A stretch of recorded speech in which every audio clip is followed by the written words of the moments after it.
Oh, guten Tag. Is that a thing? I just thought about that. Guten Tag. I don't even know what it is. Is it German? Good morning, USA. Bollocks, what did I do there? There we are. Yeah, good morning, good afternoon, good evening, whatever it is. Well, let's sort this out. Let's get a Rumble up and running as well. YouTube's now up and running. Uh, I think, are they up? Yes, Rumble's now up and running. Happy days. Tweet's just gone out. I'm so organised. Long crime. Have they put the video up? They didn't just now. No, no video yet. Oh, yes, it is. But they literally just put it up. Right, let me get that one then. Good morning, USA. Hope that you all have a wonderful day.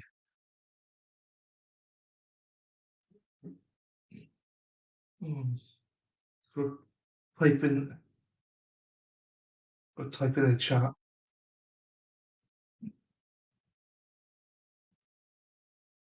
Um, Favorite salt, one's uploading it. Uploading the video today.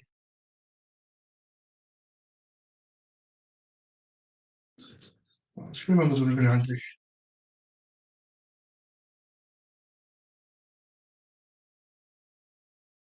That's okay. No, smiley face. That might, you never know, you might be the pinch of a few people. Um, oh, look at that spiders on it. Hit the like and subscribe, and don't forget to click the little bell. Yeah, do you know what? That's so important. I forget how important. Right, I need to sort myself out. Look how much height I got here.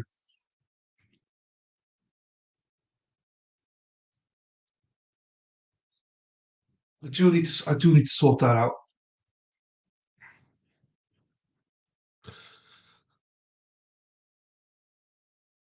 There we are. Right, present. Nice mug as well, Spider Girl. I like the mug. I didn't realize that you've had it yet. Slides, no, not slides. Present. It's all good. Hey, don't worry. I have to pop out twice. Well, not out, but like I got grocery delivery coming in a little bit. I'm not sure what time, and um, all four of my nieces are here for dinner tonight. So chicken nuggets and fries, chips we call it, but you call it fries. So yeah, I understand fully because I've got it on my hands as well. I'm hoping that we're on lunch break when they arrive. They're only with me for about an hour, but otherwise I'm stuffed. But I'll just have to leave the stream if that's the case. But it'll still go. It'll still go. Right. What am I trying to do? Present. Yes.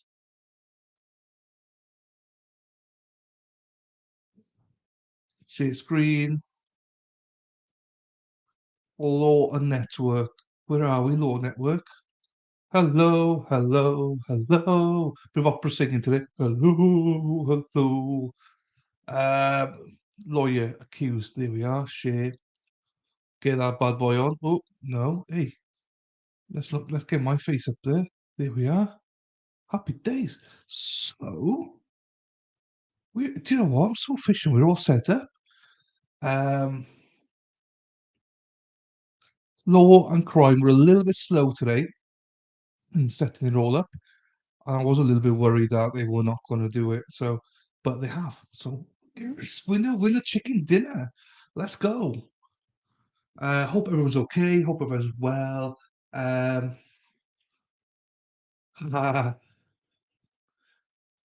just like pizza breakfast. Oh, lovely job there. I can.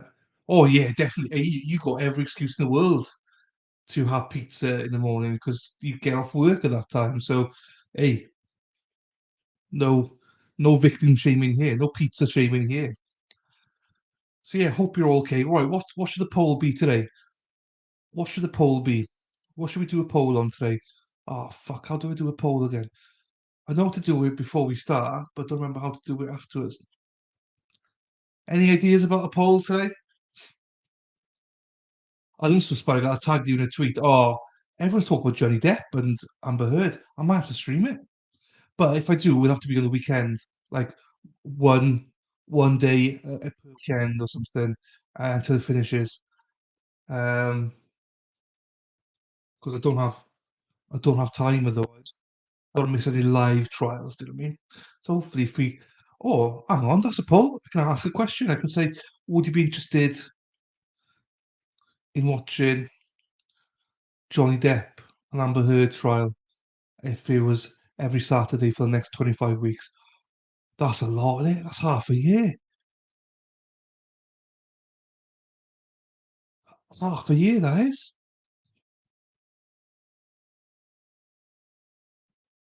Now that's a huge commitment. 6 months every Saturday because it's all like 7, 8 hours. Ooh, jeez, I didn't realize that until I said it out loud. That's a huge commitment. I might have to skip a few, like college football's gonna be on. Oh, we'll have to work a way around this somehow. Right, let's do a poll on it anyway and see what happens. Hello, Rumble. Please like and follow on Rumble as well and on Facebook. What am I on about Facebook? Stop Facebook. On YouTube, if you could please like and subscribe, that'd be great. We got 8 minutes. If you need to get hot coffee, if you need to do whatever, go and do it. Chill out for a little bit. This is always going to be a chilled out stream. So,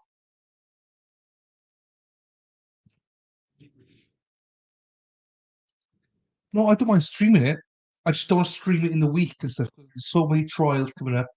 We got Sarah Boone, we've got Delphi, we've got OnlyFans. There's so many streams that are coming up. I just don't want to miss out on them because they're obviously going to be popular. Um, but would people be interested in doing it one day per week, like every Saturday? That's the question because you'd have to be on 7, 8 hours every Saturday. Would people watch it?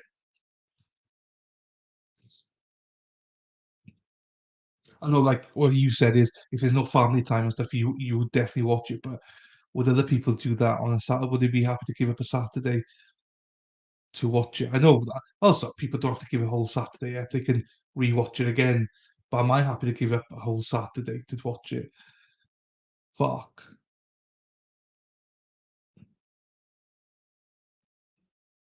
Or do I stream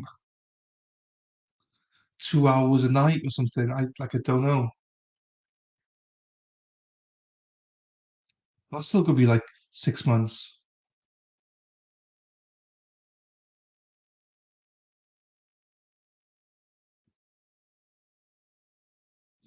Yeah, I need to, but I want to watch it all. Do you know what I mean? I want to watch it. People keep talking about the inside jokes about stuff, and I just want to watch it all now. Um,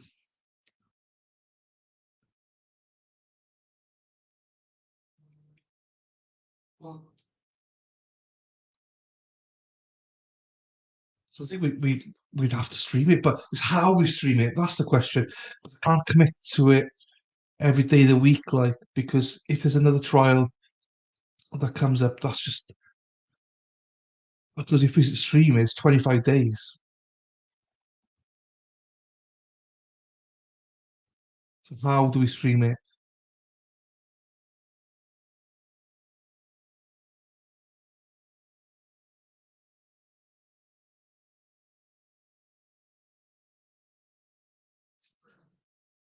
There we are.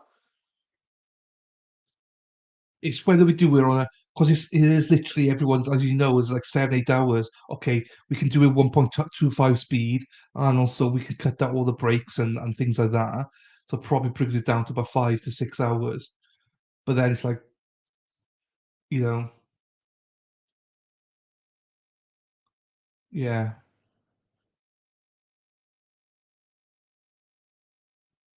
Well, you get. I just start talking out loud.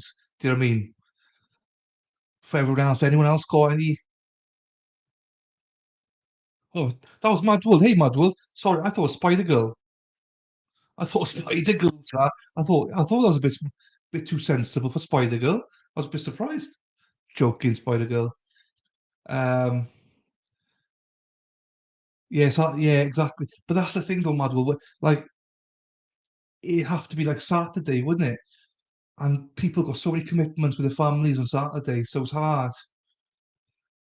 But it might just be a case that I have to stream it on my own, and you guys, like Spider Girl, when you don't have family time, you can join the stream and stuff.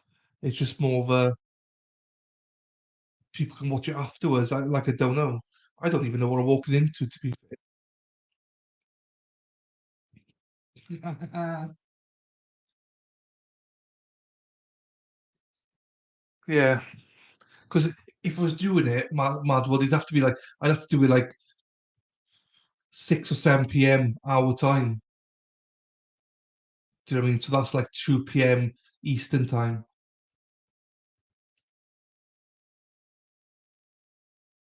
Say 7, 8, 9, 10.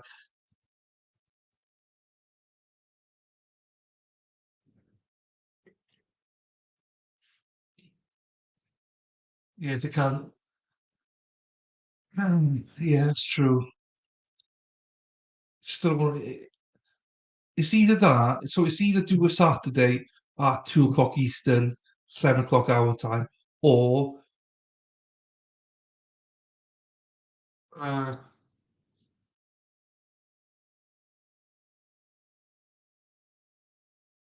can't tell if we have Saturday family day.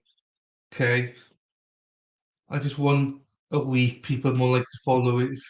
Yeah, it does make sense because I was going to say the two options are it's either doing it on Saturday, 7 o'clock our time, 2 o'clock Eastern ish, because like skip breaks and stuff, or do like 2 hours or whatever per night, but I don't really fancy doing 2 hours per night. Oh, Lefty! I hope Lefty's probably driving, so we won't uh, we won't hold him to speak too much today. Uh, but welcome, Lefty. Thanks for being here. Everyone else just drop in. I know Mad Will's here, Spider Girl's here, Lefty's here. There's other people here. Just say hello, guys, if you want to. We do not bite. Well, I certainly don't. I welcome it. We are now 2 minutes away. We just had discussions, Lefty, about Johnny Depp. Oh, there we are. Yeah, but they did it on a Thursday. So, but I don't want to do it during the day because of other trials. So I wouldn't want to do it as in during the week because of that. No, fair play. We're just having a discussion we are lefty about whether people would watch a live stream on a Saturday, like 2 o'clock Eastern, 1 o'clock Central, to do the Johnny Depp trial. That's a discussion. But like Madwell said, like if people can't make it on a Saturday, which I fully appreciate, maybe they would watch it back because I would be skipping everything. I'd be skipping all the breaks and everything. It would just be, and I'd be at 1.25 speed. Do you know what I mean? So, and some people don't have families or kids, so maybe they would join in. So yeah, do you know what? I think we'll do it on Saturdays. And also with some flexibility. If I can't make it, then it's fine. And when Spider Girl can't make it, she can jump on stream because you know where the best bits are anyway. Spider Girl, so you just make sure that you're free on those ones or something. Um, and Madwell for you, your little baby will be in bed. So,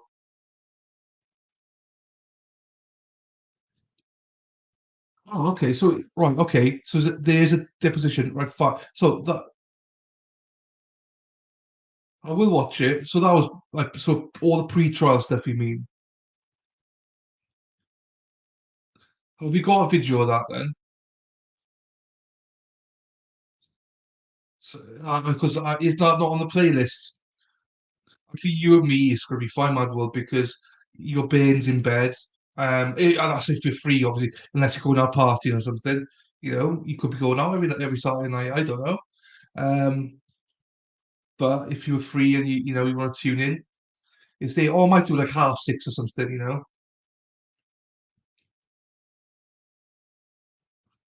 Okay, yeah, fine. Well, can you sort me out the Spider Girl? Can you send me like don't like DM me the links to it or something then? Because I don't think it's in your playlist. So yeah, yeah, I'll definitely play them. And you know what? I'll probably start it maybe this Saturday, especially the deposition. I might start them this Saturday and then because it's 6 months coming on this is. Ah, you're darling.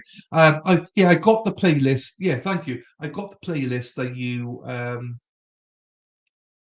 sent me before the depth trial one, the 25 weeks, 25 days, sorry.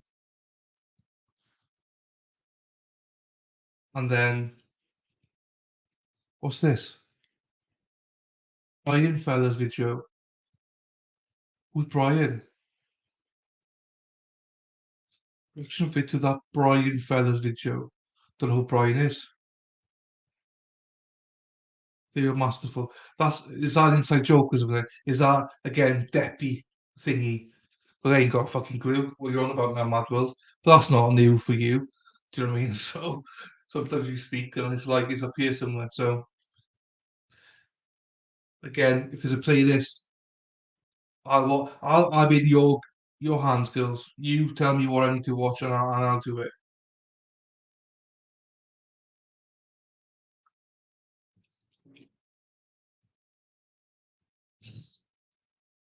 Because I think we'll do that because everyone keeps speaking about it, and you never know, we might have a boost.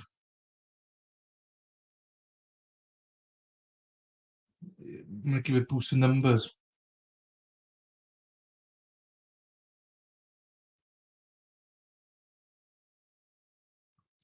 Right, okay, cool. That's a depot I want to send him. Audio, let him hear. Well, you decide, because I am in your hands, which is dangerous, but I'm in your hands.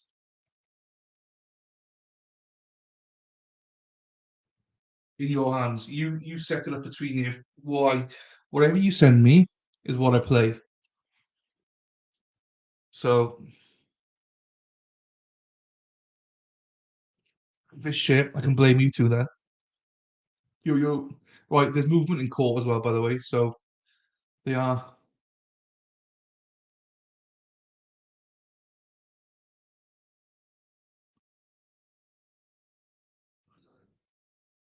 See those. Oh, I don't ruin moments. Yeah, I don't want to ruin the moments in trial. If it's something in trial, I want to see it as you would live. Do you know what I mean? I think that's the only safe bet to do it. And then any funny combos at the end, we can watch it wherever. Um,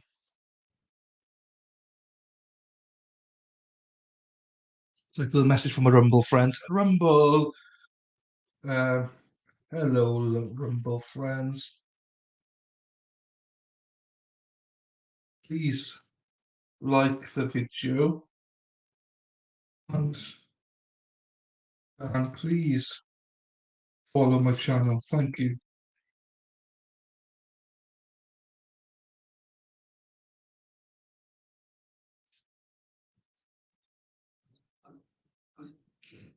Okay, that's Rumble sorted for a little bit now. And I think it's only Lefty, Madworld, and Spider Girl here so far on YouTube. So there were more in Rumble, but they have now gone. It's the trouble starting two a little bit early. And well, actually, I'm on time. 2:05. But they're always late, aren't they? Bastards. Bastards. Um,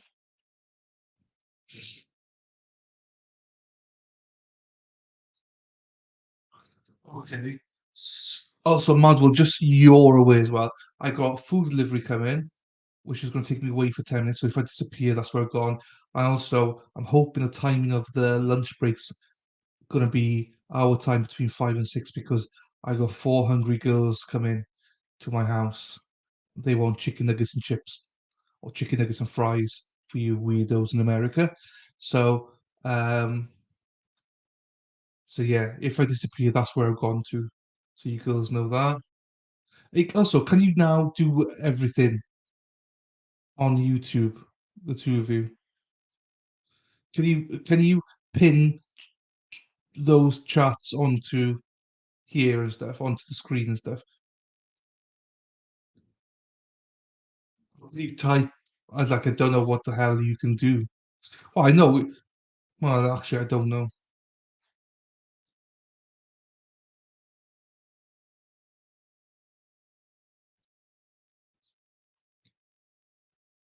Patiently waiting, just waiting for the judge to come. He hasn't arrived yet. Sorry, she has not arrived yet. She's an excellent judge, though. So we do not mind waiting a little bit for her. I do need to sort that camera out because I'm just too fucking that. Oh, I shouldn't swear. There's kids around. So for you guys. So yeah, I don't know if Mad World Spider if you can do stuff in chat now or if you actually have to be in StreamYard to do it. Oh, that's fine. So it means then that you have to be in StreamYard then to do all that stuff then. Okay. Well, you can pop into StreamYard anytime you want. Yeah, you can. You technically, you two could technically pop into StreamYard right now, couldn't you?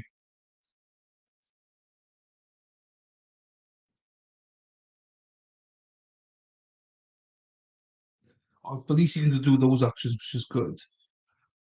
So you would need to be in StreamYard basically to do everything else.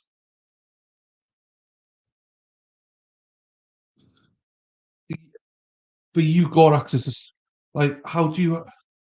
Oh, you have your own login for that now, don't you? For StreamYard, or you got a link or something, don't you? So I don't need to do anything, send you links or anything.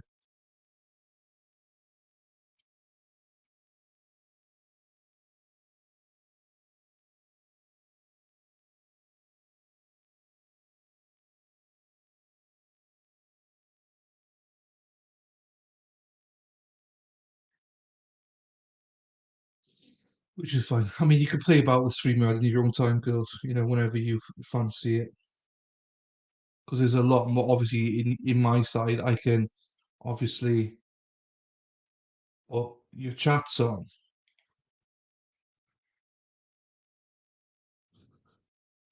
Yeah, it's all good. You can. You don't have to. You don't have to today. You do whatever. It doesn't matter.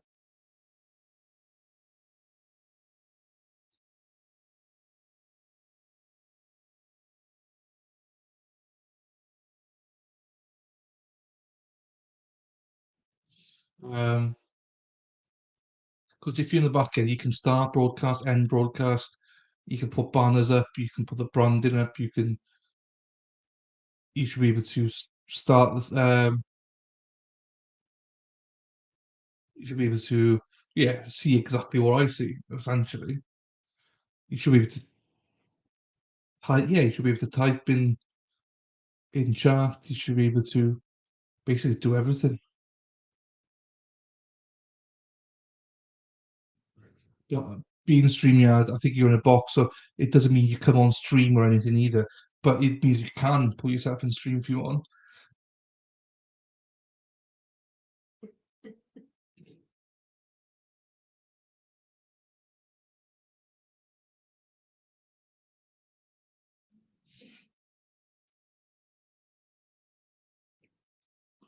Well, this is annoying.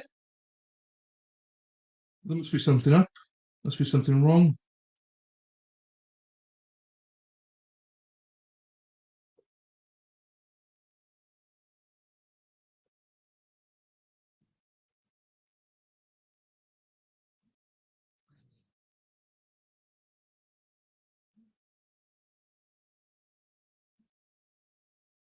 Yeah, we're just waiting. Judge not there, so It's a little bit. It's a little bit. Don't remember the rest of the song. Sorry. So yeah, it's whether I started this weekend or next weekend. Fucking hell, what am I committing to you?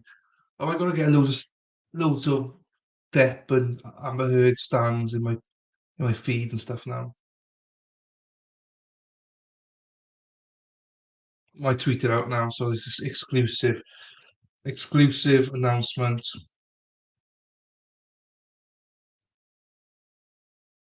If you do it here, right, I'll just do it here and I'll cut it. Right, the date here now.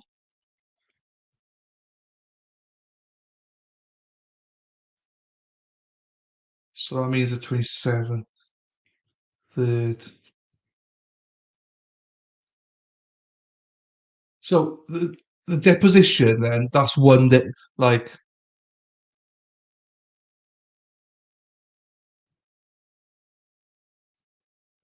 I was gonna say Depo. Who the fuck's don't bring another character into me. Depp and Heard, that's enough. Don't bring Depo into well. That confused me. Yeah, I'm sure they would. But hey, if we get some subscribers from it, I don't, you know, and some watch views, and then happy days.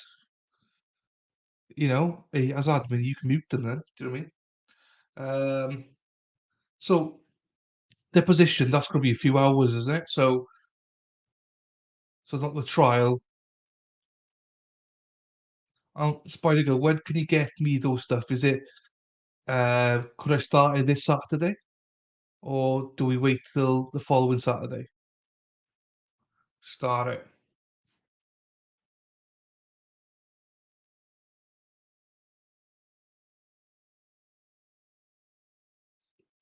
Yeah. Oh, yeah. And hey, you got the same power, so you can mute whoever you want.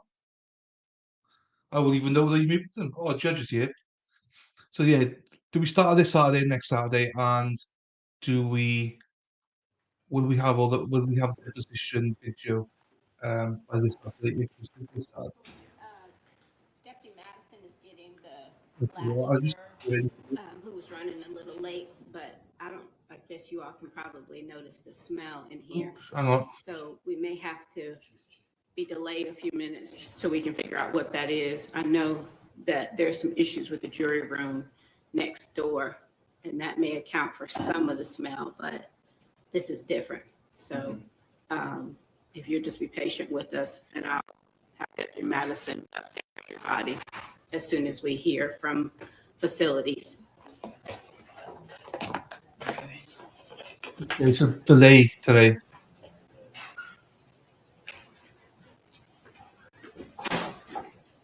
So yeah, we're going to be late today starting then, so which is fine.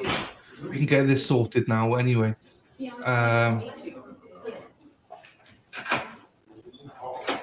Oh, do you know what? I'm not going to start polls. There's only 4 of us here.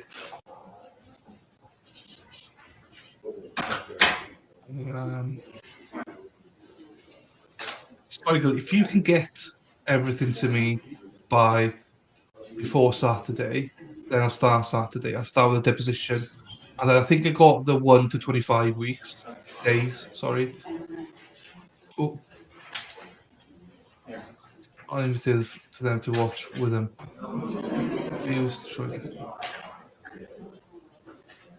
I mean, I'm not going to be on any side, so it might join you because I'm not on Depp or like because the thing is, you seem to be on Depp's side, but then we got Marcy who's on Heard's side.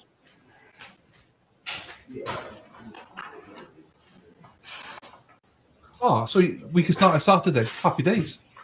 Oh, so there we are. So we're announcing today. Hey! So thanks to Spider Girl and Mad World, as of drum roll. Oh damn! I should have looked at the date first, shouldn't I?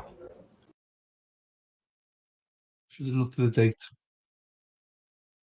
So as of the 27th of May, I'm doing something crazy. Something crazy because of Spider Girl and Mad World. I promised them that I would stream the Johnny Depp and Amber Heard trial. I've never watched it. I don't know much about it. I'm going into it. I'm not a Depp guy. I'm not a Heard guy, woman, guy, whatever. I know nothing about it. So I'll set it up. I'll set up a link for this Saturday, the 27th, 23rd, 23rd, 24th, 5th, 6th. Yeah, Saturday, 27th of May. I'm going to be streaming the deposition, I think, this Saturday. And from the 3rd of June for the next 25 weeks, I'll be playing one day, if this makes sense now, one day, which is normally about 5, 6 hours, not having any breaks in it, just straight through at probably 1.25 speed as well, at 2 o'clock Eastern, 1 o'clock Central, 7 o'clock PM UK time, every Saturday for the next 25 to 26 weeks. Fuck, when I say like that, Jesus, that's 6 months. We will play an episode every week of the Depp and Heard trial and see how we go. I understand people are working and they got family times and stuff like that. And if you can't make it, no problems. But hopefully you can make it. As I say, I know nothing about this trial. Zero. I just know there's two sides. And but I'm looking forward to it because all I hear is Johnny Depp and Amber Heard. So I'm looking forward to it. I'm looking forward to streaming it. Hopefully join it. And if you can't because of family time or whatever else, then fully appreciate that. You can watch it another time. It just I'll be skipping all breaks and everything. It's just literally straight through 1.25 speed. So hopefully every episode will only be like 4 to 5 hours max. And if you can't be there for the whole time, please join me for certain ones, whatever ones you want to join me. So that's the announcement anyway. Johnny Depp, Amber Heard, be here first. Cheers. What do I have to do a poll for now? What kind of poll do you want?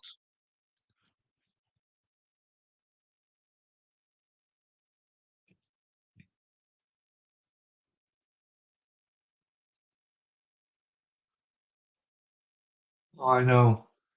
Kids done and sent to school. Happy days. I know. I saw that. That's disgusting DMs he had. That's why I'm impartial because I don't go on any side. But what poll do you want? I was just going to clip that Madwell and post it and say we're doing it. Or do you want me to put a poll up first? You're my boss, so you tell me what I should be doing. Yeah.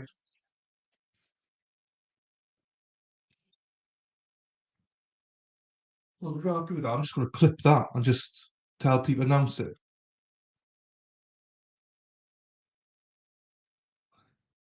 If I put a poll up asking how people, what poll do I put up?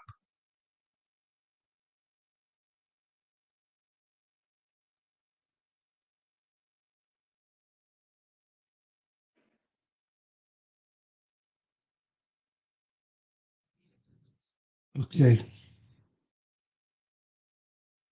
in about half an hour, my food delivery's arriving.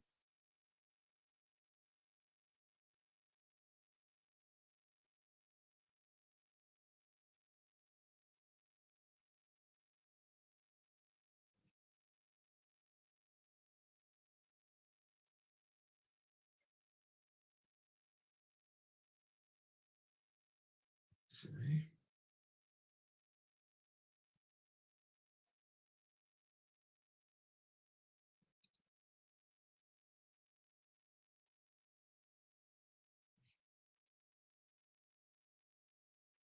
Need to find this now then.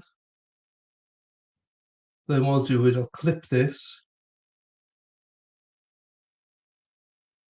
and then literally post it. So as of this Saturday, exclusive on this stream, we are going to be doing Depth v Heard. What's your flop now? No one will be there watching.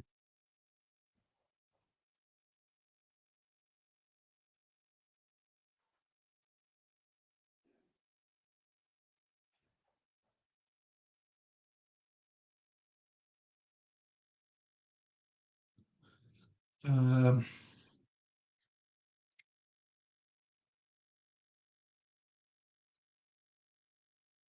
Oh, yeah, no, I'll be doing all the depots all at once. If it's 6 hours, I'll be doing it all in one. I'll do all the depots, total depots in 6 hours. I'll do that, the first one, get it done this Saturday. Because I've got, oh no, I don't. Because all the others are going to be like 5, 6 hours anyway. So all the other days. So no, it'd be straight through. The only problem I got is when college football starts. That's okay because yeah, it's okay. I can have that on the background. Um, 'Cause I don't want to miss too much college football. A few weeks ago. Right, now I need to bloody find this now on YouTube so I can clip it. Wrong one. Judge is not this. Has it? Well, it's not new for you. See exactly what I see, essentially. You find a good man's world. As of drum roll, oh damn, I should have looked at the date first. We're announcing today. So, thanks for spoiling it for them to watch with them. Okay, I got that. I'm not going to be side, so he might join you. Don't worry, the trolls go nowhere near the trial because. Oh, do they not? Well, that's crap then. Because I thought they might, actually be there. Oh, I'd love to hear both sides. How much am I going to regret this? 26 weeks now of this. Is it? Hang on.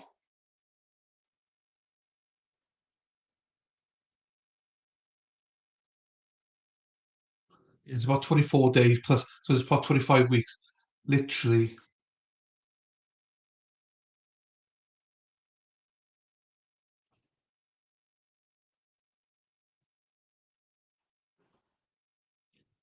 Oh, cheers. Cheers, by girl.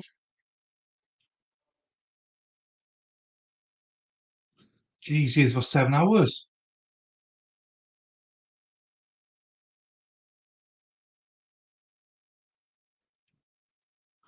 So hang on. What we got here now then? We got Amber Heard, never before. Right, okay.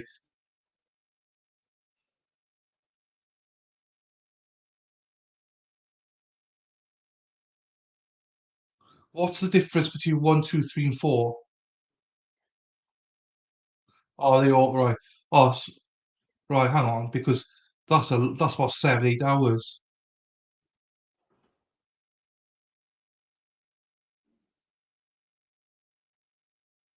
Just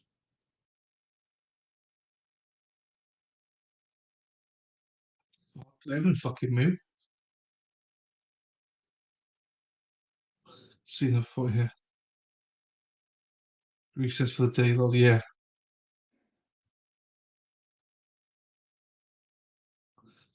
Remember to our half days. Okay, yeah. Oh yeah, we don't. The one with the no, I won't remember that any of that. But we don't want to be watching evidence being entered or all that shit. Right, we need to clip this.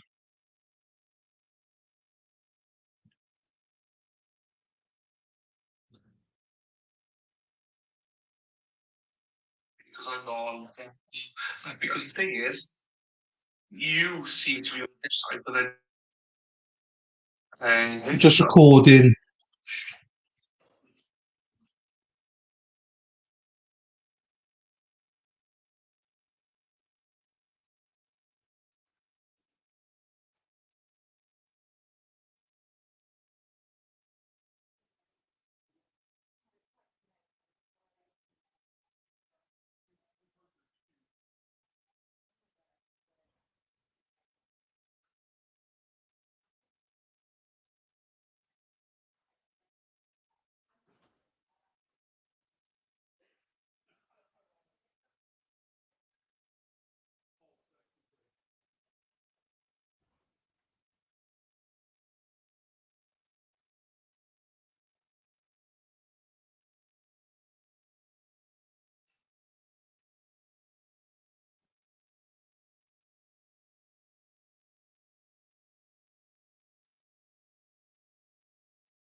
So Lefty, the next stream that I'm doing is an NFL player.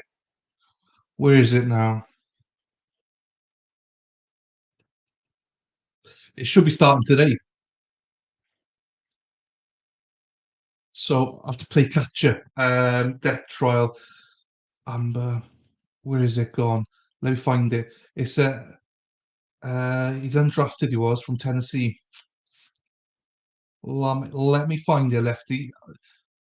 So this when this goes into watch or whatever finishes, we're jumping straight into the next one. Which don't watch it if you can help yourselves. The name of it. Let me find it. It is the Travis Rudolph, so ex NFL football player murder trial, Florida versus Travis Rudolph. It's supposed to start today. Well, it's supposed to start yesterday, but an issue with the jury. It's supposed to start today, but don't watch it. Don't watch it. We will be streaming it at 1.25 speed just to catch up with it. Hopefully, this trial will be done in like 2 days now, so we might be 2 days behind, but I'll play it as fast as I can back. That's fine. I love random. Thank you for sharing. Right, you never heard of it. Right, so there's a video of him years ago, probably about 4 or 5 years ago. It went viral because he visited a high school and he sat down with, I think it was a student in the high school who was autistic and eating lunch on his own. And it went viral because he just ate lunch with him.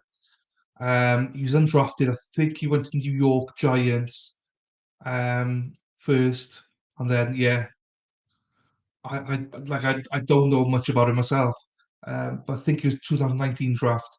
But look him up if you want. He's about 26, 27 now. Look him up. But yeah, don't look at the trial. It's supposed to be happening for about 2, 3 weeks. Yeah, that it's supposed to be going on until the end of the month, maybe 2 weeks. So I promise you, that's the next one. We'll be jumping straight into that and playing catch up on it. So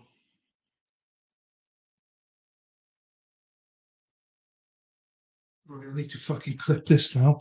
You see, Sal, oh, is Sal gone, is he? I say, if Sal's here, the maestro of clipping, you see. Luna's not here yet because it's her.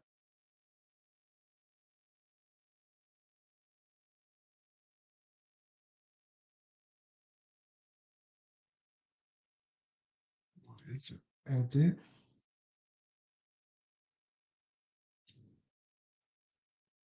All right. I'm just so I'm muting myself again because I'm going to clip this, but I don't need to hear feedback from my phone.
It's a murder trial.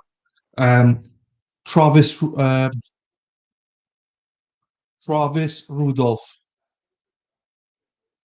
just says ex NFL football player murder trial. I did look at it briefly, but I don't 100% know.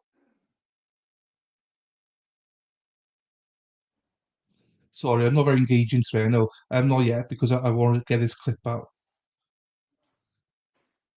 Yeah, look at it. he's a murder. I don't know, but also look his backstory. He was in the media for a while because of what he did in to that kid in high school. We sat with him having lunch. So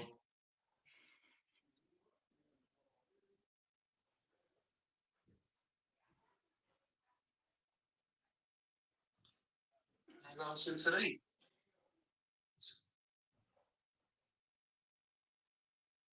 Cheers. What do I have to do a poll for now?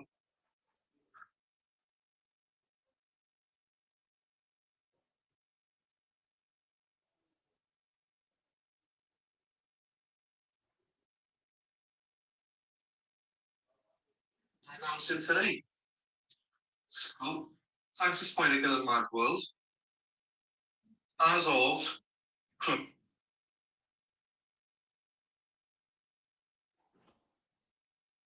so we can start on Saturday. Happy days. Oh, so there we are. So we're announcing today. So thanks to Spider Girl. So there we are. So we're announcing today. So thanks. I'm a year first. Shit.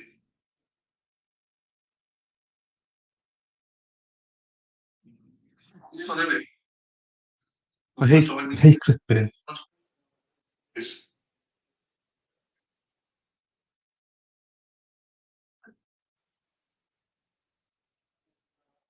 Let's see the last one anyway. Johnny Depp, Amber Heard, a year first. Yeah. Cheers.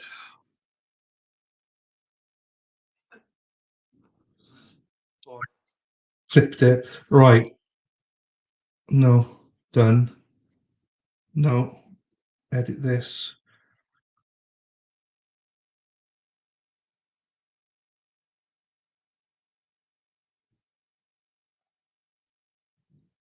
Done. Save video. I don't look through my videos. Hey, here she is. Hey, Mel.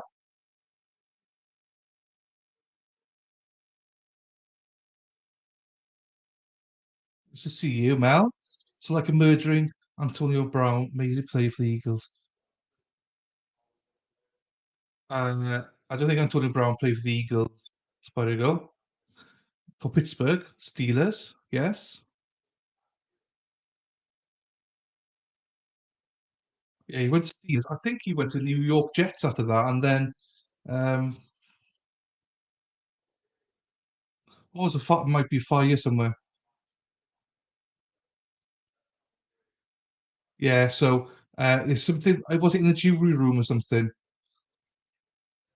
Yeah. Look, you come in with a hot fireman a year. Yeah, I thought it was something to do with the jewelry. We got people from Minneapolis, Minnesota. I sound Italian, Minnesota, Minneapolis. They're all here. Right. You just missed the announcement, Mel. I'll tell you though, we can start streaming Johnny Depp and Amber Heard every Saturday, one episode for the next 6 months, basically. Just gonna post it on Twitter now. I hope it makes sense, but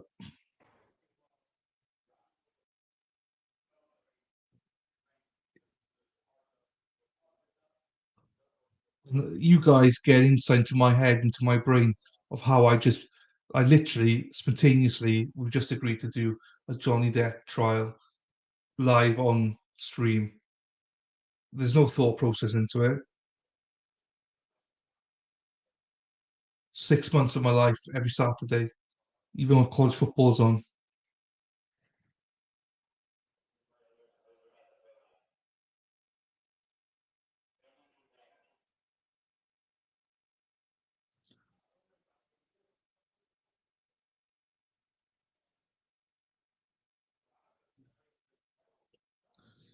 And here we go.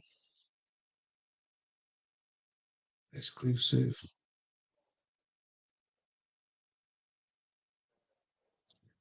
So I'm just tweeting the announcement out.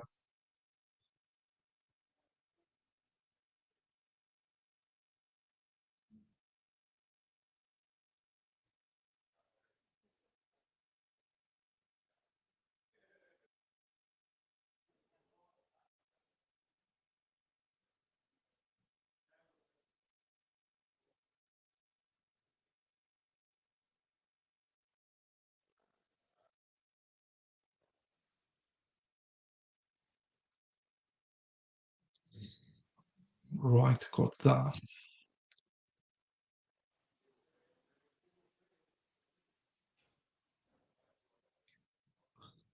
Terrell Owens you were thinking of.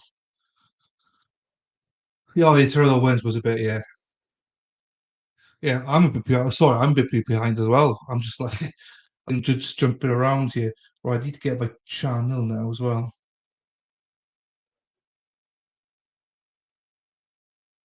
Um, Copy link, yes.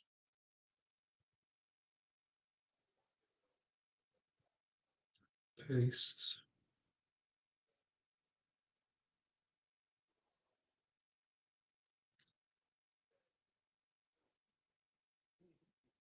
All details.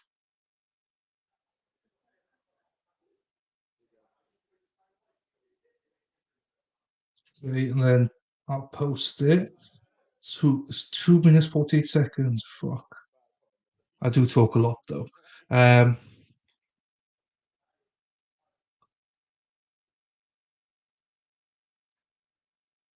okay, well, I mean, those are days where it'll be fucking Spider Girl, fucking Spider Girl. Those were the days where I'll be swearing your name out. So but it's all good. Look, every trial has got some of that. Do you know what I mean? So,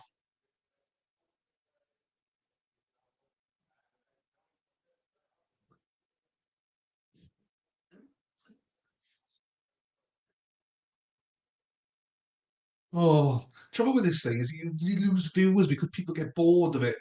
And I've been doing other things. So, uh,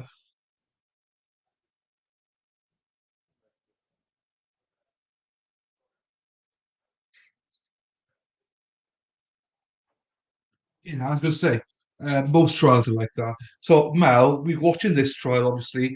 We've got Terence Rudolph or something afterwards, NFL player. We're going to watch him. And then every Saturday for the next 6 months, we're going to watch an episode of Death v. Heard. So there we are. I've posted the announcement now then. So you better share the shit out of that now.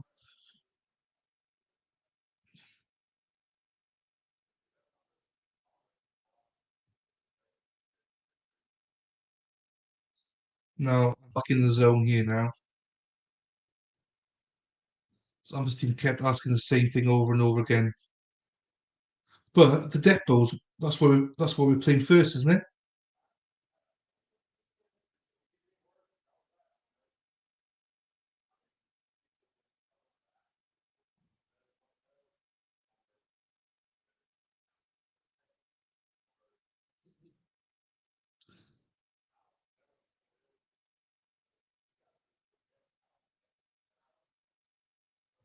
Hopefully my groceries arrive before the trial starts. They should be here. But yeah, they should be in like 5 minutes.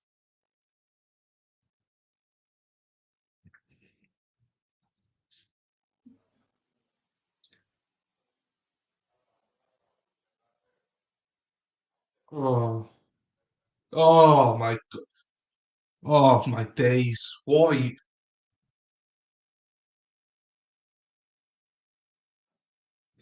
I mean,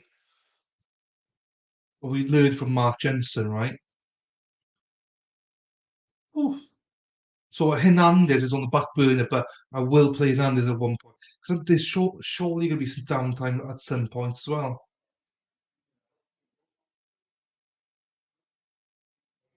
Okay, I believe you.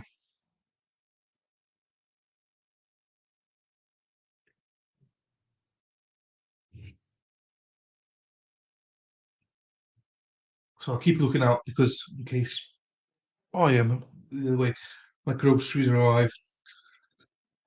Here we go. I'm excited now. We got a plan for the first time ever. We got a plan. Watch this trial. Hopefully, it doesn't take more than a couple more days. Watch the ex NFL football player murder trial, Travis Rudolph. Watch Depp be heard. Jeez, we're on a roll, guys.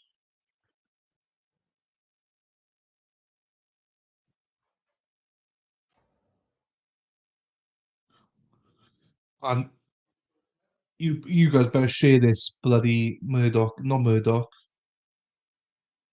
this bloody video, exclusive video, to make sure we got hundreds of people watching it. Watch it now. Watch week 12 of Depp be heard, right? Saturday. I'll load it up, start watching it, and I'll look at the screen and be number of watchers, 0. And it's gonna be like, if that happens, I know it's gonna be a shit day because no one wants to watch the bad days, do they? I don't know when the bad days are gonna be, and I don't want to know when they're gonna be either, because if I know one of the trials is gonna be a really bad day, then I'm, gonna find every excuse in the book not to do it. Cool. So it looks like a gas leak. So it's not an issue with the jury. I thought it was an issue with the jury room, maybe with a gas leak. Maybe that's what it was.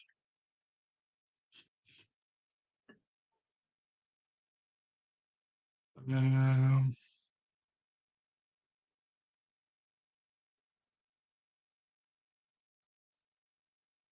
that's the thing. Rumble now, we're down to literally one person watching. It's like, that's frustrating. And even here, we were down to like 4 now, where we had quite a bit at the start. Everybody. Okay, it's okay. We can try. Yeah, that is if you turn up to it.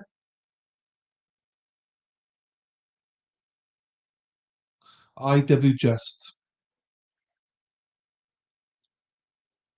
IW Just.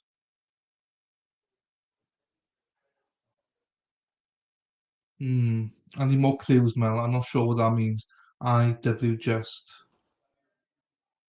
I think you might press enter before you finish typing.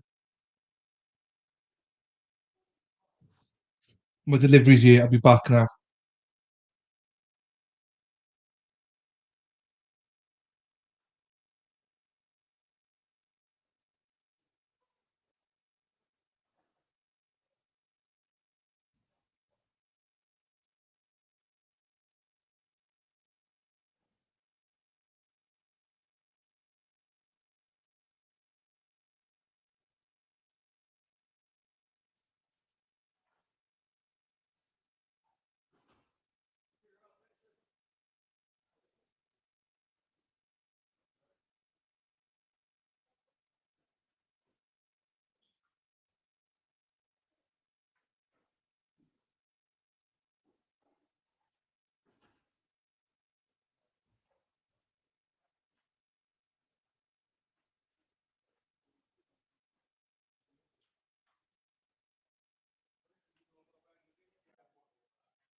All right, so we got the all clear from Decatur Fire. So is there anything else we need to address before we bring in the jury?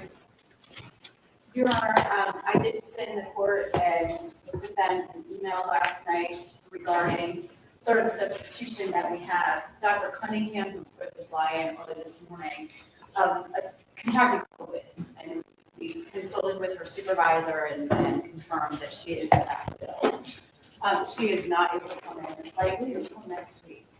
So what we have done is spoken with the DeKalb County Medical Examiner's Office.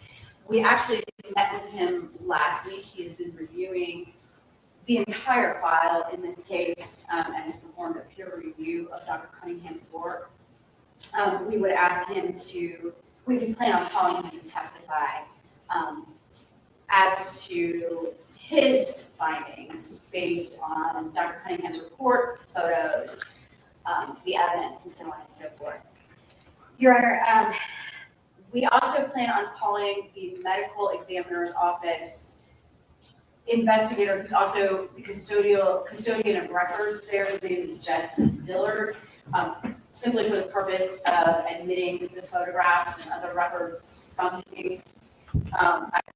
As investigator Amber Winslow, who responded to the crime scene and collected the knife that was removed from Ms. Merritt's face.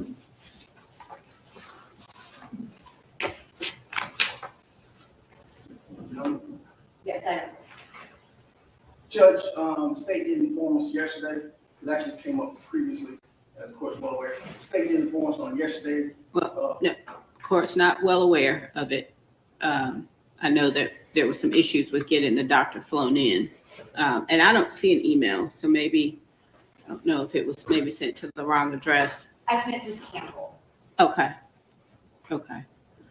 I know we're in the home stretch now, but if I would prefer that you also send it to me so that I can review it as well. Would you like me to send it to you now? Sure. Go ahead, Mr. Queen. Sorry. So Judge, like, weeks ago, there was concern about with Dr. Cunningham, and the state reached out to me then, and obviously gave my position. We talked about Zoom. It's nice. We expressed our position to the state. The state did. He's living it. You expressed your what? Did you say opposition? At the time, yes. Okay. But yesterday, the state did reach out to our office. The state did provide some case law. We did review the case law.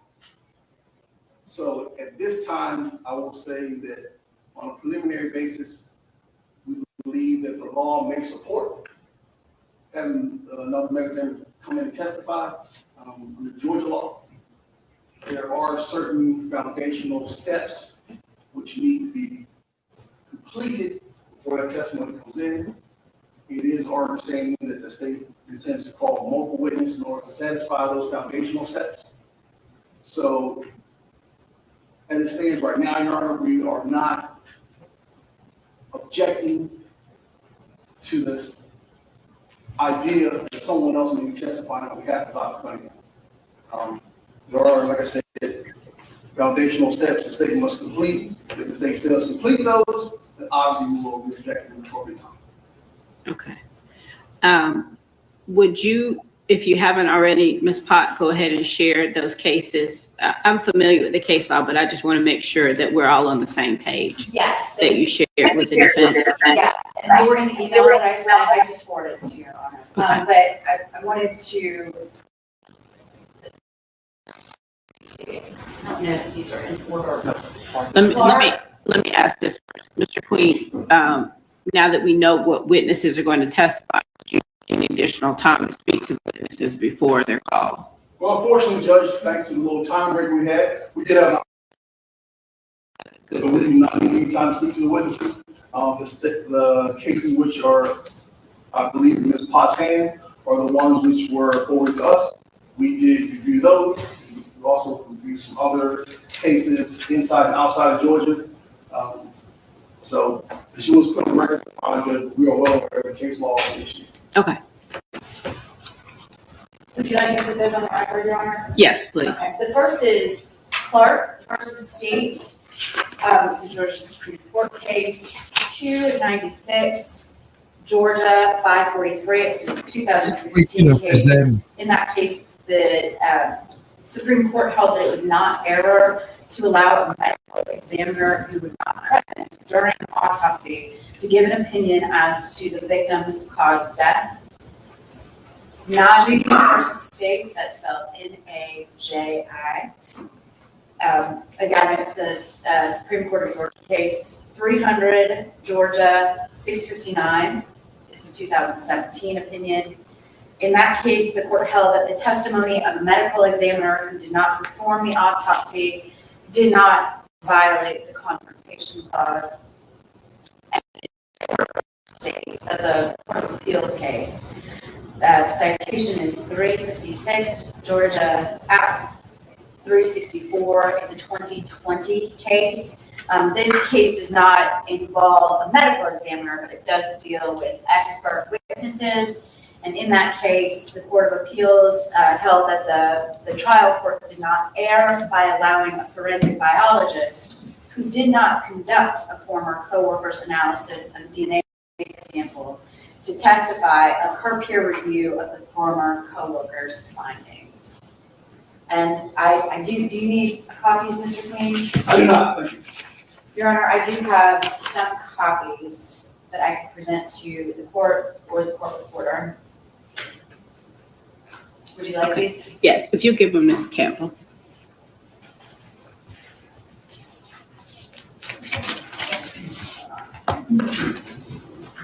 To be clear, because it's right, it's pain in the ass on me. The audio's only through here now, headphones instead of the laptop, which is a pain for me. Okay. But All for right. you So guys, I'll do it. seems like we're all on the same page at this point. Is there anything Judge else? said we're on home straight. How many witnesses left, Judge? Not from the state. Mr. Queen? No, Your Honor. Okay. All right. You can adjourn. Obviously, the audio's going to be a little bit dodgy because of their mics, but the witnesses and everybody should be heard clearly. What was that?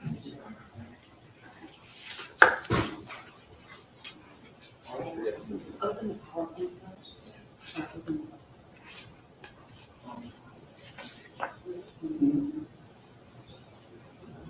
Okay, that's out.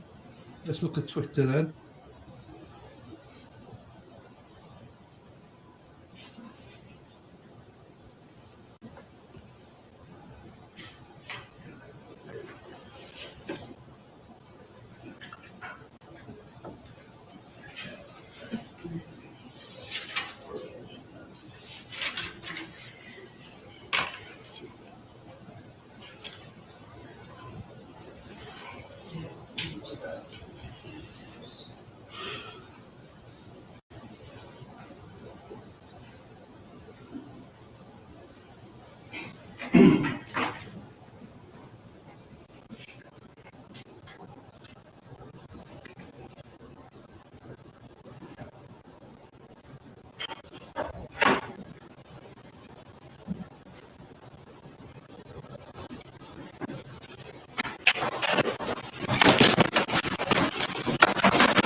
Hey, what's going on? All the way to the jury, right? Okay.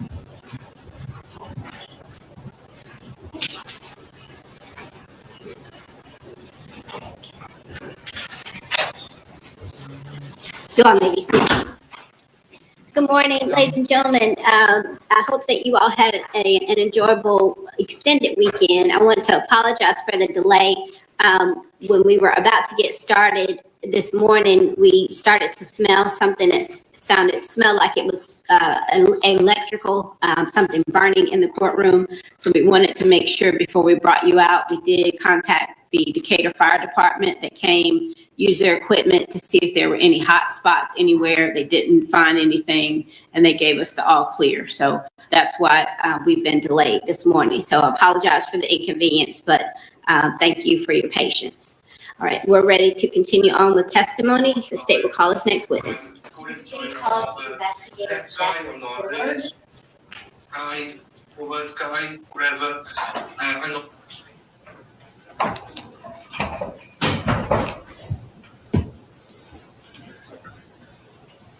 All good. Cheers, FD, you're back. Happy day. Yeah, I'm running the audio through headphones now because it's a bit glitchy through the laptop. Pain in the ass for me. I hate wearing headphones because I've got a full up so I can't hear properly. Congestion, that's it. On this thing here. I have to take this bad boy. Oh, I need to take this. I haven't taken him yet. Sorry. No, I won't. I'll do it off camera because people think I'm standing away, wasn't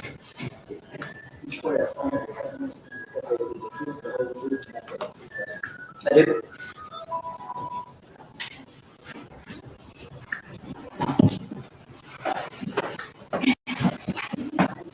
Good morning, Investigator Dillard. Could you please state your name and occupation for the jury?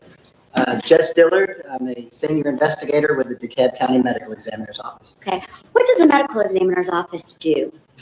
Basically, we establish the cause and manner of death on any suspicious or violent deaths. And how is that done? Can you just give a general description of the process? Absolutely. Generally, it starts with our notification, either from the police department or hospitals, anybody else in authority that's involved, they'll notify us. Basically, they'll notify the investigators. We will go out to the scene and gather the information that our forensic pathologists will need to assist them in establishing a cause and manner of death. Okay, would you pull the microphone closer to your face just a little bit?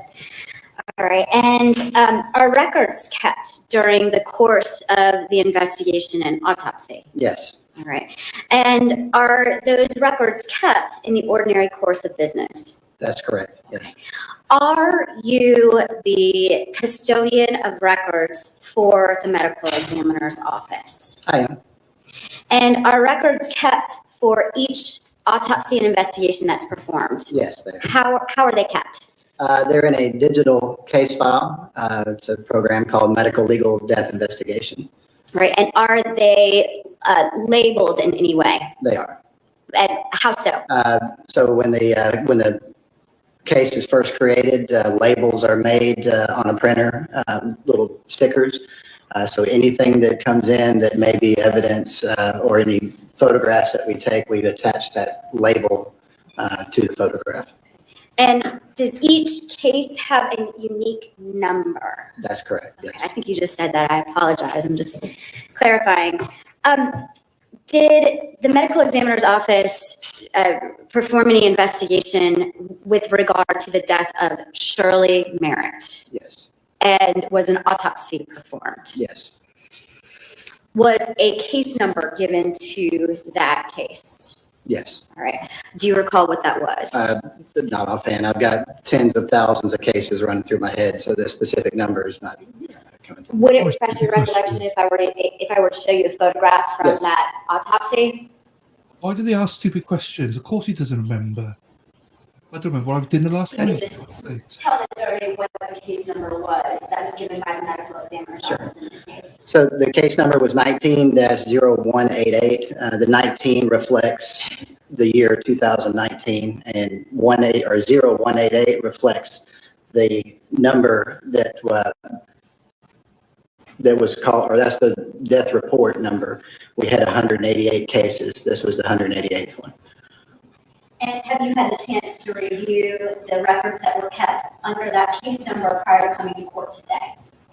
As far as reviewing, I just made sure they were there. All right.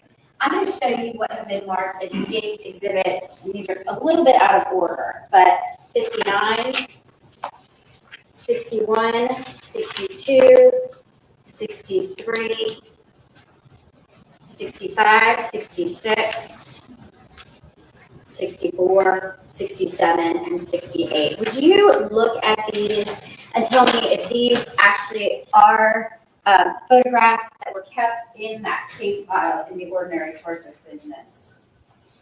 Just a reminder, the audio is for the lawyers are awful if they don't stand behind the mic. So just in case you think it's your audio, it's not. It's them.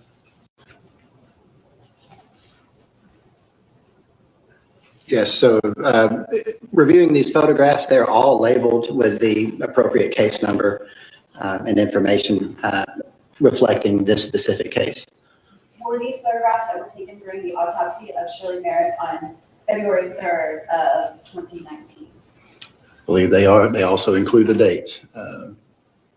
The exam was February 4th, 2019. And who performed the exam?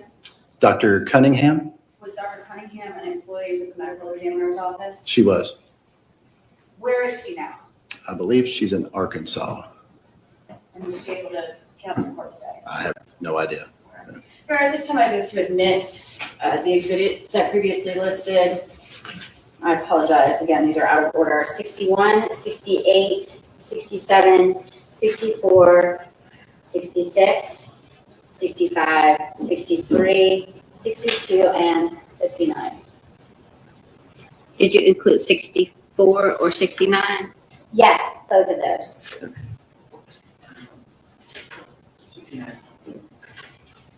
69. I'm sorry, Yeah, 69. 59. Okay. 59. And yes, 64 is one of those photographs. 69, I misspoke, it's 59. Any objection? No. Admitted.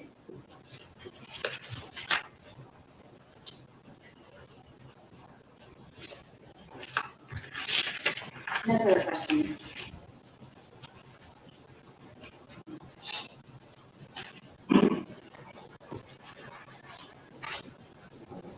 Good morning. Just briefly, you did not take the photographs that have been entered, correct? I did not. You were just the record keeper? Correct. And had you viewed these photographs prior to today? I did. And was that earlier last week? Yes. That's all my questions. Thank you. Any redirect? No, Your Honor. Any witness to excuse? Yes. Ms. Wolf River? Yes. All right. Thank you, investigator. This is what I All love. right, No next bullshit. witness. The state calls Dr. Bruce Weiner. Do something right. Let's get together. Sometimes I don't catch the names. Doctor.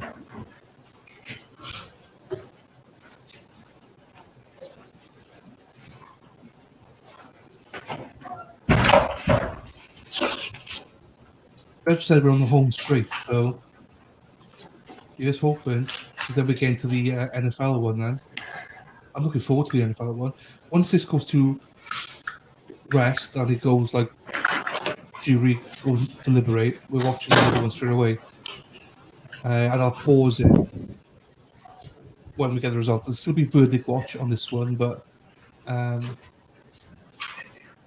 get straight my teeth. Oh, she's beautiful. Our lawyer is beautiful. She is beautiful.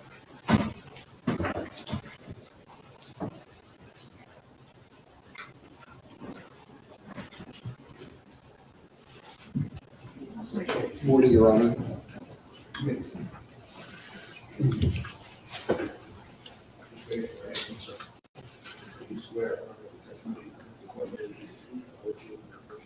you remember the I do. audio is him, them, not us?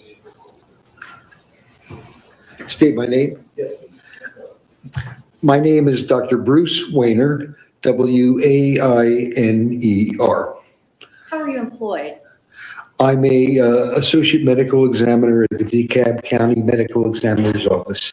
All right. What does a medical examiner do? A medical examiner investigates deaths in which the manner of death has not been determined, and also the possibility of either accidents, homicides, suicides, and we also investigate sudden unexplained infant deaths. What kind of training and experience do you have that qualifies you to be a medical examiner? A medical examiner has to have a medical degree, having gone to medical school. And then having gone through a residency in anatomic pathology, and then undergone a specific fellowship in forensic pathology. And where are your degrees from, and what are those degrees? I have a MD and PhD degree from the University of Chicago. And in what? Pardon? What? What are your degrees in? Medicine, MD, medical doctor, and PhD, Doctor of Philosophy in experimental pathology, which was actually immunology in those days. And where was your residency? My residency was at the University of Chicago Hospital and Clinics. How long have you been employed as a medical examiner? I have been working as a forensic pathologist since 2010, and I have been working at the DeKalb County Medical Examiner's Office since August of 2022. And have you, I understand that you've worked you've taught before as well, is that correct? I worked, Worked for various universities? yes, And can you explain to the jury those positions? yes. After I completed my residency at the University of Chicago, I was invited to join the faculty, and I rose to the rank of full professor with tenure. Subsequent to that, I was chairman of the pathology department at the Albert Einstein College of Medicine in Bronx, New York. And following that, I had an endowed professorship at Emory University School of Medicine. How many autopsies do you think you've performed in the course of your career? It would be hard to count, but it would have been probably maybe in the high hundreds. And have you testified as an expert in the field of forensic pathology in the past? Yes, I have. Can you say how many times? I would say multiple times, probably close to 50 or more. Your Honor, at this time I'd move to tender Dr. Weiner as an expert in forensic pathology. Any objection? He will be so recognized. Dr. Weiner, if you could just briefly explain to the jury what an autopsy is. Yes. An autopsy is a post-mortem examination of a body. Post-mortem meaning after death. And there are two components. The first component is what's called the external examination, where we document the normal external features of the decedent, and we also document any injuries that may be present. This documentation is placed on diagrams. I usually use a diagram for the normal features of the individual and another diagram to document any injuries that may be identified. The second part is the internal examination, where we remove the internal organs, weigh them, examine them, document their weights and features, and obviously if there are any abnormal features, we document that. And in cases where we need to perform a more detailed examination or on any organ, we will take a sample of tissue and submit it for microscopic analysis.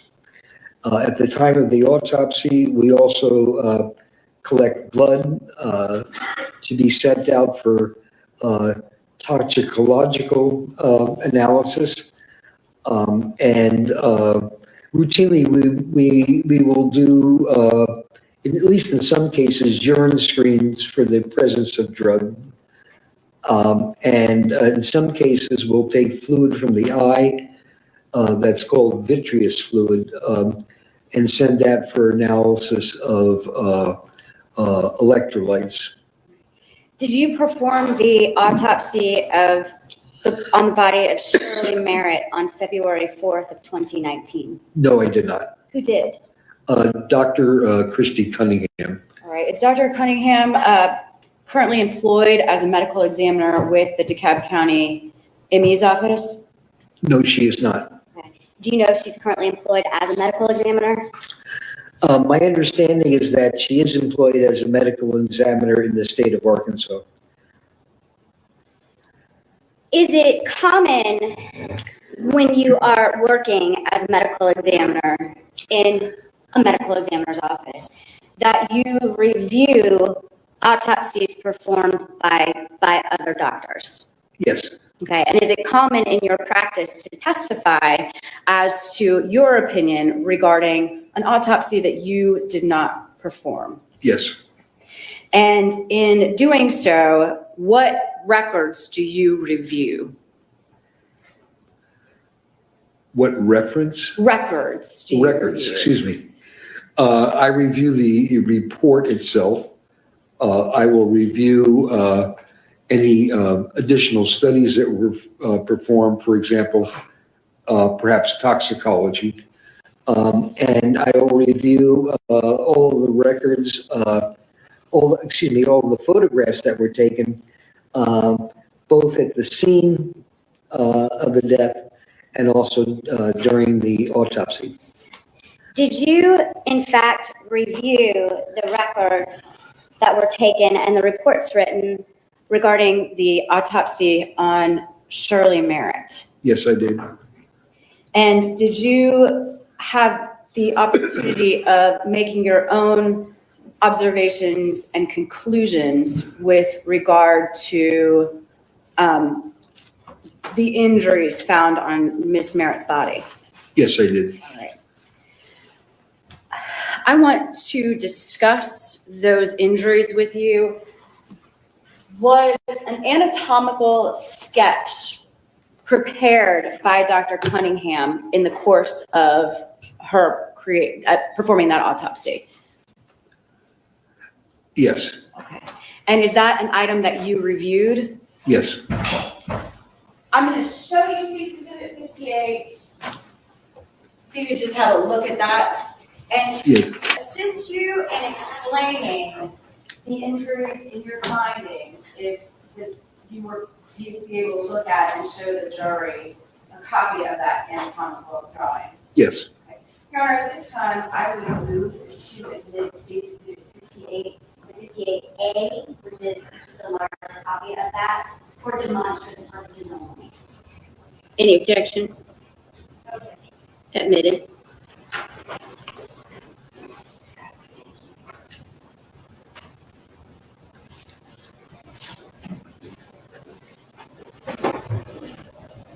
Barely. All right, and Dr. Weiner, you actually have a copy of that exhibit. If you would like to, I left it on the witness stand, if you would like to have a look at that while you're testifying. If I may, are you going to ask me to explain the various injuries? I'll point out certain injuries and Okay, we'll I'm discuss sorry. them.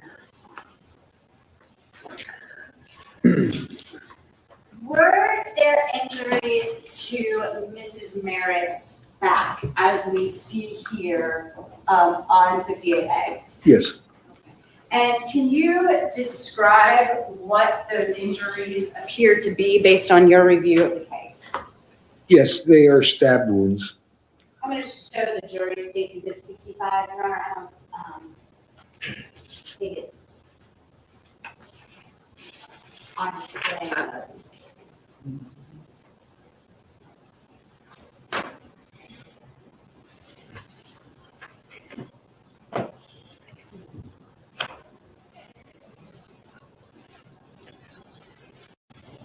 just find it refreshing. Oh, there we go. Okay, thank you. They take photos of the scene and of the autopsy. Is this photograph Doctor said you don't a have to do photo anything. of those injuries that I just pointed out?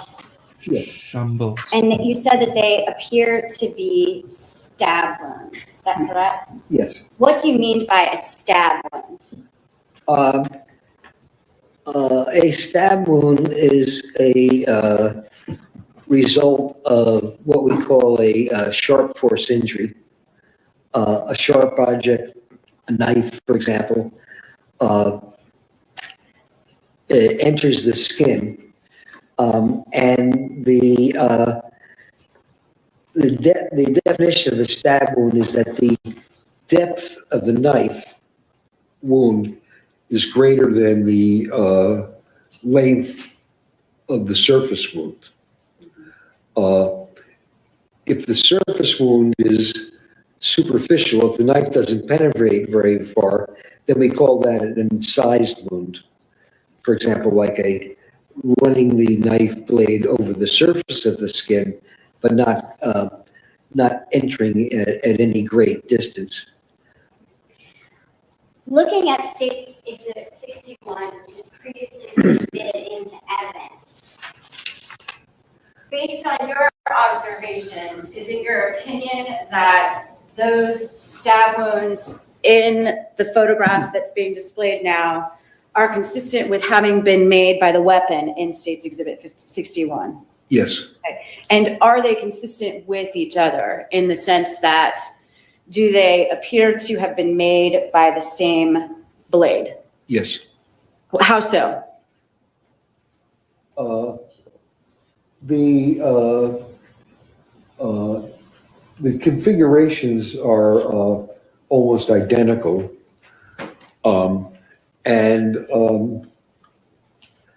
Judging from the length of each wound, the length of each wound is very similar, and it's consistent with the width of the blade. Are you able to see the photograph on the screen in front I of you? have so many photographs in front of me, it's hard to keep track. Okay, I just wanted to make sure that Yes. you're seeing what you're seeing. Looking at State's Exhibit 66, where on the body is this wound or injury located? I believe that's on the torso. Okay. Do you know which area of the torso? I think that's on the right. And is this wound also consistent with being made by, well, how would you describe this wound? This is a more complex wound where it appears that they can't see my pointer, can they? No, but you can stand up, Oh, thank you. or I think that would probably be, well, you know what, I don't know if you can see behind It them. looks like the edge of the knife either entered here, but then was turned. So that it pivoted on the initial entrance site or the initial axis. Does that indicate to you, I could say twisted instead of turned. That's what I meant. does that indicate movement by one of the parties to you? Excuse me? Does that indicate movement to you by one of the parties? Well, it could be movement by the blade or it could be movement by the decedent. And would you consider this to be a stab wound as well? Yes.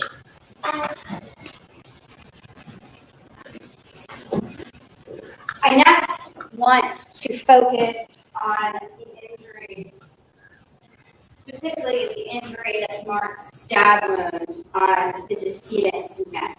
Yes.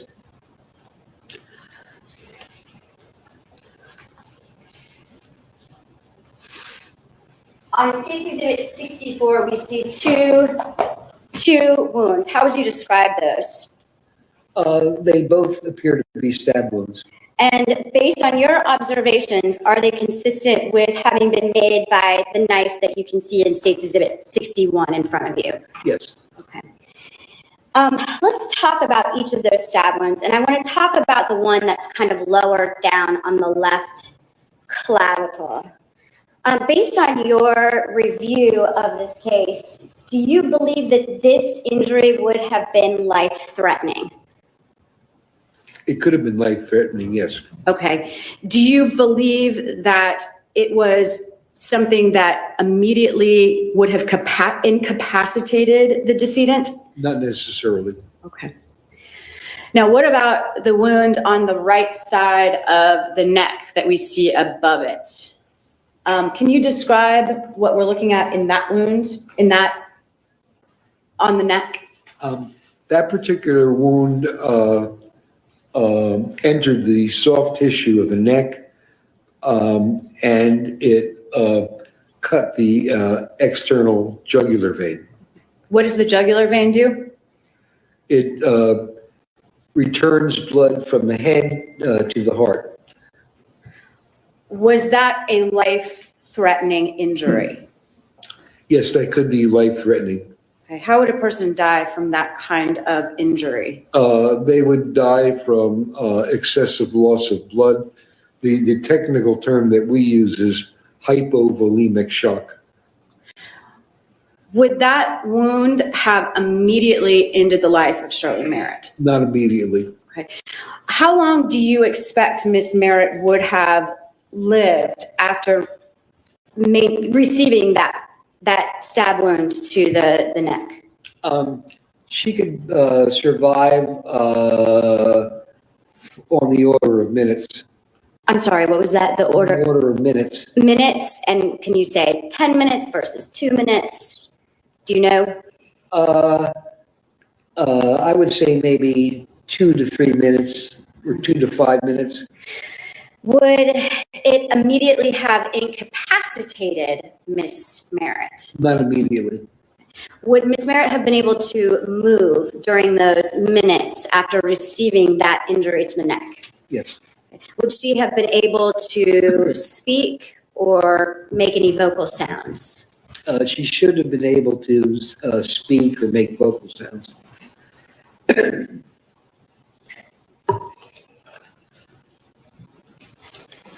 I want to discuss some of the other injuries that we see on this anatomy chart. First of all, it's labeled stab wounds to the face. Is that an injury that you would, and I'll show you State's Exhibit 59 for your review. Do you see that stab wound that's labeled as stab wound to the face here in that photograph? Yes. Would you consider that injury to be immediately life-threatening? Not necessarily. Would that be an injury that would immediately incapacitate Ms. Merritt? It could incapacitate her, yes. But would it have done so immediately? No, not necessarily. And finally, I want to focus on what is marked here. It appears to be the right side of the head. The right side of the head? Yes. Okay, I understand, yes, If you see that, yes. if we're looking from the back, it's the right Yes. side of the head. Would you please look at State's Exhibit 62? What does that exhibit show?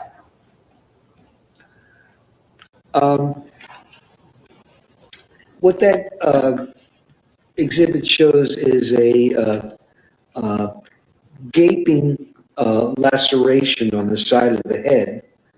Laceration meaning a tear in the tissue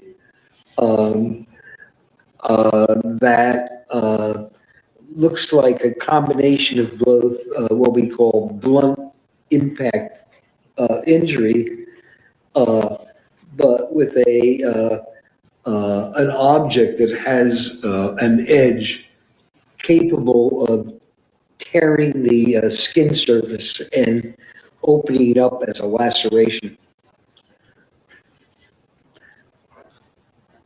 Just a moment. Also, in the center of that picture is a elliptical opening that's consistent with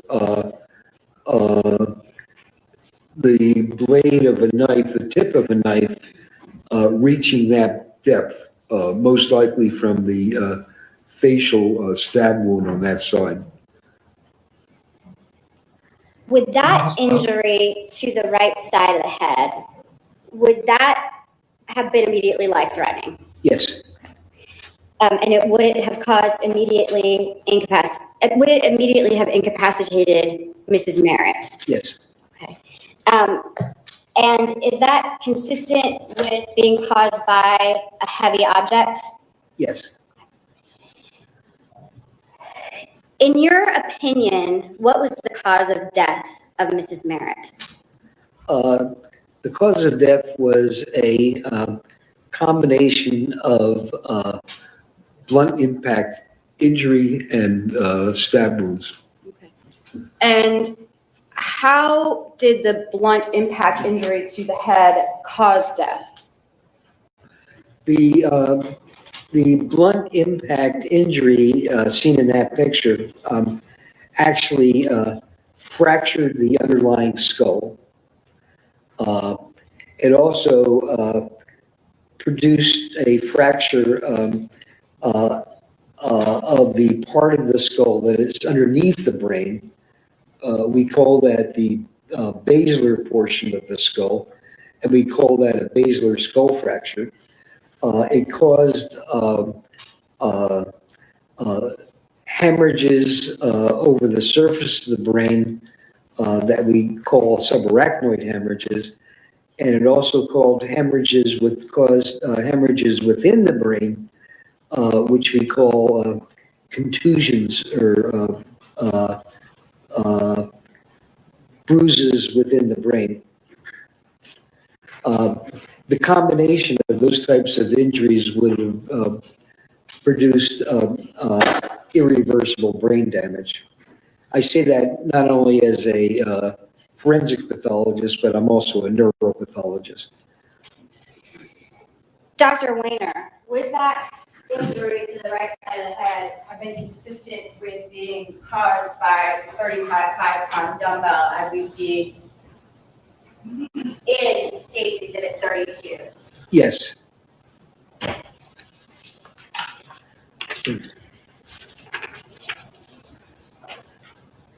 When we watch movies or shows like CSI sometimes, you hear a medical examiner or an investigator who finds a body and is able to put a time of death on that body.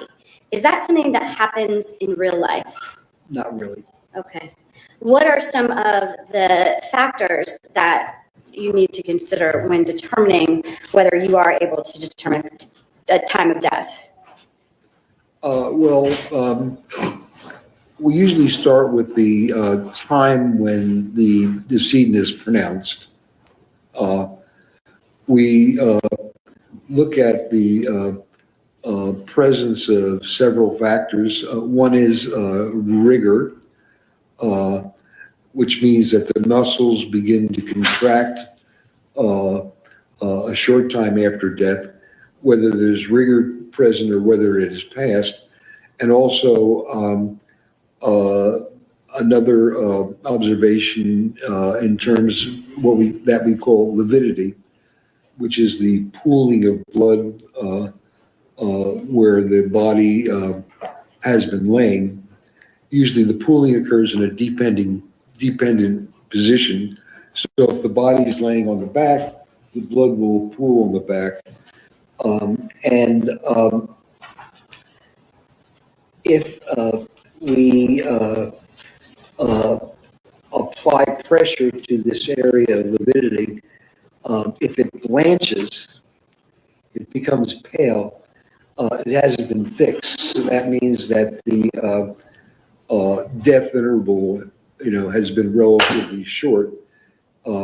If it doesn't blanch, we say that the lividity is fixed, and that indicates that the body has been deceased somewhat longer. There are a number of environmental factors that can, that we have to consider. So considering the time of death is not a precise science. You did discuss rigor. When does rigor generally set in? Can you approximate that after the death? It'll usually begin to set in within maybe 30 minutes to an hour.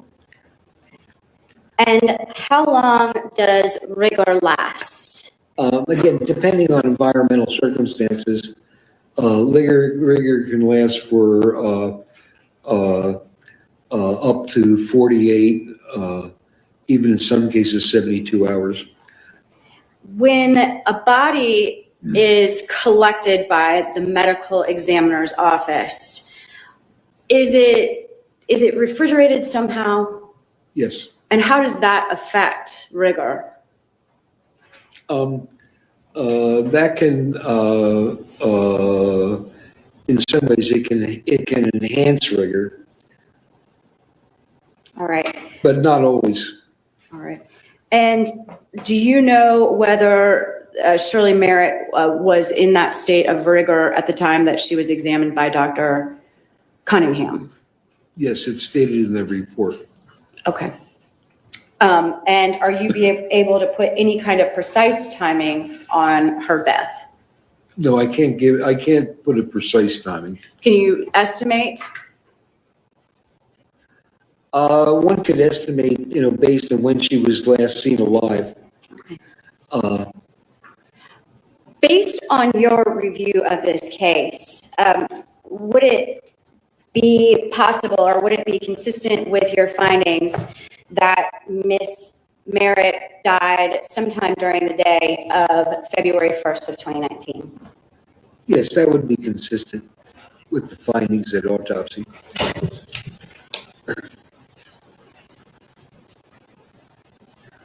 I have no further questions.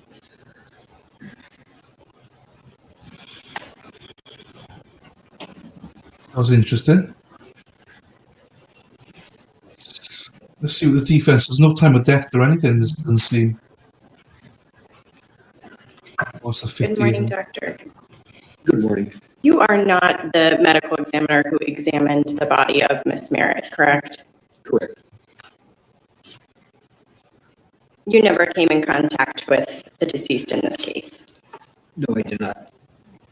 You did not go to 1590 Planters Row, No, and you didn't visit the scene of this case. I did not. Your involvement did not begin until recently, correct? Correct. And that was when? I believe it was last week.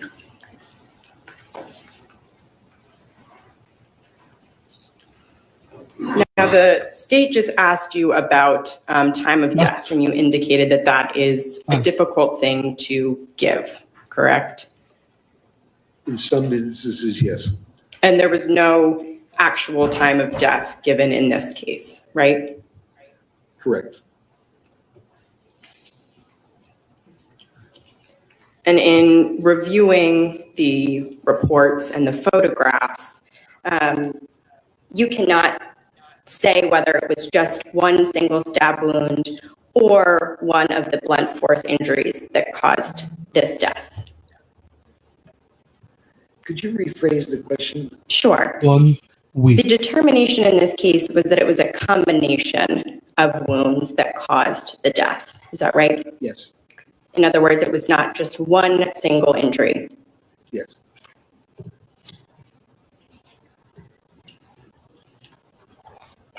And you cannot say in this case the number of assailants involved in the death. No, I cannot. Nothing further. Thank you, doctor. 1 week. Oh, did they not have a coroner? Dr. Weiner, may I continue, Your Honor? Yeah. Dr. Weiner, Left would knee. the injury to Weiner, Miss Weiner. Merritt's neck Dr. Weiner. That This is just would see ridiculous. in State's exhibit. We haven't got a coroner. Shit, we better get one quick.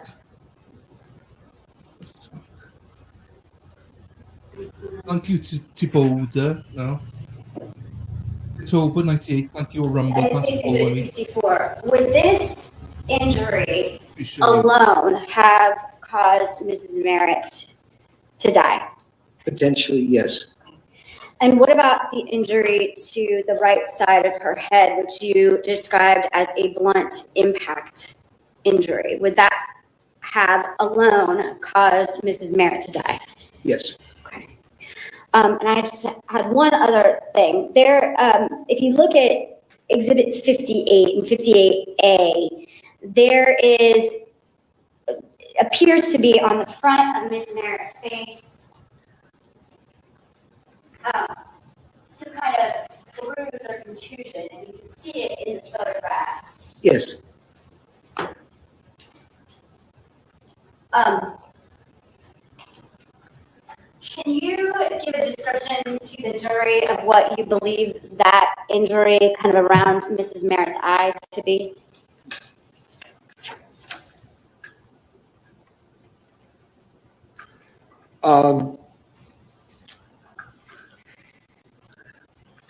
There's an abrasion present, and it's on a bruised face. We will frequently describe an injury like that as a abrasion over a contusion. And what would that have been caused by? Blunt impact trauma. And are each of the incised and stab wounds that you have reviewed in the photographs, do they appear, is it consistent that they would have all been caused by the same weapon? Yes. And would the weapon, as you see in State's Exhibit 61, is that consistent with potentially having caused each of those injuries? Yes, it is. Okay. No further questions. Best. Anything further, this witness? Not from the state, Your Honor. May the witness be excused? Yes, Your Honor. Is it? Thank you, Dr. Wayne. Thank you, Your Honor. All right, next witness. The state calls investigator Amber Winslow. I'm going to spell this one.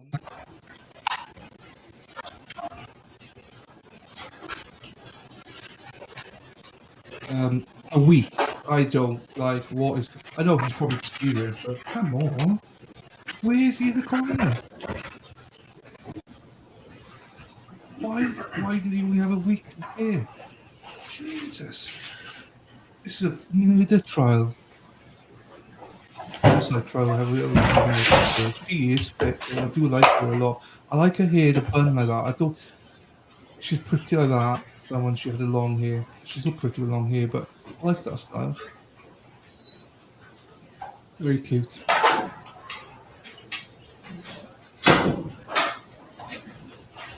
Alright, inspector, did I say inspector something?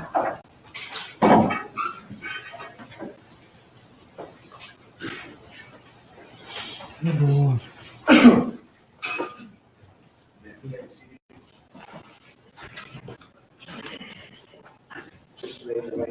We'll keep an eye out. Your ears out. What's you about to say? Amber Winslow, Amber Winslow. Good morning, Investigator Winslow. How are you employed? I am Deputy Chief Investigator at the DeKalb County Medical Examiner's Office. How long have you been employed with the ME's office? 6 years. All right. And what does an investigator with the ME's office do? We document and investigate all reported deaths to our office, deaths that occur in DeKalb County. Do you go to the scene where a death has occurred? Depending on the type of death, yes. Okay. When there is a suspected homicide, do you respond to those scenes? We do if the decedent is still on scene, yes. Okay. Do you recall responding to Planter's Way in Stone Mountain on February 1st of 2019? Believe on February 2nd, I did respond. I apologize, February 2nd. What was the call in regard to? It was in regards to a homicide. Was the decedent still on the scene at that time? Yes. Do you recall what time you responded to that scene? I responded at 2:15 It was at 2:15 a.m. or p.m.? p.m. I'm All sorry. right. And what did you find when you responded? Well, our response, we come, after the police were the last ones to arrive. So I meet with detectives, get whatever information I need. I photograph the scene, immediate scene, and the body that is on scene. So on this particular day, I did all that. And I was escorted to the scene, and that's where Miss Merritt, to her body. And she was at the bottom of the stairs, the basement. All right. And can you just give a general description of her body when you responded to the scene? Yes. She was at the bottom of the stairs, lying on her left side, kind of in a curled up position. She was fully clothed. I say that that's something we document, Upon further investigation, we have to document any injury, trauma, anything like that, and photograph it as well. And did you turn her over at any time? Yes, absolutely. So we photograph and document what we see initially, and then I did flip her over to see if there were any other injury or trauma to her, to the other side of her body. Did you see any injuries when you turned her over that you did not see initially when you responded? I did. Can you describe that for the jury? Yes. When I flipped her over, I did observe what appeared to be sharp force injuries to her neck area, and also trauma to her face. Also, I observed a very large knife blade sticking out of her cheek, her right cheek. Did you see any items around Mrs. Merritt's body that you recall? Yes. Crime scene for the police department had already been there, so they had items marked. I did observe one of the pieces of evidence marked was a black knife, a handle to a knife, and also a weight, a 35-pound weight was also marked. Investigator Winslow, can I get you to move a little closer or speak up just a little bit? Yes, Your Honor. Okay, Sorry. Do you have experience with determining whether a body is in rigor mortis? I do have some experience, yes. And could you tell, just based on your observation, whether Mrs. Merritt's body was in rigor at that time? Once I did manipulate her body and roll her over, I did observe her to be in rigor, yes. And what information are you basing that on? Her muscles were stiff, so when I rolled her, her body stayed in that position with her knees bent. Her arms remained in the position they were when she was initially found. So when I rolled her up, her muscles in her hands and arms were stiff and staying in that position. They didn't just fall limp once I moved her. Did you notice anything in Mrs. Merritt's hands? I did. I What did was that? observe she had hair. It appeared to be possibly her own hair. I'm going to show you State's Exhibit 67. Is this a photograph of one of Mrs. Merritt's It hands? is. It is. And what are we looking at here in State's Exhibit 68? Right. That's her right hand, and that has hair in it. It appears to be the way she was found. Her hand was up near her face and head, so it appears to me that was her hair. So Did you bag her hands? absolutely, every homicide we bag their hands, whether we see any type of evidence or not, to something to do in case there's trace evidence that we can't see, but we do that to protect any evidence so then it can be recovered back at the lab during the autopsy. And that evidence that you were protecting, would that have been the hair in Mrs. Merritt's hand? Correct.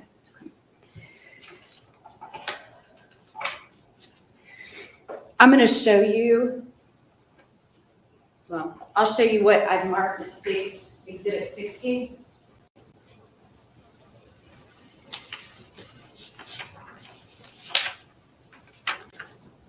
Would you please look at that item and explain what it is to the jury? Okay. This is an, may I allowed to open it? Yes. Okay. An evidence box. That came from our lab.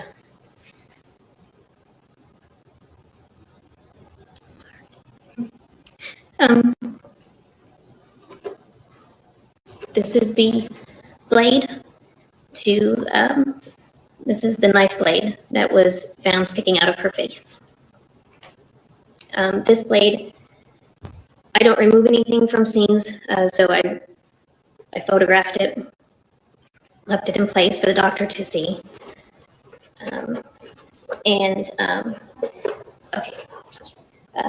Prepared her for transport by placing her in a body bag with that still in her face, and sealed the bag with a tag and a zip tie.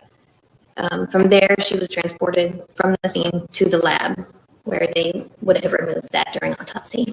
Would you, how are you able to identify this as the actual blade that was removed from Mrs. Merritt's face? It was mainly because this is our evidence box. This is our label that has our case number, the victim's information, and anyone from our office that is involved in the case, the doctor's name, the lab tech, and my name as the investigator. And what is the case number that's labeled with? 19-0188. This time I go to Ms. State's 60. Any objections? Admitted.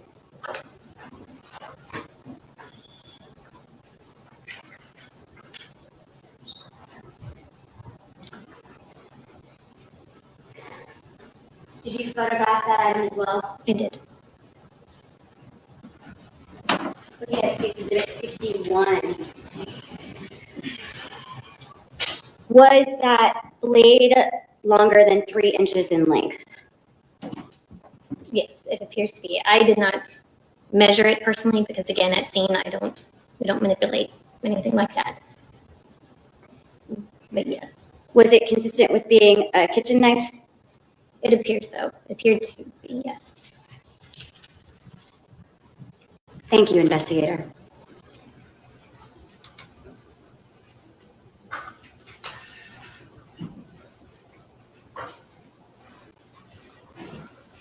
Good morning, Investigator Winslow. When you arrived at the scene, I believe you said it was 2:18 p.m., you met with the officers that were already there, is that right? Yes, do you have it 2:15? And they, I'm sorry?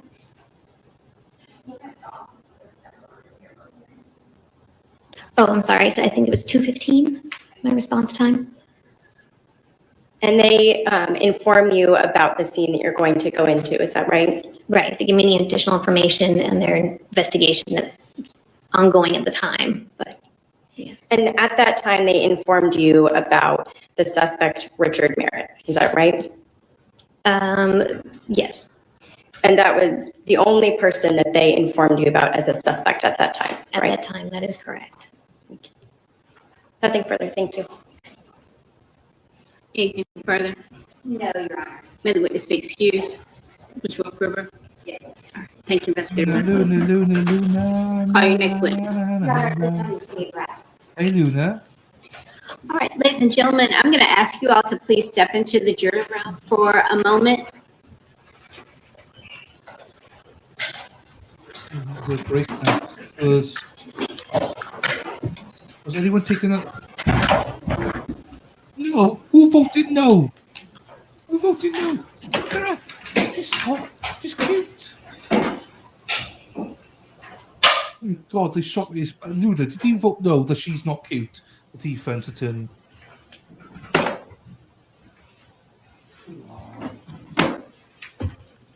apart from Lefty and Sal, it's mostly women I got here, and Carolyn. Oh, Luna. So Alex Murdoch's birthday is 27th of September, according to somebody in this chat. Oh, 27th of May. Are there any sorry. motions for the court to consider? Nothing to see. Your Honor, this time we will move for the very real acquittal. The state has done an excellent job of proving that Ms. Merritt was the victim of a homicide. However, we believe that they have fallen short of proving that Richard Merritt is the perpetrator in this case. So we therefore move for acquittal as all counts. Ms. Pop? Your Honor, I believe that we have identified the defendant as the perpetrator. He was at the house between 9:30 a.m. and 2:30 that day. After he left, there were no signs of forced entry, no signs of any tampering or any theft other than the vehicle and phone that he had stolen from his mother. The victim was cooking a meal for the defendant before he was supposed to turn himself into jail. And as she explained to her cousin's cousin, Mike Jeffco, things were bad that day. He absconded from the scene, and Your Honor, the only reasonable theory of what happened during that day was that the defendant committed this offense. Better have made a mistake and meant yes. It's because she has got big ass, big lips, and everything. You know. Yes, and additionally, Your Honor, the victim, Mrs. Merritt, was killed by items from inside the home. You All will right, never the court forget does that day. find that there is sufficient evidence that has been submitted for this case to go forward to the jury. And I find that as to all 6 counts in the indictment, so I will deny the defendant's motion. Mr. Queen, has your client made a decision about whether or not he's going to testify? Your Honor, can I speak to Mr. Merritt briefly on that matter? Yes. On that. Yes. So, that's a coincidence, isn't it, Luna? You got the same birthday as Maggie. Alex has got no excuse to forget Be in that recess one, for is about 10 minutes. he? Recess for 10 minutes. Okay. Deputy Madison, once you've taken him in the back, will you let the jury know we're going to take a short break and then we'll come back for testimony before lunch?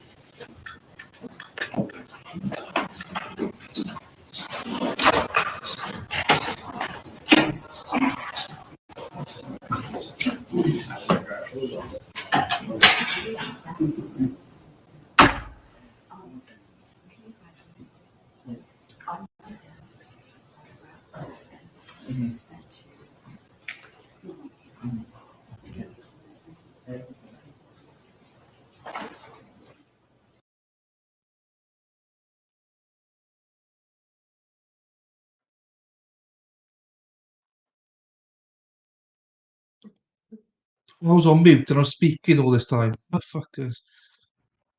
So I was saying, Luna, it's quite nice coincidence that you got the same birthday as Maggie, so Alex will never forget it. You better have meant yes, she's a cutie pie. Yeah, thank you. I know Lefty, he's voted yes. I prefer her in a little bun as well, rather than hair down. I think she looks really cute. I'd vote yes. So 2 people, 3 people, yeah. So Ludo, how can you make that mistake? I don't know. Ludo, you gonna join us for the Johnny Depp?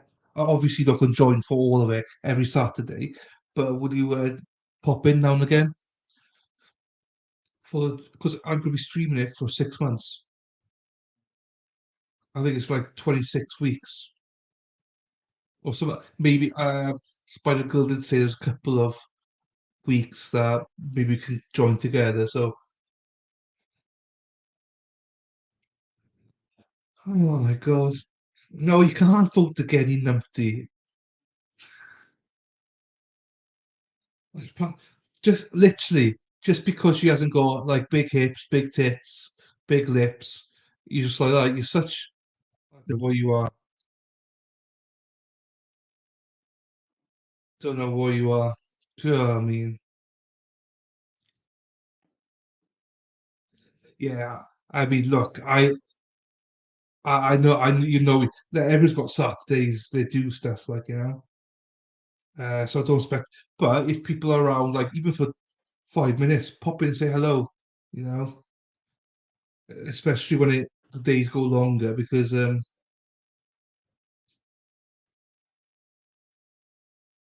just helps motivate it.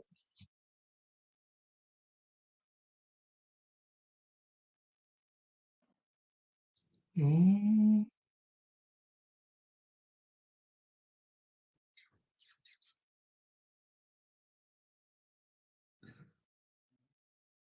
right, 2 seconds.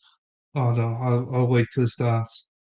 The guy that lives in my village, he reported his Raleigh car stolen. He'd just been found guilty that he actually had the car. Idiot. It's worth like 50 grand.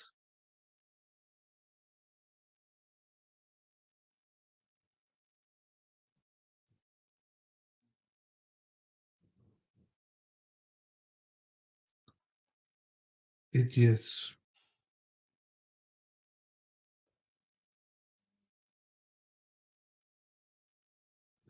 There we are. He's in the right place now. So yeah, thank you for everyone being here. No lefty, spider, mad, loons. I'm not sure who else is here, but thank you for being here. Rumble, we were doing well earlier on. I think. Oh, we're still doing all right. There's 7 people. Thank you, Rumble. Thanks for those that have followed the channel as well. If you can give it a like and follow, that'd be great. Same on YouTube. If you could please like the video, and if you haven't, if you can please subscribe. Luna, you've not liked the video yet, so please remember. Yeah. So the state have now rested, and um, I'm not sure who the defense have as witnesses. They've now gone to the back to discuss whether Richard Merritt is going to testify. I I know he doesn't have to, but I think he has to now because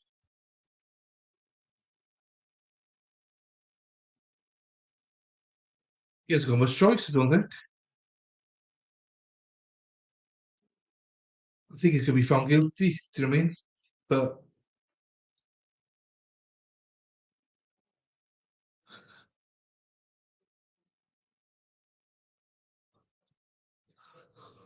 oh, where's that gone now? Oh, excuse me. Sorry. I didn't sleep well last night, and I go this today. I got filming tonight, 12:30 tonight, my time. Going up early tomorrow, pick my niece up. Jesus, I'll be knackered. Then Saturday, gonna have Depp v Heard. Woo-hoo-hoo. I just want to get out of the way. I mean, I've been pestered by Spider Girl for so long to do it. I just want to get it out of the way. I was going to do it in Christmas time, but I think with that sort of trial, because we know the result, it's like if people can watch it, pop in. If you can't, and hopefully watch it afterwards as a reminder. I'll skip in all breaks and all of those things. So, oh, good luck, Lefty. Good luck. Hopefully, you shoot a good one today, my friend. Hopefully, pop back in later. Tell us how we done. But yeah, best of luck. Hopefully, the weather's okay as well for you out there. And thank you for being here, man. You number one, man. Thank you. Really appreciate you being here. Oh, shit, just do only pick a spot. Oh, it was nice, but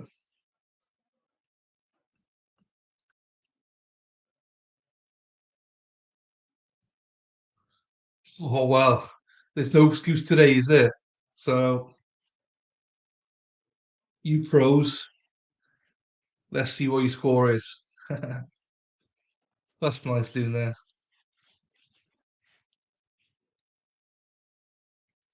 You working today, Luna?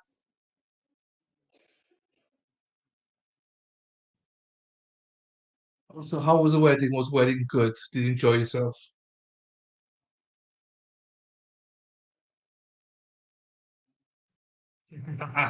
We all do, don't we? We all do.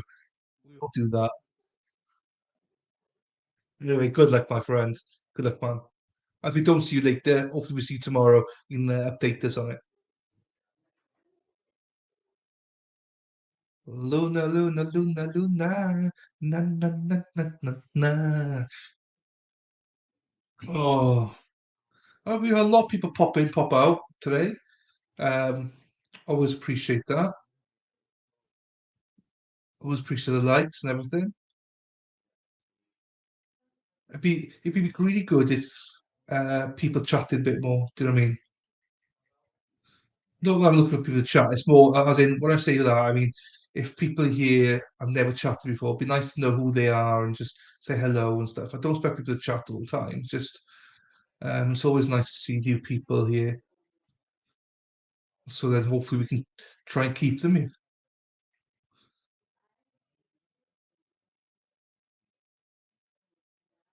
So yeah, here we go. Right. I genuinely hope. Can you imagine if they come out? No, he's not gonna go on the witness stand and we rest our case. No, surely they got some witnesses as well. I don't know what witnesses are they going to bring. Don't bring. I said from the start, his ex-wife. I dismissed the testimony straight away. I do not want to hear character stuff. I want to see evidence, not character witnesses. I don't care. His ex-wife. People are like, oh yeah, but she's believable. No, she wasn't. Not for me. I dismissed it straight away. I won't ask any questions any further then, Luna. We've all been there.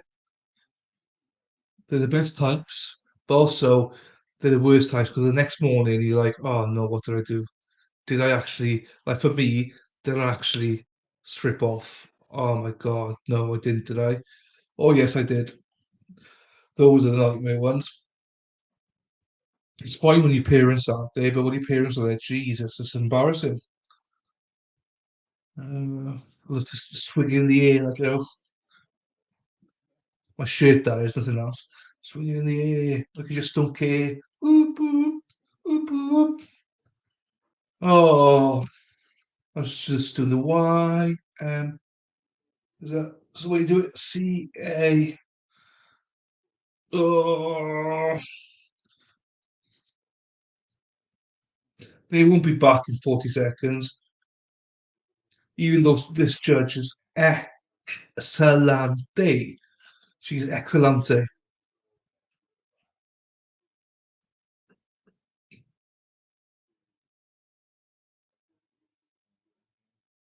When it comes back, I'll just run that for a second and then be back.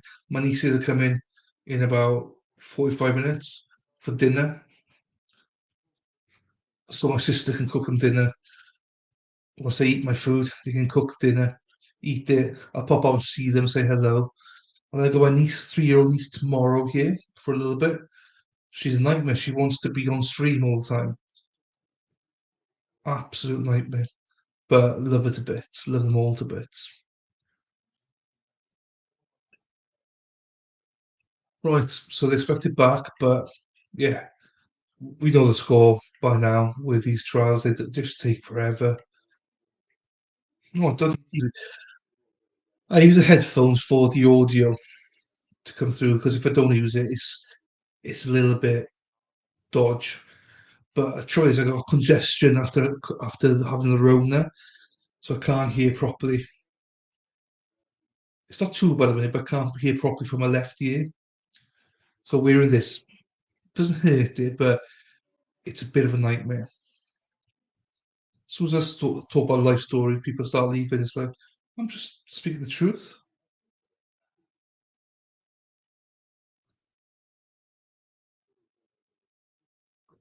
Da, da, da, da, da, da.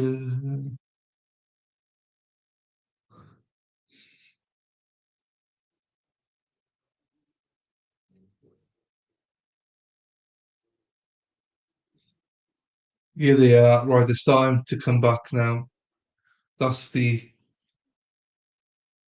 That's the prosecutor, one of them.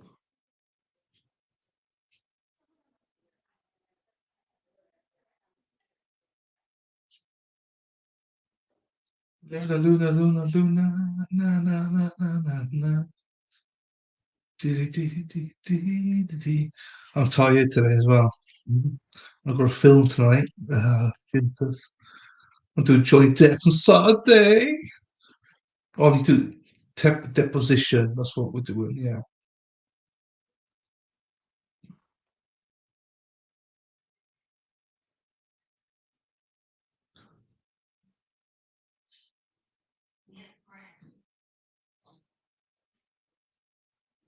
Whilst we're waiting there, I'll be back in literally 30 seconds. Well, maybe 1 minute.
Here we are. She's fit as well.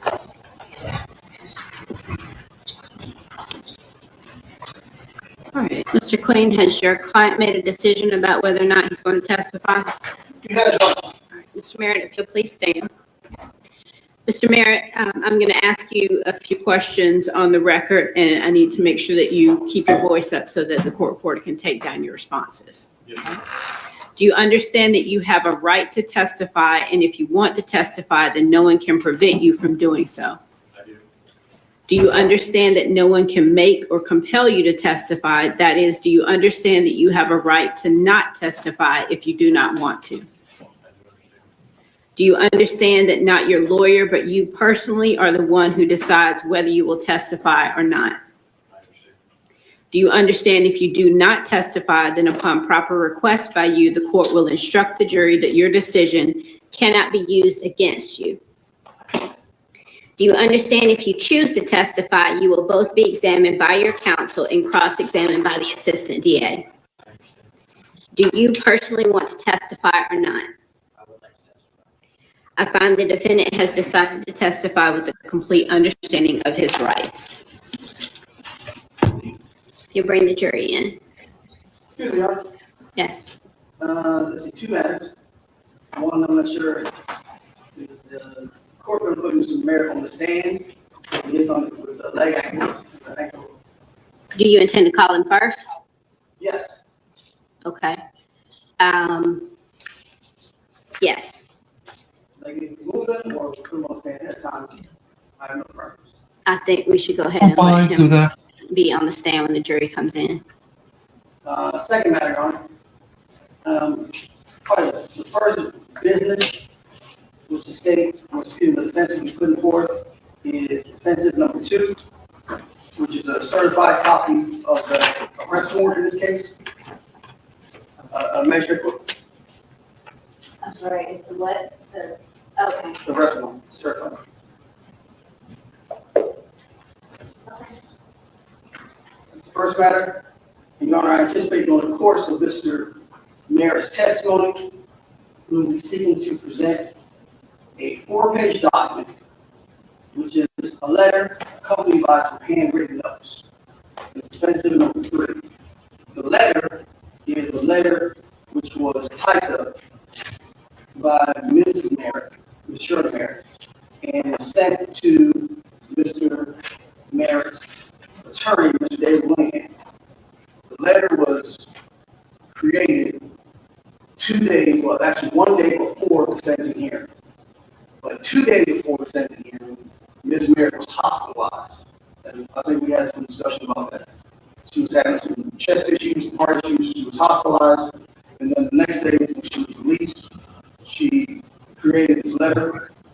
And this letter talks about some of the issues regarding the case, some of the issues about the conflict and the distress it caused her and the family.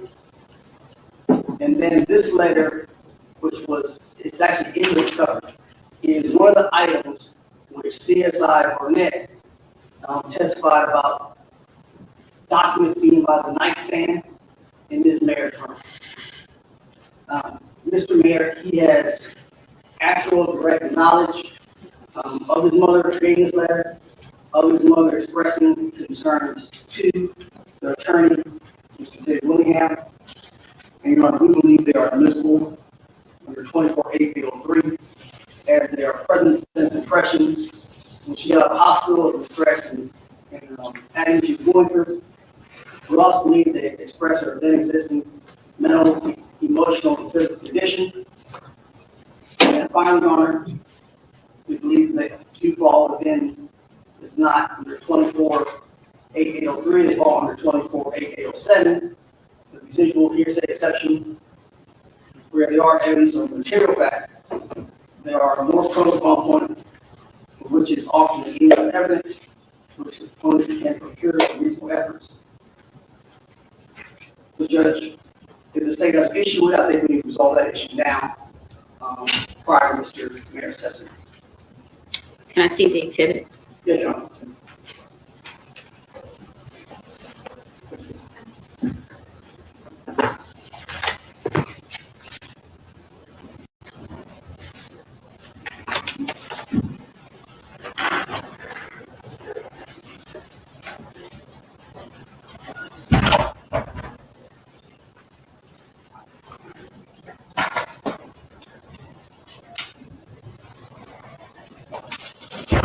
So he is taking stand. I think he had to take the stand. He has to explain what he was doing in the house, how he wasn't there when his mother was killed, why he took the car, why he took the phone. So there's things he needs to explain. Maybe there is an answer, but at the minute, no one broke into the house. Everything was in one piece. The knife used was from the kitchen. So no one brought the knife with them. Nothing was stolen. I think it's reasonable to think that he would be the killer. Who else? Well, what's his motive? I don't get what his motive is unless it's to take her car. Or unless it's to cause her less pain. Because he knows he's never going to see her again. Like, as in, out in the real world. Because he's about to do a runner. Because he thinks about 15 years' time she's probably not going to be alive. can you do that to your mother, though? Jesus.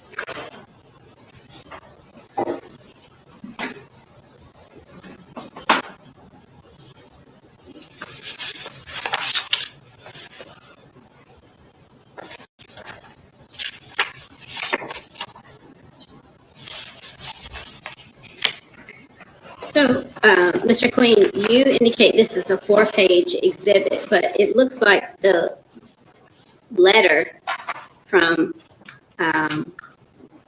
Mrs. Merritt is only the first 2 pages.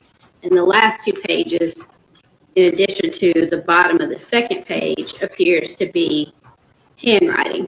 So is this how the letter was received by the attorney? The attorney received the first 2 pages. Uh-huh. It appears that the document which was left by the bank is actually the 4 pages. So whose handwriting is this? That is Mrs. Merritt's handwriting. And somebody's going to be able to identify that as her handwriting? Mr. Merritt, yes. Yes, Your Honor.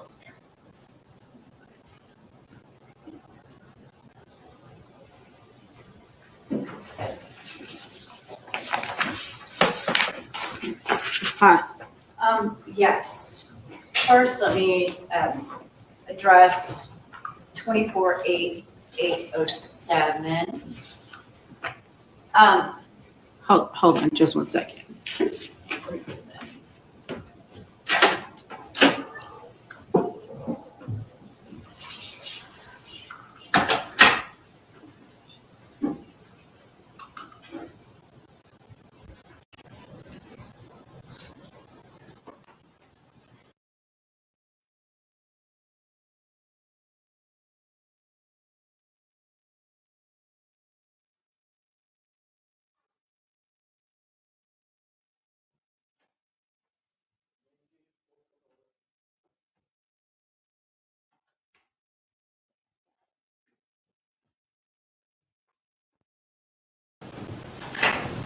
All right, first, let me just get the residual hearsay exception out of the way.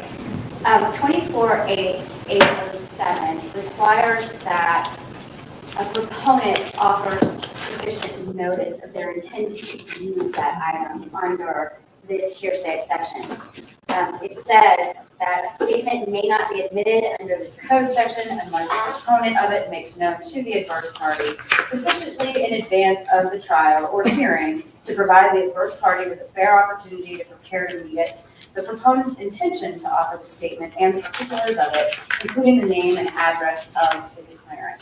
We have not had any kind of advance notice. This is the first that we've heard that they do intend to use it. We've always considered this to be hearsay of Mrs. Merritt that does not fall under any exception. As to present sense impression, Your Honor, that a present sense impression is something like when somebody calls 911 and they're talking about the impressions that they have at the time that they are seeing them. That's not the case in this letter here. She talks about something that happened in the past, and she actually says, I felt nauseated, dizzy, and nearly fainted. Again, that's clear that she is not speaking in the present sense, but rather of what had happened in the past. Additionally, this is full of hearsay. She's talking about what Janine allegedly had said to her in the past, and she's describing events that occurred in the days preceding her writing this letter. Again, there's no guarantees of trustworthiness. There's no, as to the letter, I'm not sure how they intend to admit this and authenticate it, but it's a typewritten letter. Nobody can testify as to whether Mrs. Merritt wrote it or it was found in the house, but it could have just as easily been written by the defendant. And so there's no way to authenticate it. I know that David Willingham, the defendant's previous attorney in Cobb County, was under subpoena, but I believe he was told not to come this morning by the defense. So I don't think that they'll be able to authenticate this through him either. I just think that there's issues all around with this letter, and I don't think that it falls under any of the hearsay exceptions. So I'd ask that it not be admitted. Well, the residual exception would only apply if the court doesn't find that it falls underneath one of the other exceptions to hearsay. Mr. Queen, as far as 803 goes, explain to me how this is an excited utterance.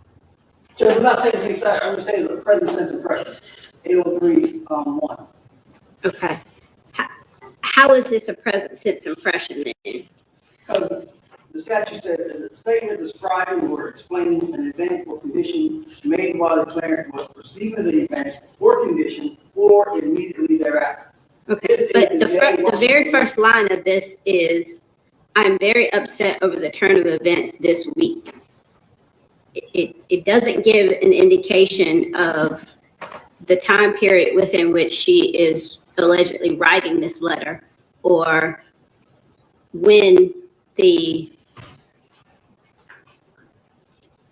flyer in the mailbox was received.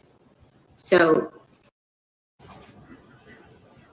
how does this indicate that this was prepared while the declarant was still under the stress of the situation? The letter is dated January 17th. I understand. She was hospitalized on the 16th. We already heard from Ms. Merritt that a couple of days prior to the sentencing, which the record shows on the 18th, is when the cartoon was sent.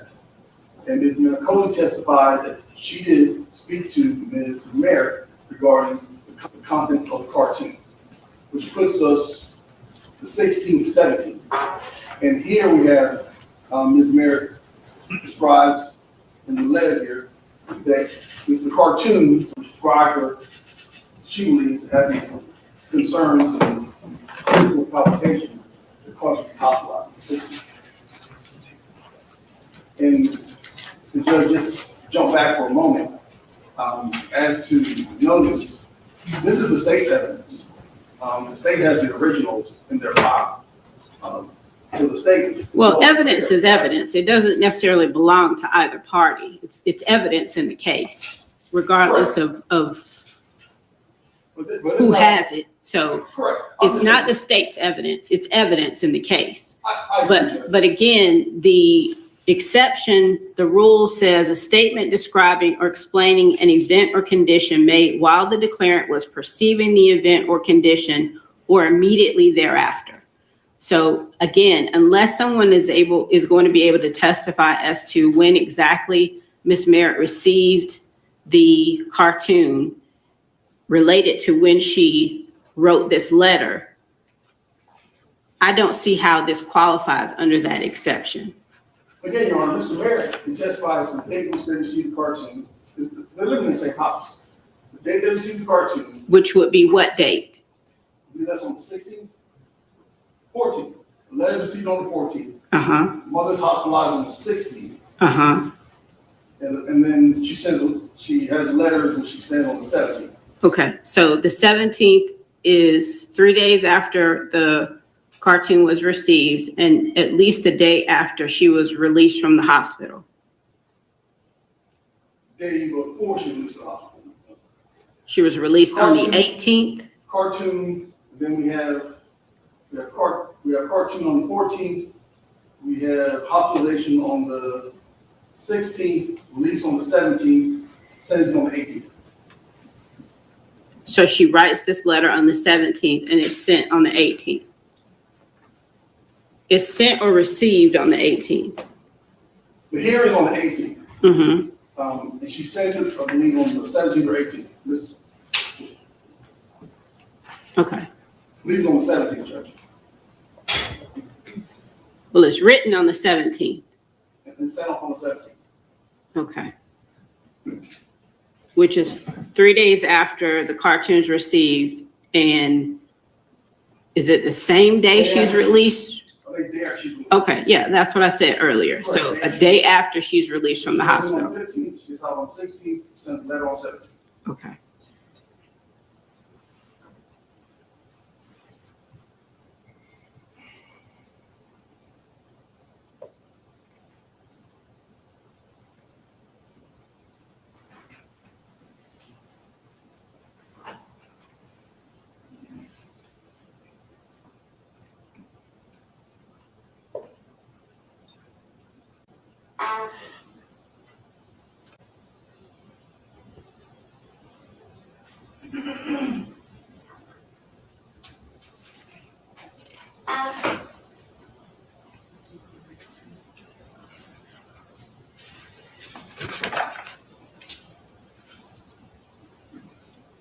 How's the audio now? Is it still crackling? I've just taken my headphones off.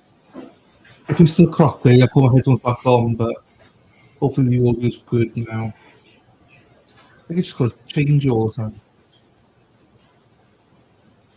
It's silence though, jeez. That's why I thought I'd break it a little bit.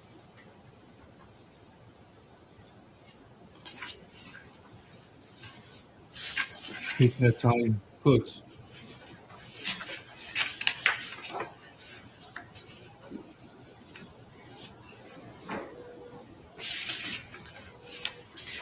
All right. Again, I don't see how this fits under 8031. The contents of the letter are specifically, it seems to me, requesting that the attorney contact the district attorney's office in Cobb County and alert them about what Ms. Merritt perceives as someone who maybe have been involved in the case in Cobb County, preparing and sending this flyer in the mailbox.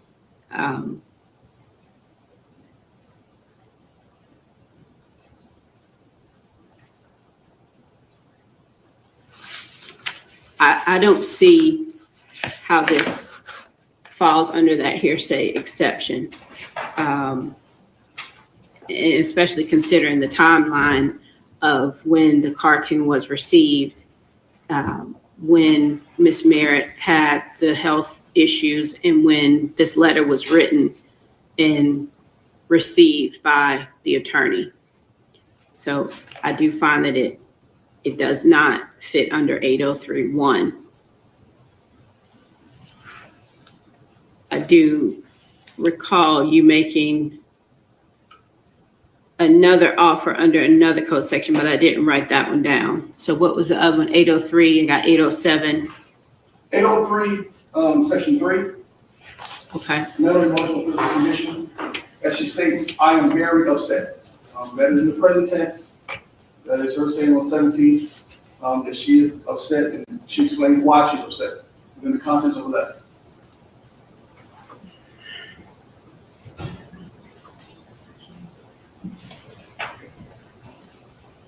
And what is this probative of?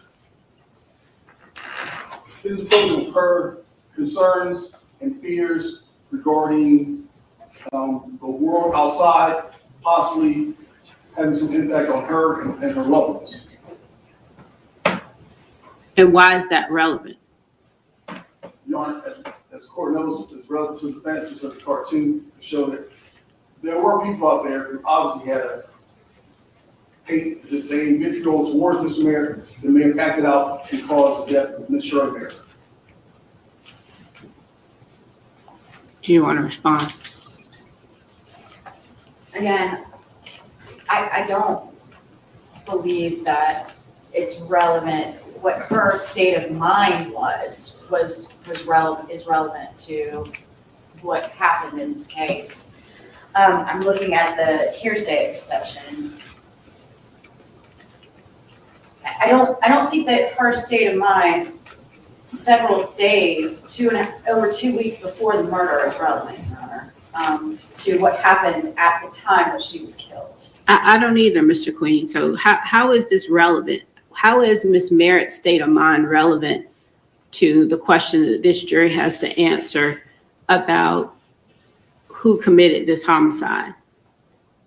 No, again, Ms. Merritt having fears of outsiders is relevant to show that there was a perceived, and then as we will say, an actual threat to her life out there. A perceived threat to her life. In what way? Judge, if you look at the letter, she's talking about she's fearful for herself, she's concerned about herself, she's concerned about the kids, her particular grandkids, concerned about her daughter-in-law at the time, Ms. Manicosa. So Judge, we believe that goes to the whole idea that there may have been actual people out there, outside, who were maybe looking at her, looking towards her, looking to. But the cartoon is not about Miss Merritt. It's not, and here's the other thing, because he's living with her, how are we to say that the target of the cartoon was Miss Merritt and not Mr. Merritt? There's no indication on the cartoon that it was specifically sent to her or that there was any alleged threat to her. Your client is identified in the cartoon specifically. So, and again, I don't see how any concern that she may have had about her safety or the daughter-in-law's safety or the grandchildren, how that connects to this homicide. There's no forced entry, there's no indication, there's no testimony thus far about any defensive injuries on Ms. Merritt that would indicate that there was a struggle or that someone broke into the house or that there was some specific threat to her the morning or the day that this occurred.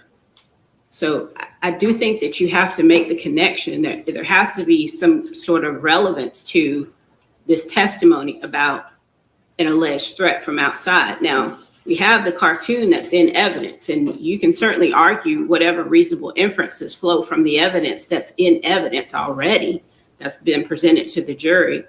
But at this point, I don't see how this is relevant. And I don't see how it falls under any of the hearsay exceptions.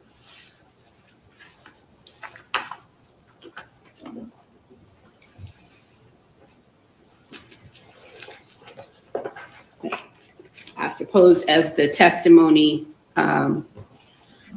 unfolds, that may change. I don't know.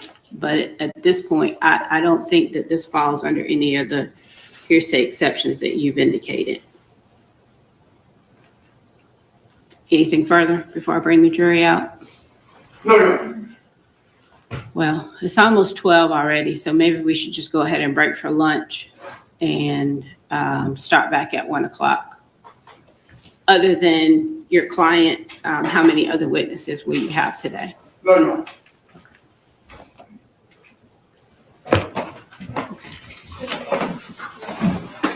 Yes, you bring the jury out.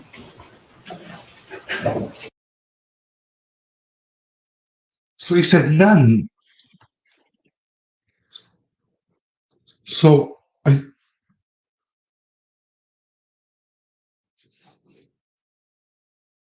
that mean that? Hang on. The class subtitle. Does that mean then that they're not bringing any witnesses? Or are the witnesses could be tomorrow? Don't tell me it could be tomorrow. Is that it?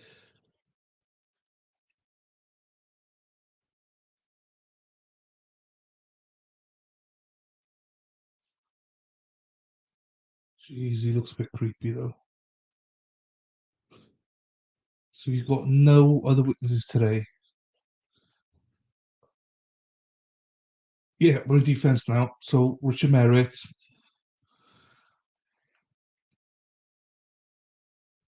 Richard Merritt is taking a stand. He's going to be on the stand for quite some time.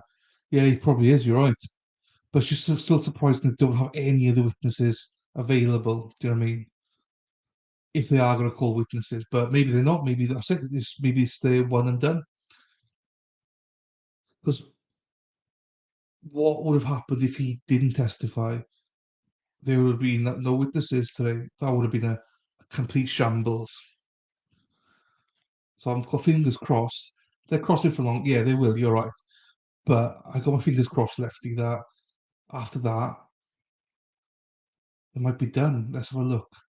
The other trial that we're looking at, the NFL one, I read this morning they're still trying to get a jury together, so it's not even started yet. They're hoping to have opening statements today, which would be quite nice if they rested today and we went into verdict watch. And we can start the other one tomorrow if it's there, and there's no delay. I don't know, I'm wishful thinking probably, but I'm not sure what they're still standing for. Yeah, that's true. That is true. I'm just surprised they don't have one other witness ready. Surely there's, people are available for them, but hey, you could be right. The guys that they know this is going to take all day, so well, they're in for lunch now, which is good timing because I got my nieces coming literally in quarter of an hour. It's supposed to be, so I'll get to spend a little bit of time with them, which would be nice. I'm not sure if that is nice or not, but no, it is lovely. Depending on what mood they're in. One's a teenager, 16. One's on the way to being a teenager, 12. The other one's 11, and she's still a sweetheart, and the one's 3. So you can imagine running rings around us all. She's the boss at 3 years old. So we'll have some chicken nuggets and chips, or chicken nuggets and fries for you weirdos in America. So this has worked out. Lunch has worked out quite nicely. Just put that in here as well. Where's this? I don't speak. Okay, Thank you for your patience. There are a few matters I needed to address with the attorneys before we start with the defense's case. It is 15 to 12 at this point, so I'm going to go ahead and release you for lunch. When you come back at 1 o'clock, we'll hear testimony from the defense, and we will continue on with the evidence in the case. So please remember the instruction not to talk about the case or allow anyone to talk to you about the case. And please meet the deputy out in front of 7A at the other end of the hallway. There is another trial going on in 7A. So if you'll just make sure that you kind of stay to one side so that we don't disrupt the proceedings down there as well. All right. Thank you very much. Have a nice lunch. See you all at 1 o'clock. All right.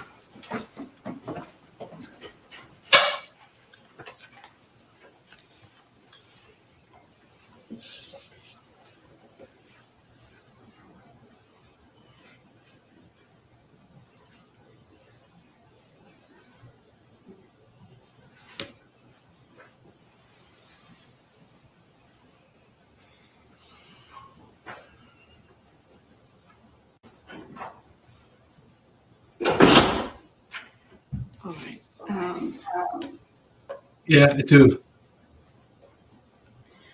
You can be seated. Mr. Green, just so that I'm clear and the record is clear, the Exhibit 3, how did your client come into contact with that exhibit? The exhibit, we got it in the discovery from the state. Okay. Did you not say that Mr. Willingham had shown it to him or provided it to him at some point? They discussed it. Mr. Willingham, he has seen it. He has a copy of his own. Okay. But they all discussed it. So he discussed it with Mr. Merritt. Right. So Mr. Merritt didn't actually see the letter until Excuse me, he's seen the letter and his mother did. And then, of course, I was living in the house and I seen the letter was in the house. I thought you said the letter was found at her bedside.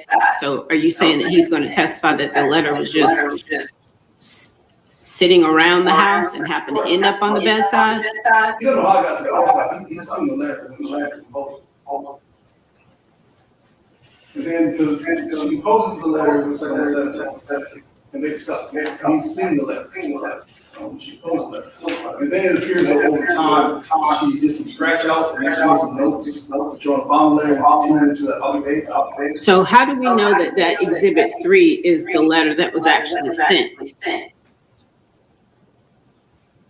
The typewritten portion is the part that Willingham received, the letter to the attorney. Right.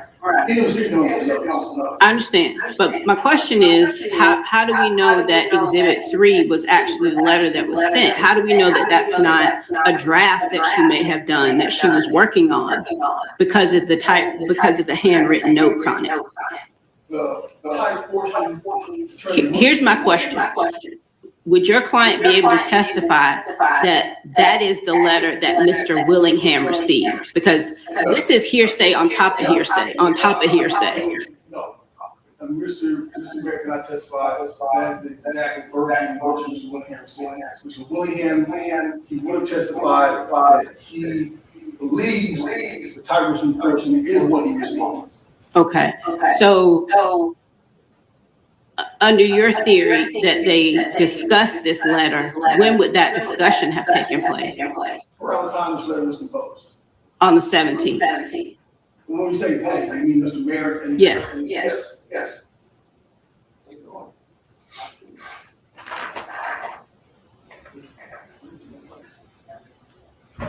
I'm just trying to get straight in my mind.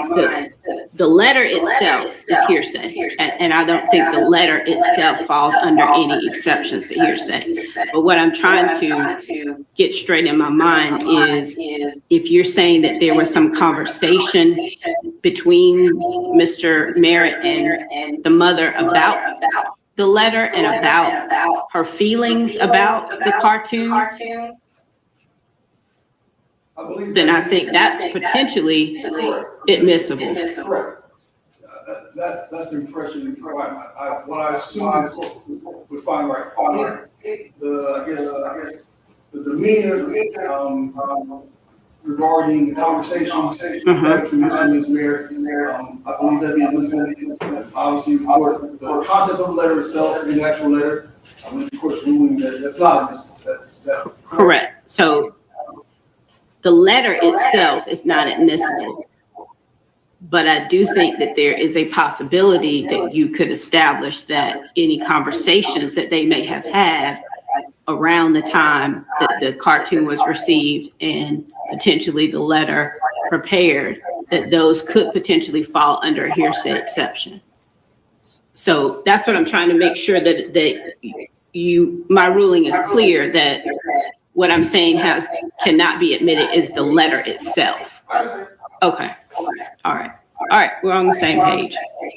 Okay. Anything further? I don't have any discovery of what those statements may be. They haven't been provided to the state, which is required under the residual exception to the residual. Well, the residual exception would only apply if the court finds that it doesn't fall under another exception. I'm just trying to figure out, not knowing the statements, I don't know that we know what exception they would fall under. I don't either, but Okay. I guess we'll see. Thank you. Okay. All right. Okay. All right. We'll be in recess till 1. And I expect that we probably will finish a little early today. So we can go ahead and do the charge conference. And my expectation is we'll have closings in the morning at 9. Closing tomorrow morning. There's only one witness. Only Richard Merritt, that's it. So she just said closings tomorrow morning at 9. That's amazing. Scones and cream. Well, scones is something that we put jam and cream on, whipped cream or butter. It's sweet for us as well. Scones is great, and biscuits. So your biscuits is scones and put gravy on it. You are. I'm not gonna say you were disgusting, but you're very close to being disgusting. Um, with that, guys, gonna love you and leave you. My nieces have all four have just arrived. I can hear them whispering outside my door. So I am going to spend the next 45 minutes, an hour with them, and come back, refresh for stream. I don't normally drop out this early, but I don't get to see my nieces all that often, so I want to spend the next hour with them. So hopefully you will come back. I've got all the list here. So these are times that we're back. So let me just change that one. That's need to go there. On.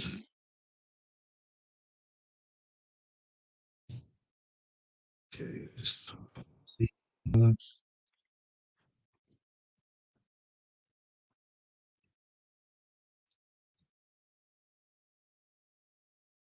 Oh yeah, I think your biscuits like our scones. I think.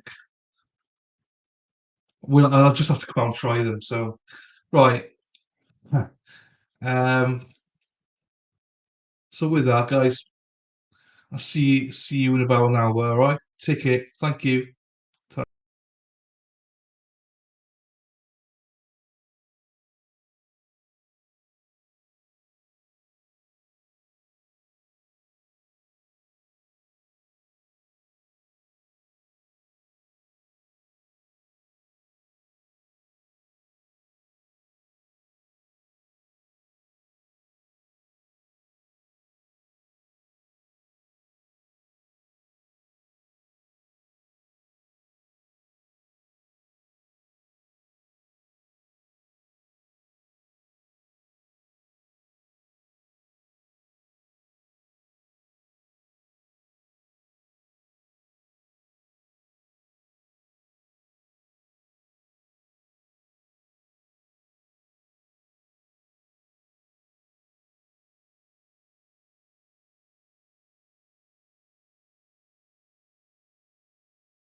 What great timing.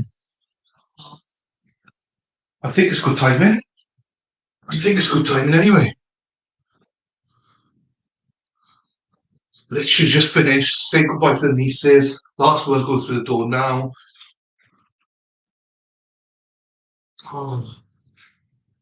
Oh, they're so difficult now to please. You know, when they're little, so easy to please. Well, not so easy, but you can coax them to do stuff or bribe them. Now, if you want to bribe kids, it's like, oh, cash, cash. It's like, well, bloody hell, when I was your age, it was bloody chocolate or something. Now, it's cash. Okay, here's a pound. No, 30 quid minimum. Nuts. They're not that bad, to be fair, but. Right, who we got? Gio. Hello, Gio. I'm not sure if you're still here, Gio, but hello. Welcome, Gio. We were having discussion before break about biscuits and scones and how weird guys must think we are and we think you are. Remember we in Vegas once having I asked for pancakes with strawberries for breakfast. Here you'd get probably 2 pancakes and a few strawberries on it, a bit of meal, a bit of honey like on it. Brilliant. They brought it out, was like, I think it was like 10 or 12 stacks of pancakes. Like I literally struggled to eat 2. I ate 2 with a bit of the strawberries. They're like, oh, shall I pack it away for you? I'm like, for what? I'm not going to eat them. I'm absolutely starving. So I couldn't eat the rest of the day, which is good in one way. I literally was so full. But there we are. The portion sizes in America is a different world, I'll be honest with you. If you watch Beard Meats Food or something like that, Jesus, see what he gets in America compared to the UK. I mean, there are a few places in the UK where you get good size meat or food, but nothing like America. She, oh, my sister's collecting. My alarm was going off. Yeah, hi Gio, nice to see you again. You caught us just on. We were on break, so nice for you to join us. Thank you very much for joining. So we've got now the defendants after the break going to the stand. His name's Richard Merritt, so he'll be on the stand, and that's it. That's their one and only witness. Tomorrow morning, they are doing closing arguments. So yeah, it'd been a nice trial, nice, easy trial. Do you know what I mean? I'm hoping we jump straight into that murder trial tomorrow, but it seems to have gone missing now. It's not on Law Network today, so I'm not sure what's going on with it. But hopefully it'll be there tomorrow. I know they're having trouble with jury selection.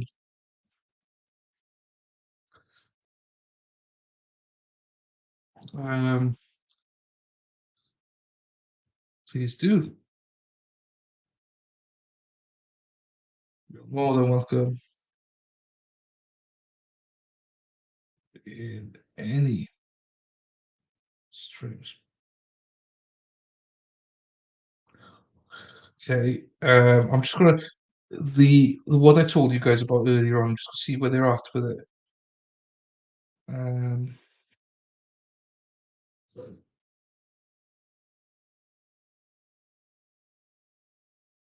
Right, I know where's that gone now?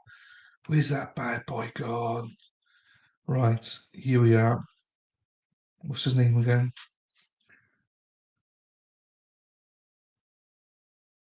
Travis Rudolph. Right, let's have a Google search of Travis Rudolph. So murder trial for FSU standout Travis Rudolph still in jury selection mode. Jury selection is taking longer than expected in the first-degree murder trial of former Florida State star wide receiver Travis Rudolph. Born and raised in West Palm Beach. Born and raised. Oh, there's a song there, Will Smith. Born and raised in West Palm Beach and attending Cardinal Newman High School. Rudolph is accused of shooting to death one of four men who confronted him at his Lake Park home just over 2 years ago. Police say he fired 40 shots at a vehicle, striking two men. One died and the other was wounded. There is still a pool of about 6 dozen jurors who have not been excused, but attorneys on both sides say opening statements could be given as soon as Tuesday. Well, I mean, this is an hour ago, so they might do open statements today, but we'll catch up. Whatever happens, we're catching up with it. I hope they do it this evening. Well, I mean, if they do this afternoon, we'll catch it because this is. Well, no, maybe not. Maybe not. That's me lying now. So we'll see. But that's our next one: the murder trial of defendant Travis Rudolph. And then this Saturday started off with um, Johnny Depp, Amber Heard, first episode deposition. That started as well.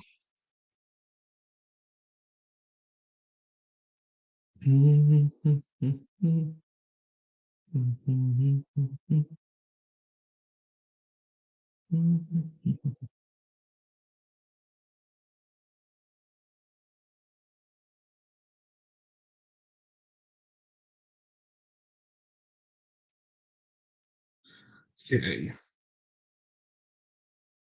Right. So probably just waiting for the jury now.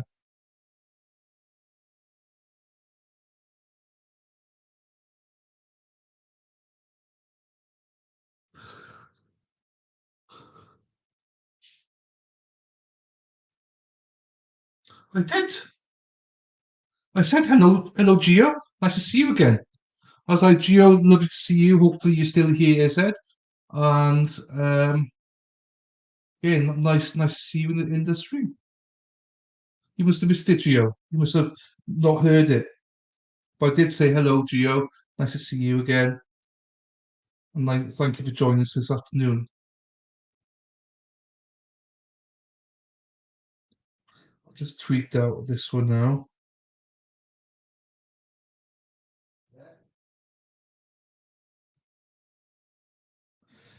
Where is that gone?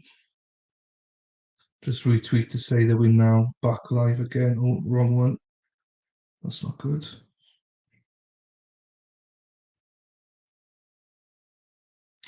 So today should be quite quick. Well, not quick, but I mean, they're going to do closing tomorrow, so that's quite quick. Share Twitter.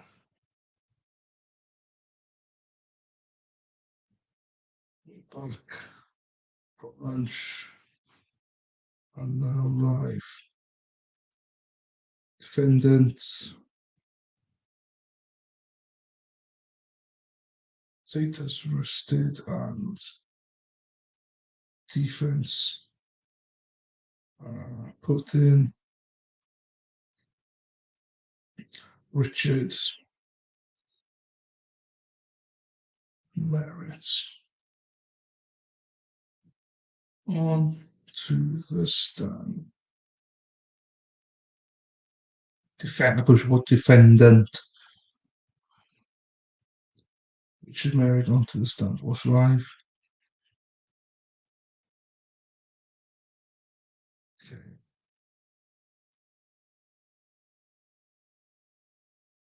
Tweets and now. Okay. That's done. That's sent.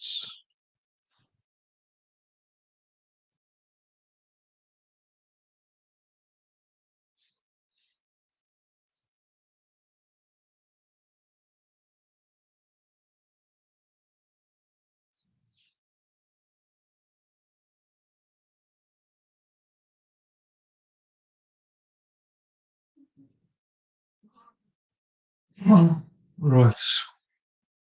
Oh, do you know what? I forgot. I think I put it on mute.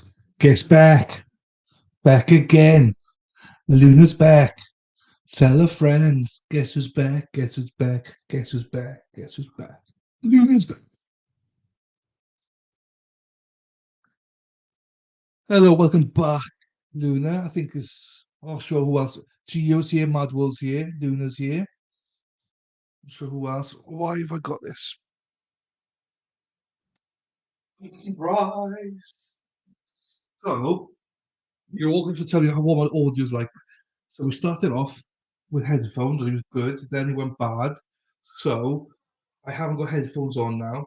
If it's crackling and really bad, I'll put my headphones on and see if that's better. So I can never figure out which one to use or what not to use. So Luna, basically what's happening here today is defendant Richard Merritt's going on the stand, and then basically closing arguments are tomorrow morning at 9 o'clock Eastern. Then we're going to go into the jury on the way in. You want me to seat it?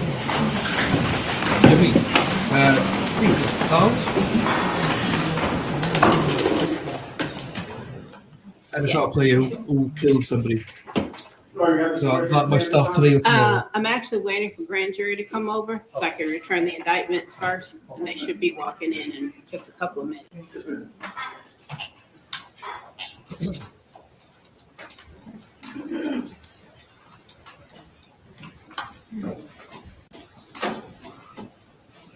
Yeah, so after tomorrow's closing arguments, we'll be starting Travis Rudolph.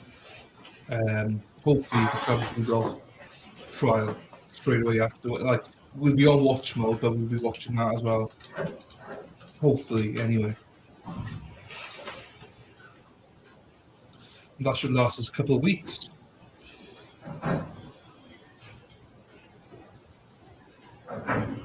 And he's accused of shooting. Well, I'm not sure. Do you know what? Well, let's watch it together. Let's see what happens in the trial.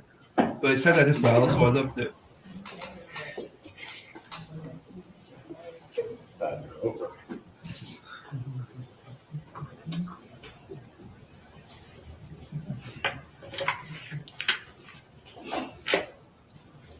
So the state are going to, like leftist said earlier on, the state are going to really grill this guy on the stand. So.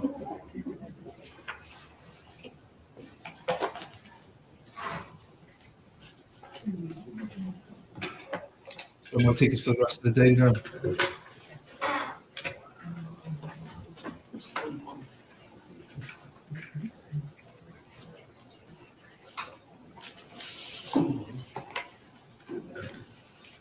Just waiting for somebody to come in, and then we're starting, I think.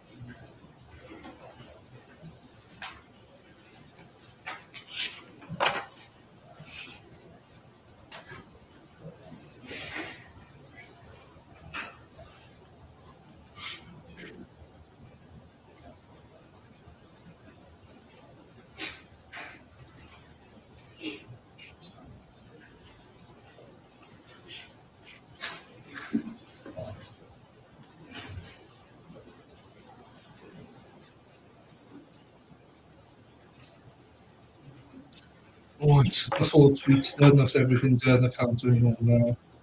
Feel free to retweet, like, and stuff like that. Luna, you said you start retweeting my stuff as well.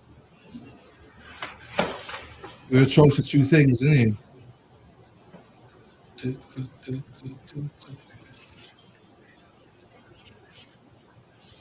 Intrigued to see what he's got to say. Or what the defense actually think. Who the hell killed his mother? I'm not an advocate of defendants going on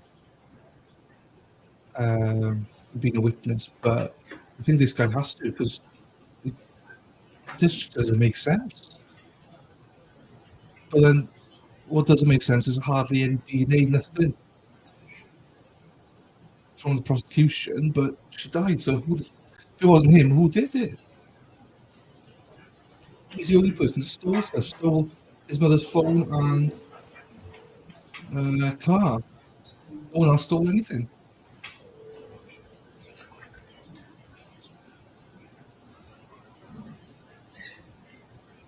So yeah, it'd be interesting. But the other question, what I think some guys are, what's his motive? I can't think what his motive was for killing his mother.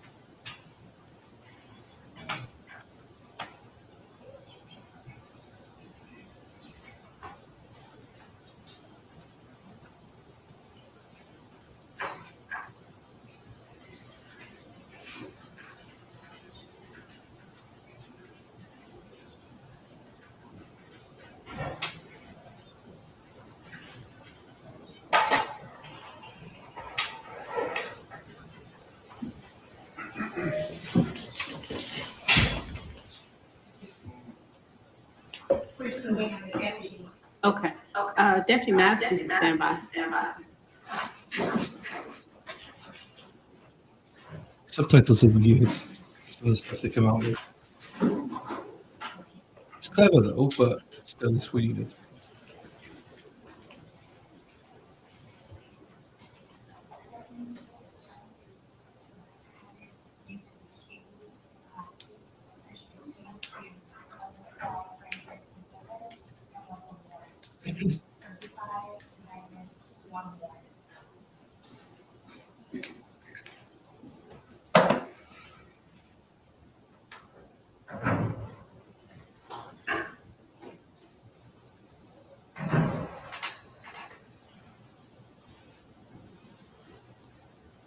Here it is, on his phone.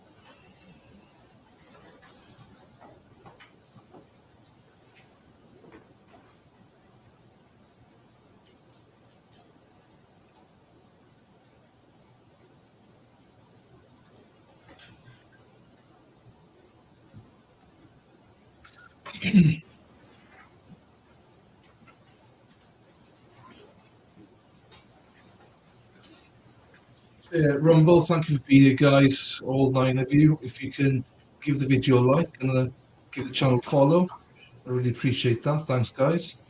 It does help the channel out a lot. Say for YouTube, if you have not liked the video yet, please like it. If you're not subscribed, please subscribe. Thank you very much. Oh, and as I say that, someone does like it on YouTube. Thank you very much, whoever that was. It does work to remind people sometimes, doesn't it?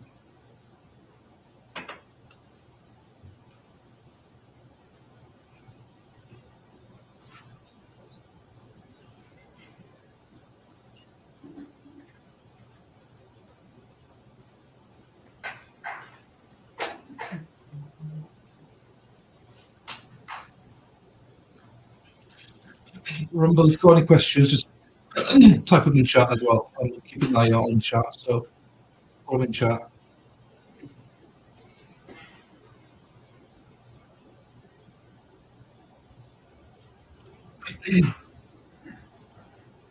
Excuse me.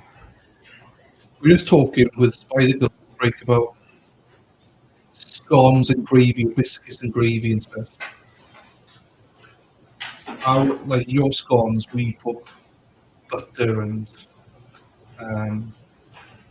what else we put on it?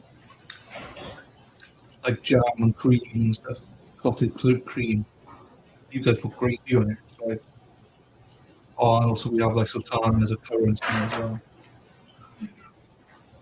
And for a biscuit, we call it scone. And ours scones are like sweet version, like, you know.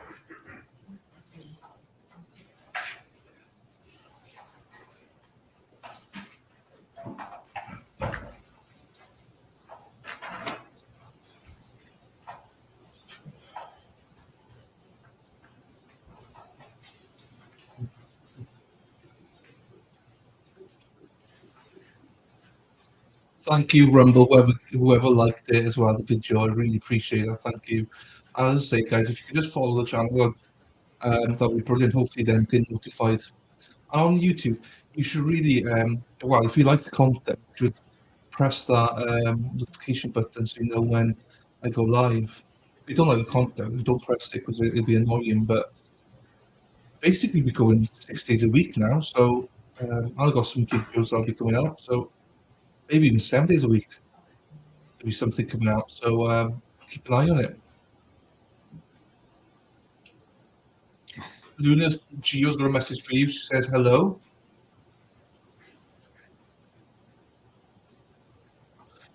Gio, she might be working, so she might not see you. I'm not sure. Sometimes some of the, like Luna and some of the guys work as well, so they don't always do it.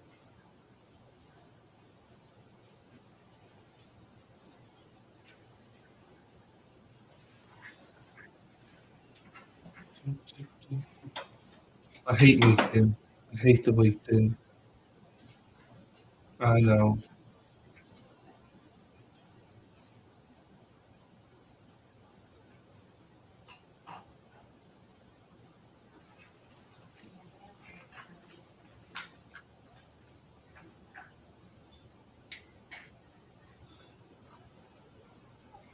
to try to go to it now. We need to refresh. Thank you.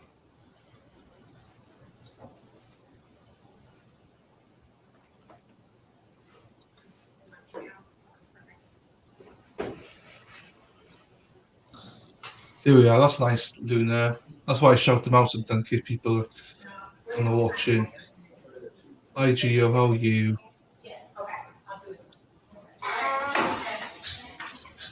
Luna, do you eat biscuits and gravy?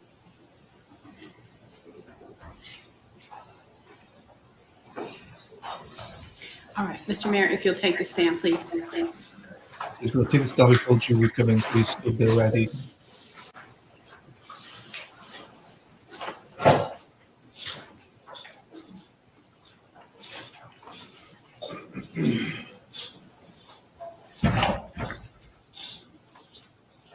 I think he's got chains on.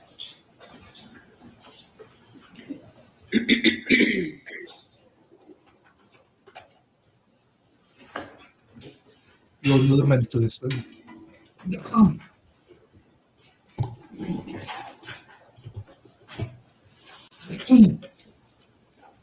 Gio, I'm not sure if you could. Is my mic working then? I've been speaking to you, Gio. I've spoken to you loads. Gio, welcome. Hope you join us for the rest of the afternoon. Nice to see you. I hope you're well, Gio, and all this. I'm definitely ignoring you, Gio. I'm not sure if you can hear me.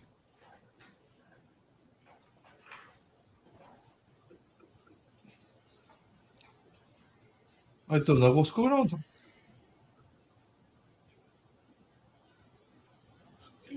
I've been speaking loads, Gio. I've been like, hey, Gio, welcome, Gio. You don't understand it. Biscuits and gravy. Fuck me. Not sure I'd ever try that, to be fair, but.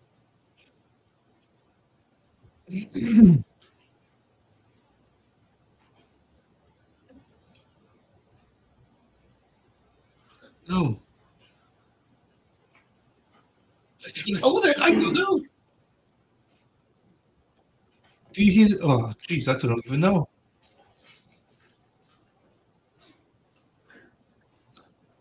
I don't know then, Gio. Oh, she can't hear me. I was speaking ages about Gio.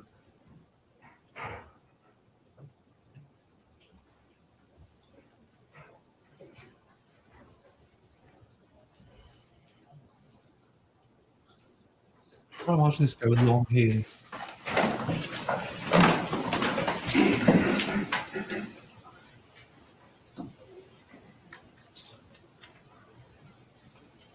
I think he's got chains on. Hey Gio, I have been speaking to you. I didn't welcome you, Gio. I was like, hey Gio, welcome this afternoon. Really glad you're here. I hope you're well. And I couldn't believe it when you said I'm ignoring you. I was like, oh, Gio, welcome. Nice to see you, Gio. Oh, but it was only your one. You have to refresh it. You want me to be seated? Mr. Plaintiff's defense ready to proceed? Or You'll call your first witness. now I'm going on mute now, so we'll be quiet for a little bit. Authenticating document, which is a certified copy of warrant 19W001968. I'm sorry, at least we fixed it. Good. I'm glad. No problem. No objection. Admitted. Next, Your Honor, the defense calls Mr. Richard Merritt to the stand. Sir, you raise your hand. Do you swear affirm that the testimony that the court gave you the truth, the whole truth, and nothing but the truth, sir? I do. State your name, Mr. Merritt. Richard Vincent Merritt, And Mr. Merritt, where were you born? Fort Belvoir, Virginia. Did you grow up in Virginia? Well, initially, so the first 3 years of my life there, my father was in the Air Force. He was career Air Force. He actually retired as a bird colonel after 24 years of service. But at the time I was born, we were stationed there. I believe it was at the Pentagon. We stayed there for about 3 years. When I was 3 years old, we moved to Maxwell Air Force Base in Montgomery, Alabama. Stayed there for another 3 years and went back to DC, where we stayed until I was 13 when my father retired. And at that point, he took a job with McDonnell Douglas, which back then was one of the world's largest military aircraft manufacturers.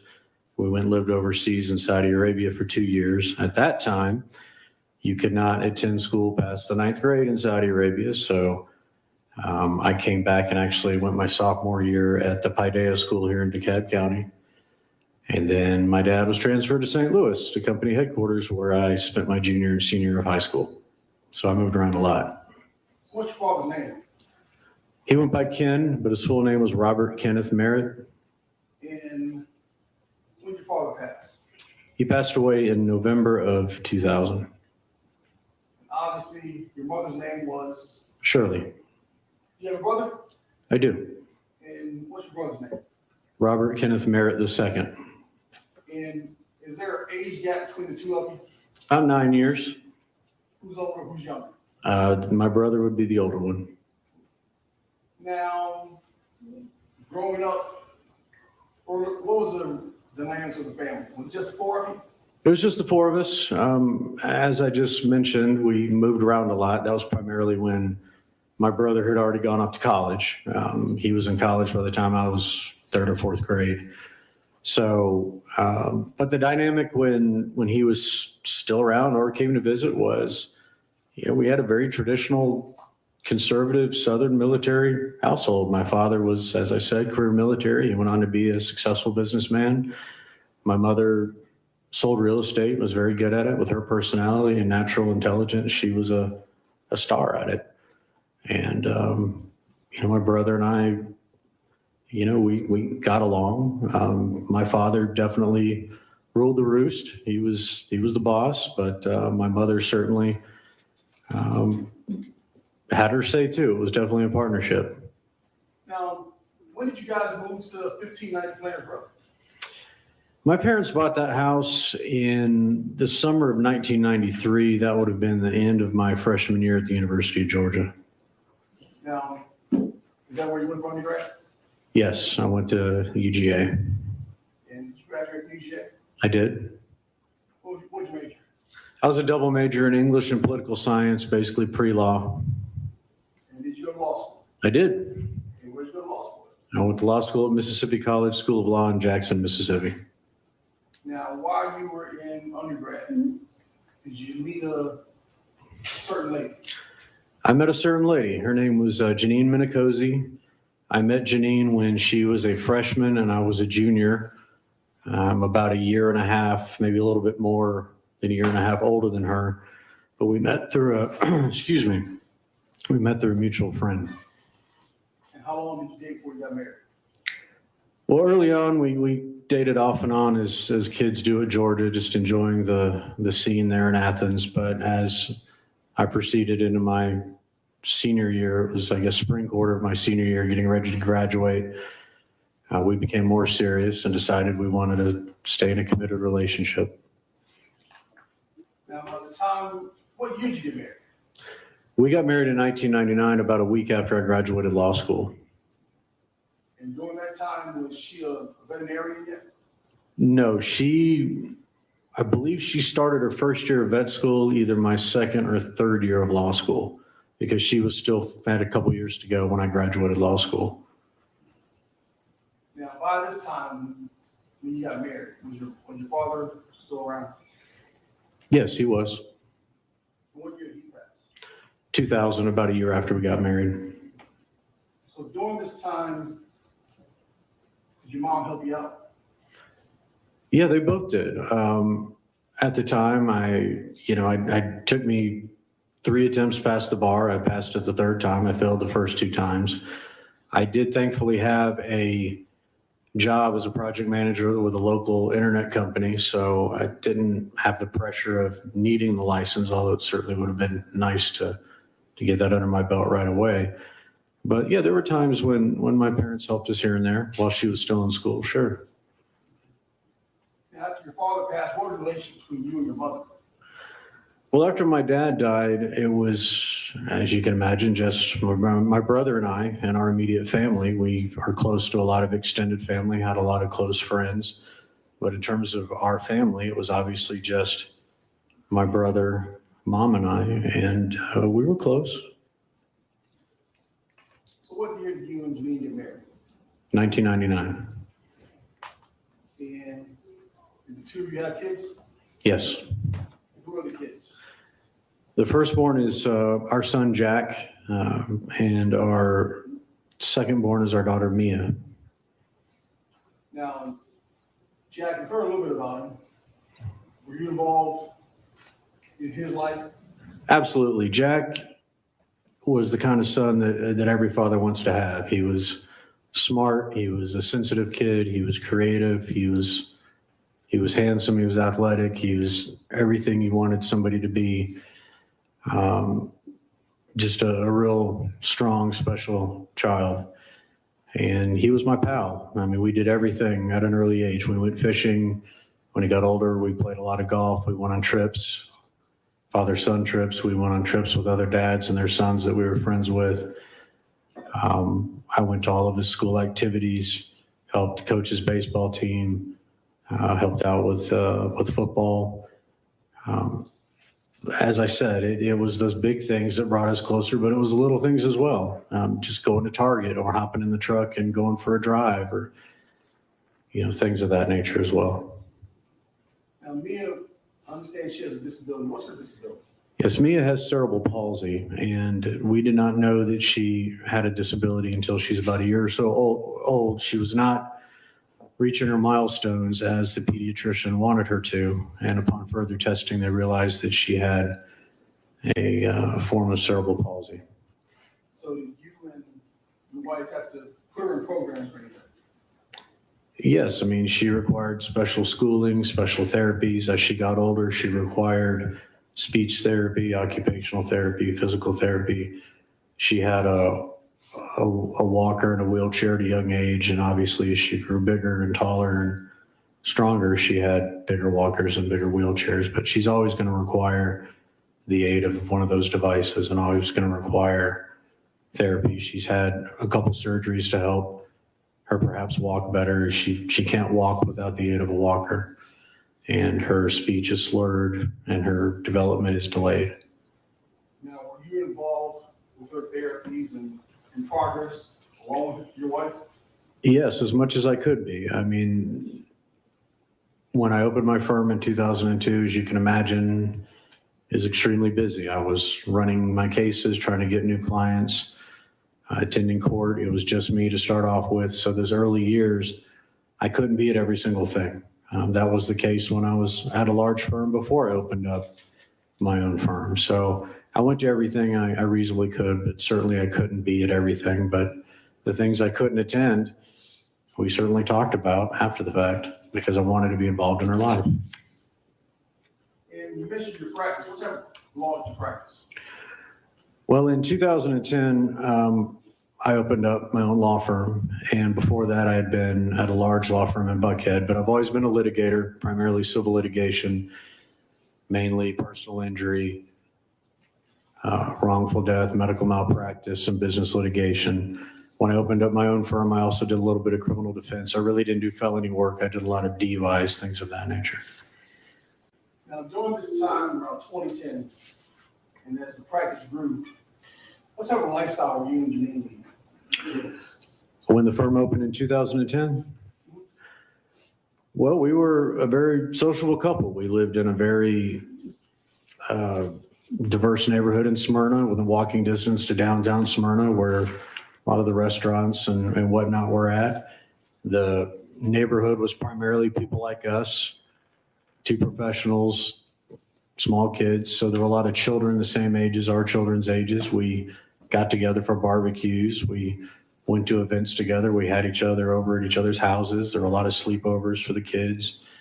Kids played baseball together in the local Smyrna Little League. So there was always something going on, whether it was a neighborhood event or going to some sort of lawyer event or an event associated with her veterinary practice. We were out and about. Now, by this time, your father's passing, did anyone else live at 1590 Planters Road besides your mother? No, And up until her death, did anyone else live there besides you? no. Now, during this time, 2010, 2015, what was your relationship with your kids and your wife? In 2010, 2010 to 2015. How was the family dynamic? the only way to describe my family dynamic and my marriage was it was a dream. We were happy. We were fun loving. We laughed a lot. You know, Janine and I did a fair amount of traveling. We were always doing things with the children. We didn't like to sit around and watch TV. We weren't that type of couple. We weren't sedentary by any means. I was always trying to promote her career and she was promoting mine. A lot of times we'd find out that we had clients in common and didn't even know it. And it was just a very idyllic way to live, to be married and to raise kids, to be in a place that you enjoyed, around people you enjoyed, and to be building something, to be building a future. Now, 2018, what happened? In 2018, I was arrested in Cobb County for multiple counts of theft, forgery, and there were some counts also of elder exploitation because I did steal money from some elderly folks. Now, your arrest, was that a big deal in Cobb County? Yes, it was a big deal in Cobb County. Just a little bit of background. I was one of the few lawyers in Smyrna, and Smyrna has grown a lot since I started my practice in 2010, but it was right on the little village square across from the courthouse. I was the only firm there. That was part of why I picked that area, because I saw a need. I wanted to be the local lawyer that people went to first for help. And it was a very successful vision. And so the practice grew. And when things went south quickly and I got arrested several years later in 2018, it was a shock to our neighbors, the local community, and to the Cobb County Bar. Now, when you got arrested, how many times did you get arrested? Actually, the first time I got arrested in connection with the Cobb County fraud was in April of 2017. It was shortly after spring break that year. We had just gotten back and I had a letter from the Cobb County Magistrate Court telling me that I needed to appear at a warrant application hearing. And what that basically means is somebody has taken out a warrant for your arrest and a judge has to determine if there's probable cause or not. So this hearing was on a Monday morning and I went to the hearing. It happened to be two of the older ladies who were victims in the main arrest in January of 2018. They had taken out a warrant for one account of theft by conversion, alleging I'd stolen $70,000 of their settlement money. We had the hearing and the judge found that there was probable cause. So the judge said, well, I'm going to set your bond at $2,000 and I will give you until tomorrow morning at 9 a.m. to appear at the Cobb County Jail. I left court. When I saw Janine that night, I told her as soon as I saw her after the kids were in bed, I said, I need to tell you something. She said, what? I said, I have a warrant for my arrest. And I explained to her what it was. I said, I don't know the extent of it. I know they're claiming I stole $70,000. Need to figure out more about it. But in the meantime, I need to appear at the Cobb County Jail tomorrow morning at 9 a.m. And so the next morning, she went with me early to James Bond Bonding Company, one of the bonding companies up there off of County Services Road. And we filled out the bond paperwork. She was the surety on the bond and paid the $200 some odd down, which is the 10% of the $2,000. And I turned myself into the Cobb County Jail shortly before 9 o'clock and was out by 2 o'clock that afternoon. So the first time she bonded you up. Correct. Janine knew that I had been accused of a felony theft. She knew that I had booked in and out of the Cobb County Jail, and that was the last we ever discussed it. until I was arrested along with everybody else, all the other victims, I should say, in January of 2018. So the second time, did she provide any assistance to get you out of jail? No, she did not. To say she was less than pleased would be a vast understatement. I was driving to deliver papers to somebody the morning of January 31st, 2018. Several months earlier, I had voluntarily surrendered my bar license. The bar had been investigating this. I knew what was coming. And it was just odd to me that I had never received an invitation from a detective to talk about it or anything like that. They just built their case and then wham, there it was. So that's how they chose to proceed. But I was arrested on January 31st. I was, as I said, going to deliver some papers. A Cobb County Sheriff's Deputy SUV pulled up behind me, blue lighted me. I pulled over in a Taco Bell parking lot, and several unmarked Crown Vics appeared as well. I didn't learn until several hours later the scope and extent of what I was being charged with. I reached out to her from the jail. I knew based on my experience as a lawyer that I would not be bonding out in the next few weeks. And sure enough, did not have a formal bond hearing before a Superior Court judge until about 2 weeks later. But Janine was very upset, didn't understand what was going on, which is certainly understandable. I frankly didn't know the extent of what was going on, although I had a pretty good idea. And that was her reaction at the beginning of that whole process. So that case, how many victims were There there? were 15 victims and 34 felony counts. And as you mentioned, how long did you sit in jail waiting to go to court? It's about 2 weeks, maybe a little less. And did you end up having to hire a lawyer on that case? I did. And who was your lawyer? David Willingham. And were you able to pay him or did somebody else pay him? At that time, funds were extremely tight and limited. I was in the Cobb County Jail. Janine was scrambling to try to make sense of what was going on and take care of the children. So my mother graciously offered to assist with his initial fee payment. And what was your mother's general demeanor and feelings at this time? My mother was upset. She was disappointed. She raised me better than that. And she had every right to be upset with me. It was a disgrace. And there's no excuse for my behavior, but she was upset. But at the same time, I was her son. She truly did believe that one should hear out all sides of a situation before making an opinion. And she gave me the benefit of the doubt. And her goal was to help me get out. And then I would get a very stern talking to once out. But her goal at the time was just to support me and try to help me get up the bond money. How much was your bond?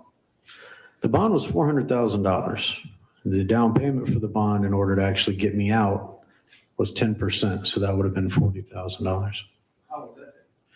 My mother, it took about 2 months, but what she ended up doing was taking out a home equity line of credit, basically a second mortgage on our home, in order to come up with the $40,000.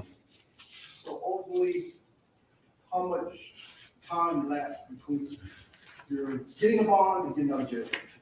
I believe it was about 65 or 66 days. And what were the conditions of the bond?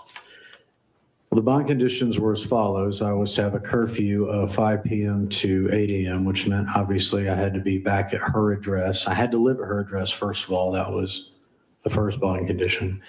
Second condition was I had a curfew of, as I mentioned, 5 p.m. to 9 a.m. So I had to be back by 5 p.m. and I couldn't leave the next morning till, it was 8 a.m., 5 p.m. to 8 a.m. Obviously, I had to reside at her home in 1590 Planters Row in Stone Mountain, DeKalb County. I wasn't to drink any alcohol, do any drugs without a prescription, not to break any laws of the state of Georgia, pretty standard stuff.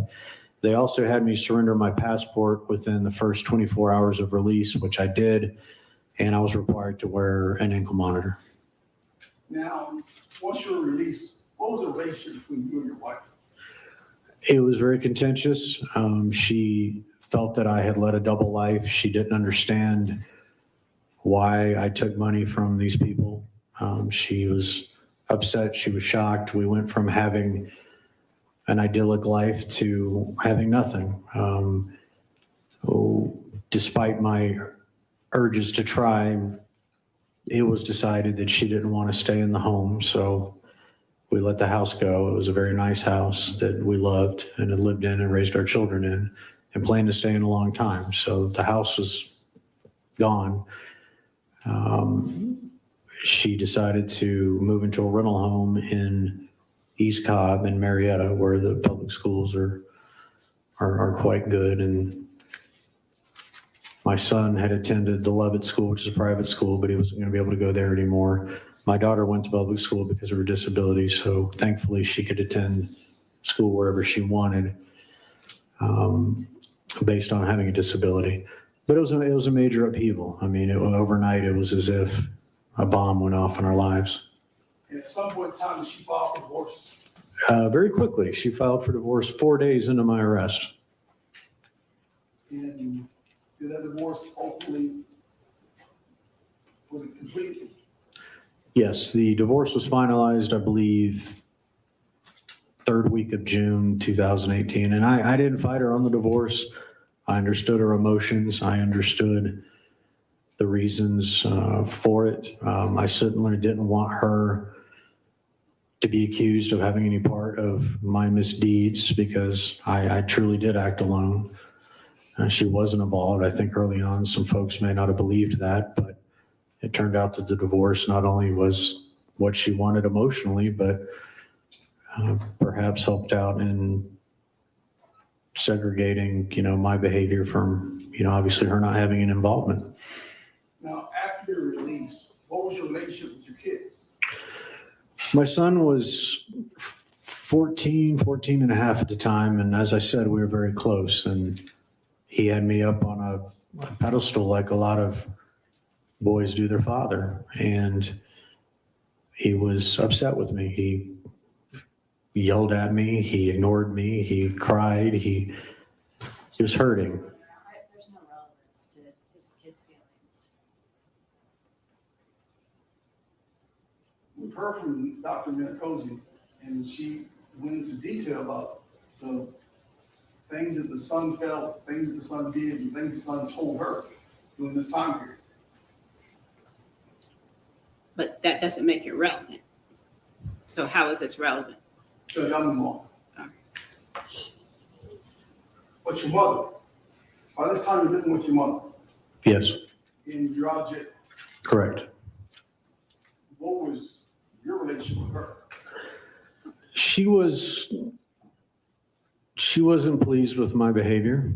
She was embarrassed, but at the same time, she was willing to give me a chance, give me a place to live, help me survive. I mean, I really didn't have much other than my personal effects and an old pickup truck, literally. So she opened up her home to me, and it was strange being back under her roof at, I guess I was 43, 44 years old when all this went down. But, after the first several days and weeks, we got into a routine, and it was fairly normal under the circumstances. Did you and your mother argue, fight? My mother's a very strong-willed person. I believe the term firecracker was used, and that is a very good term. I would throw another one out there. She's a steel magnolia. My mother is a strong Southern woman, and she had no problem telling me what I thought, what she thought, rather, down to what I wore, to my opinions on certain things. But it was certainly not toxic. We were both opinionated people. We spoke our minds. But we also laughed a lot and spent a lot of time together. So there was nothing abnormal to me or her about it. Now, as your criminal case made its way through the process, did you start to feel some external pressures? You mean as we got closer to Sentencing? sentencing? Yes, it was a very odd time, starting in, I would say, right around the 1st of January 2019. My sentencing hearing had been set way back in September of 2018. I actually wanted to plea earlier and get on with it and get on down the road to prison, but the DA at the time in Cobb County wasn't ready yet. He wanted to make sure there weren't any more victims, which was fine. It's certainly his prerogative. So there weren't any more victims. And then the plea date was set for in September, the plea date was set for January 18th of 2019, a Friday.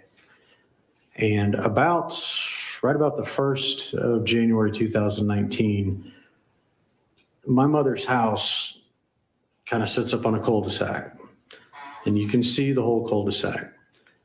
And I saw an abnormal amount of cars pulling slowly through, stopping in front of our home. My mother noticed the same thing. I began receiving hang-ups on my cell phone, numbers I didn't recognize. Some said unknown number, but area codes and numbers I didn't know. My mother was receiving the same thing. She showed me her phone, wanting to know if I knew who these numbers were, and I didn't. And this seemed to go on with some frequency up until January 14th of 2019. Now, during this time, were you speaking with your wife? Yes, of course.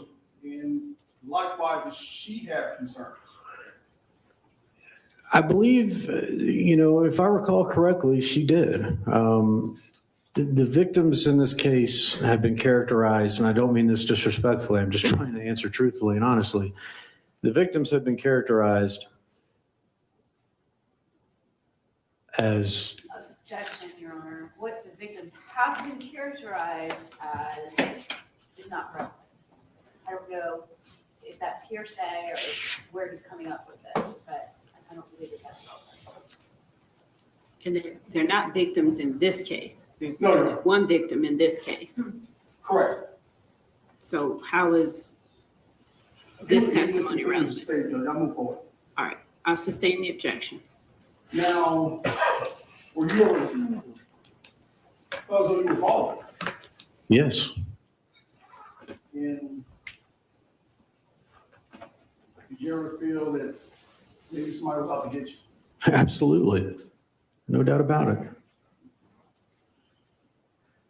Now, let's talk about, at some point in time, as we've seen, since in 01, a cartoon arrived. Yes. And what day was that? That was January 14th, 2019. And who received that cartoon? That cartoon was received at my mother's home at Planters Row in DeKalb County. It was personally delivered in her mailbox and discovered by her. Did you have discussions with her about it? Right away. I believe, on my way to work. I was working at a warehouse at the time, and I received a call from her informing me of receipt of this cartoon, and she was upset. And literally, as I hung up with her, I received a call from my ex-wife, Janine, who you've heard from, and she was upset. And what was concerning to me, because it was directed at me as well, not only in the substance of the cartoon, but obviously had to deal with something I was involved in Cobb County. What concerned me was that these are copies of the same cartoon being delivered 40 miles apart, 2 different counties, with a county or two in between these counties. And it was a concerted effort, whoever delivered them. Now, within a day or so, what happened to your mother? Well, actually, it started the night that she received the cartoon. I got back and she was upset. She started feeling dizzy, having difficulty breathing, having chest pain. And she just was very concerned about the cartoon, about the effect on Janine and the kids. And I should add that Janine felt as if, she didn't feel, she was quite adamant that she was keeping my son Jack home from school the next day and she wasn't going to go to work. And she had called somebody at the Cobb County DA's office or sheriff's office, and I'm not sure which, to inform them of it. And my mother was concerned that they weren't going to do anything. And in fact, they didn't. So there was definitely concern on both sides. My mother had these symptoms. She decided that she needed to go to the ER. Well, I had the ankle monitor on and the curfew had been moved back to midnight because I had started a job at Petco warehouse up in Gwinnett County. And in order to make my hours, I had to be able to get the curfew moved back, which my pretrial officer, basically my probation officer, was happy to do because they want you to have a job. So long story short, I wasn't still going to be able to drive her because my mother really didn't make the decision to go to the hospital until probably 10:30, 11 that night. There's no way I could take her there, drop her off, and get back and not be in violation of my monitor. So she was able to drive herself. They admitted her, and I think she was admitted at early morning hours of the 15th, and she was discharged sometimes on the 16th. Now, after she was discharged, did your mom still have concerns? It was all we talked about. She got back home that Wednesday when I first encountered her. I remember distinctly sitting at the kitchen table. We were a kitchen table family, so discussions were had at the kitchen table or around the kitchen counter around the island where the sink was. So we talked about it. And back a few days earlier on Monday, I had taken a picture of the cartoon on my phone and sent it to my lawyer, David Willingham, so he was aware. And if I'm not mistaken, he received a copy as well as something else. That's speculative, hearsay. I don't know that he has personal knowledge of it. And Mr. Queen, this is turning into a lot of narrative. So you need to either ask some specific questions or instruct your client to confine his answers to the questions that are asked. So I'll sustain the objection. Yes, ma'am. So, what did your mother do in response to the cartoon as it relates to the attorney's Willingham? She began to draft a letter to Mr. Willingham. And to your knowledge, was that letter delivered? To my knowledge, it was. On what day was this? What day was January 15, 16, 17? What day are we? I remember her showing me a draft of the letter quite soon after she got home because my mother was the type of person to handle stuff while it was fresh on her mind. So she showed me a draft of it. I said, do whatever you want, send it. And I have no reason to think that's not what happened. And it did in fact happen. Now, what day was your sentencing hearing? Friday the 18th. And how did that go? It was quite an event. Court that day was to start at 9 a.m. and it lasted all day. Did you ever plea on that day? I did.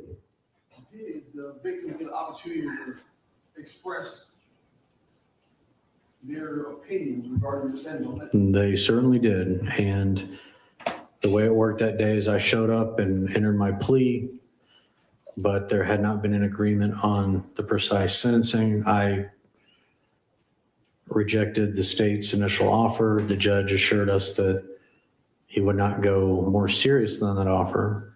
So the hope was maybe I would end up getting a little less time than what the state initially recommended.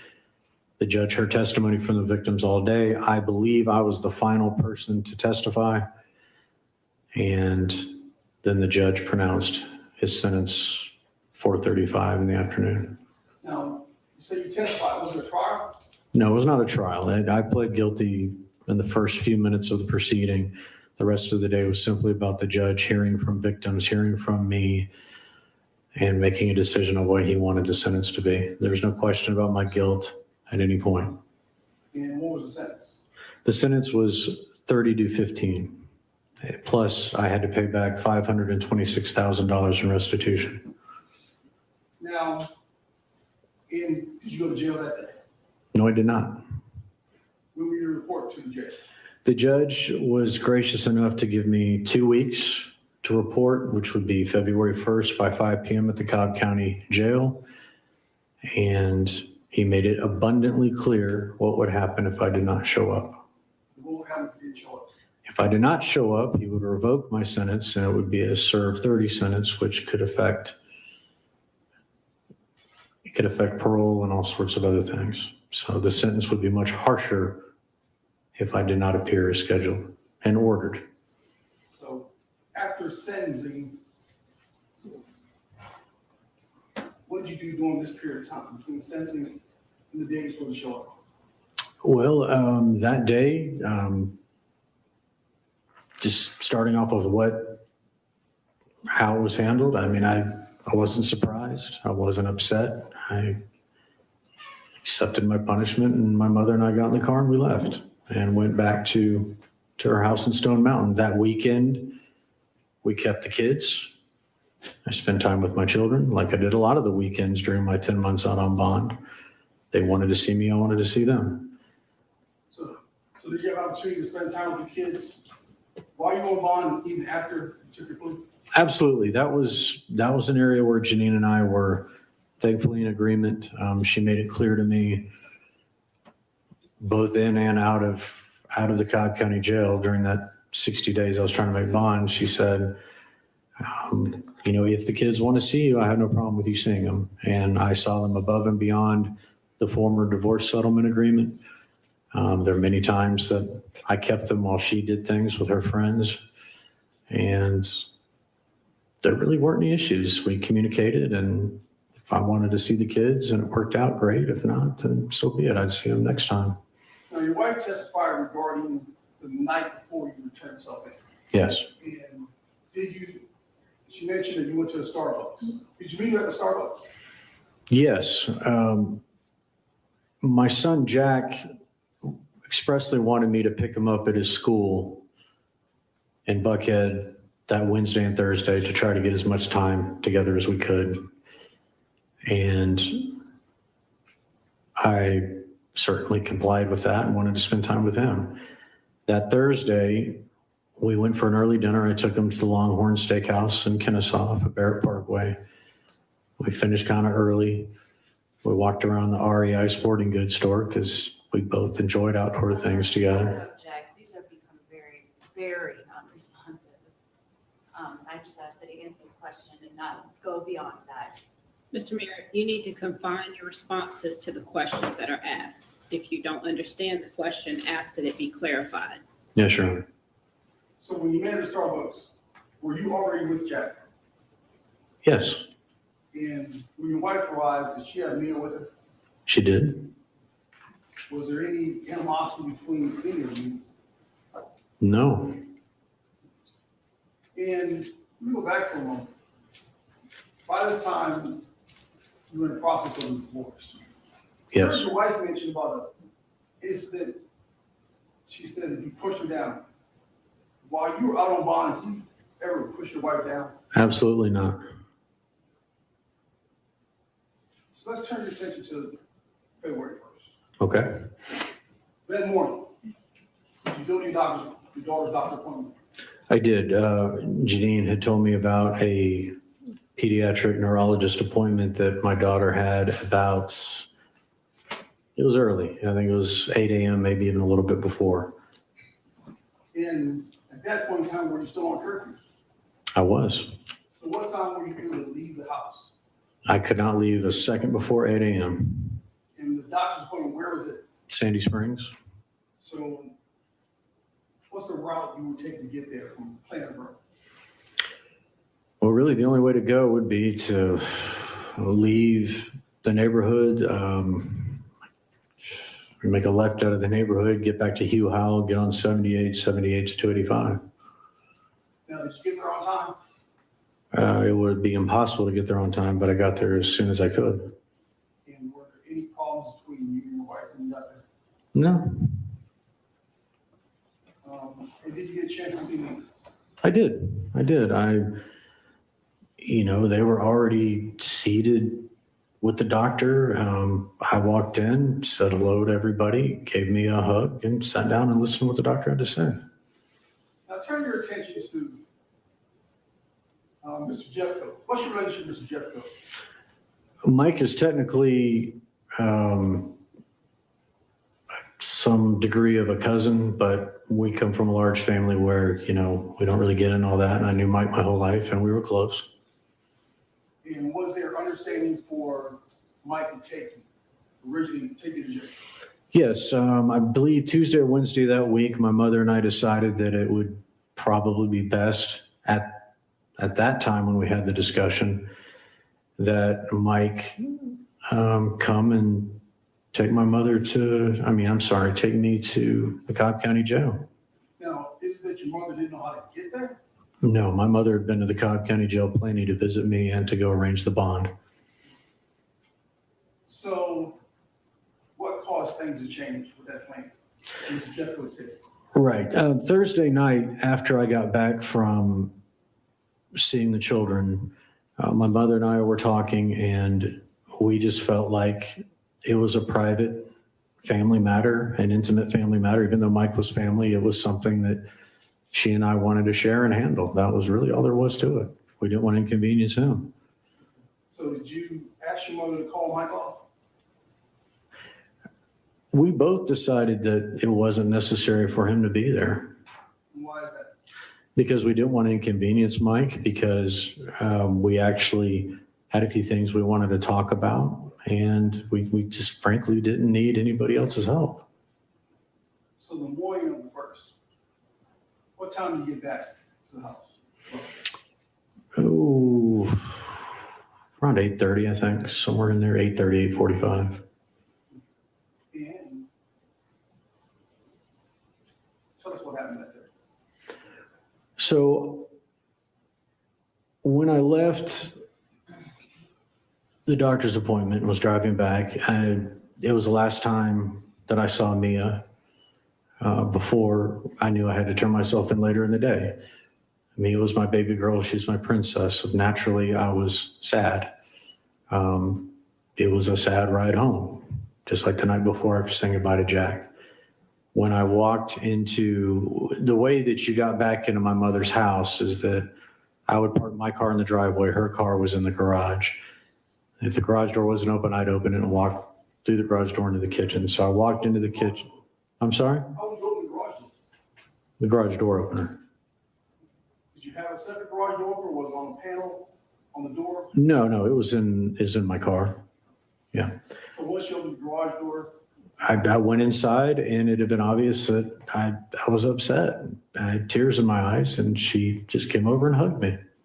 She knew why I was sad about saying goodbye to my children. then what happened later that day?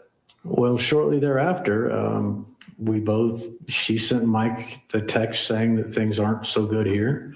And that's exactly what it was about. It was just not a happy day. I mean, I was about to go away to prison for possibly 15 years. So it was a private time. There was no yelling or screaming. And I sent him a similar text, and that was that. So after those texts were sent, I started to go through some of my stuff and sort through some of my personal effects. And my mother and I, oddly enough, I had been so busy spending time with the kids and doing other things. She and I hadn't had a discussion about how to organize my clothes or what maybe to sell or any of that kind of basic housekeeping type of stuff. Those were things we needed to talk about. That's what we mentioned in the text when we said we need to discuss things. That's it. Now, was there a plan for y'all to have lunch together? Yes, my mother was a great cook, fantastic cook, and she was going to make spaghetti. So did she start preparations for lunch? Yes, she did. And then what happened? It was, the plan was we were going to eat around 1:00 so that we could be on the road by 2, no later than 2:30. It was, I believe, Super Bowl weekend, Friday afternoon traffic, a bunch of stuff going on in Atlanta. And, obviously we don't want to be late to the jail, given the importance of me being on time. I was walking from the kitchen. I had just left the kitchen from keeping her company while she was making the spaghetti when I heard a very loud knock at the front door. We weren't expecting any visitors. So I went to the front door and I opened it. And there were 2 individuals there, 2 men, and they both were pointing pistols at me.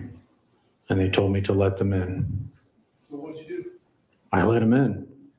I had never seen these guys before, and they were pointing pistols at me, so I let them in.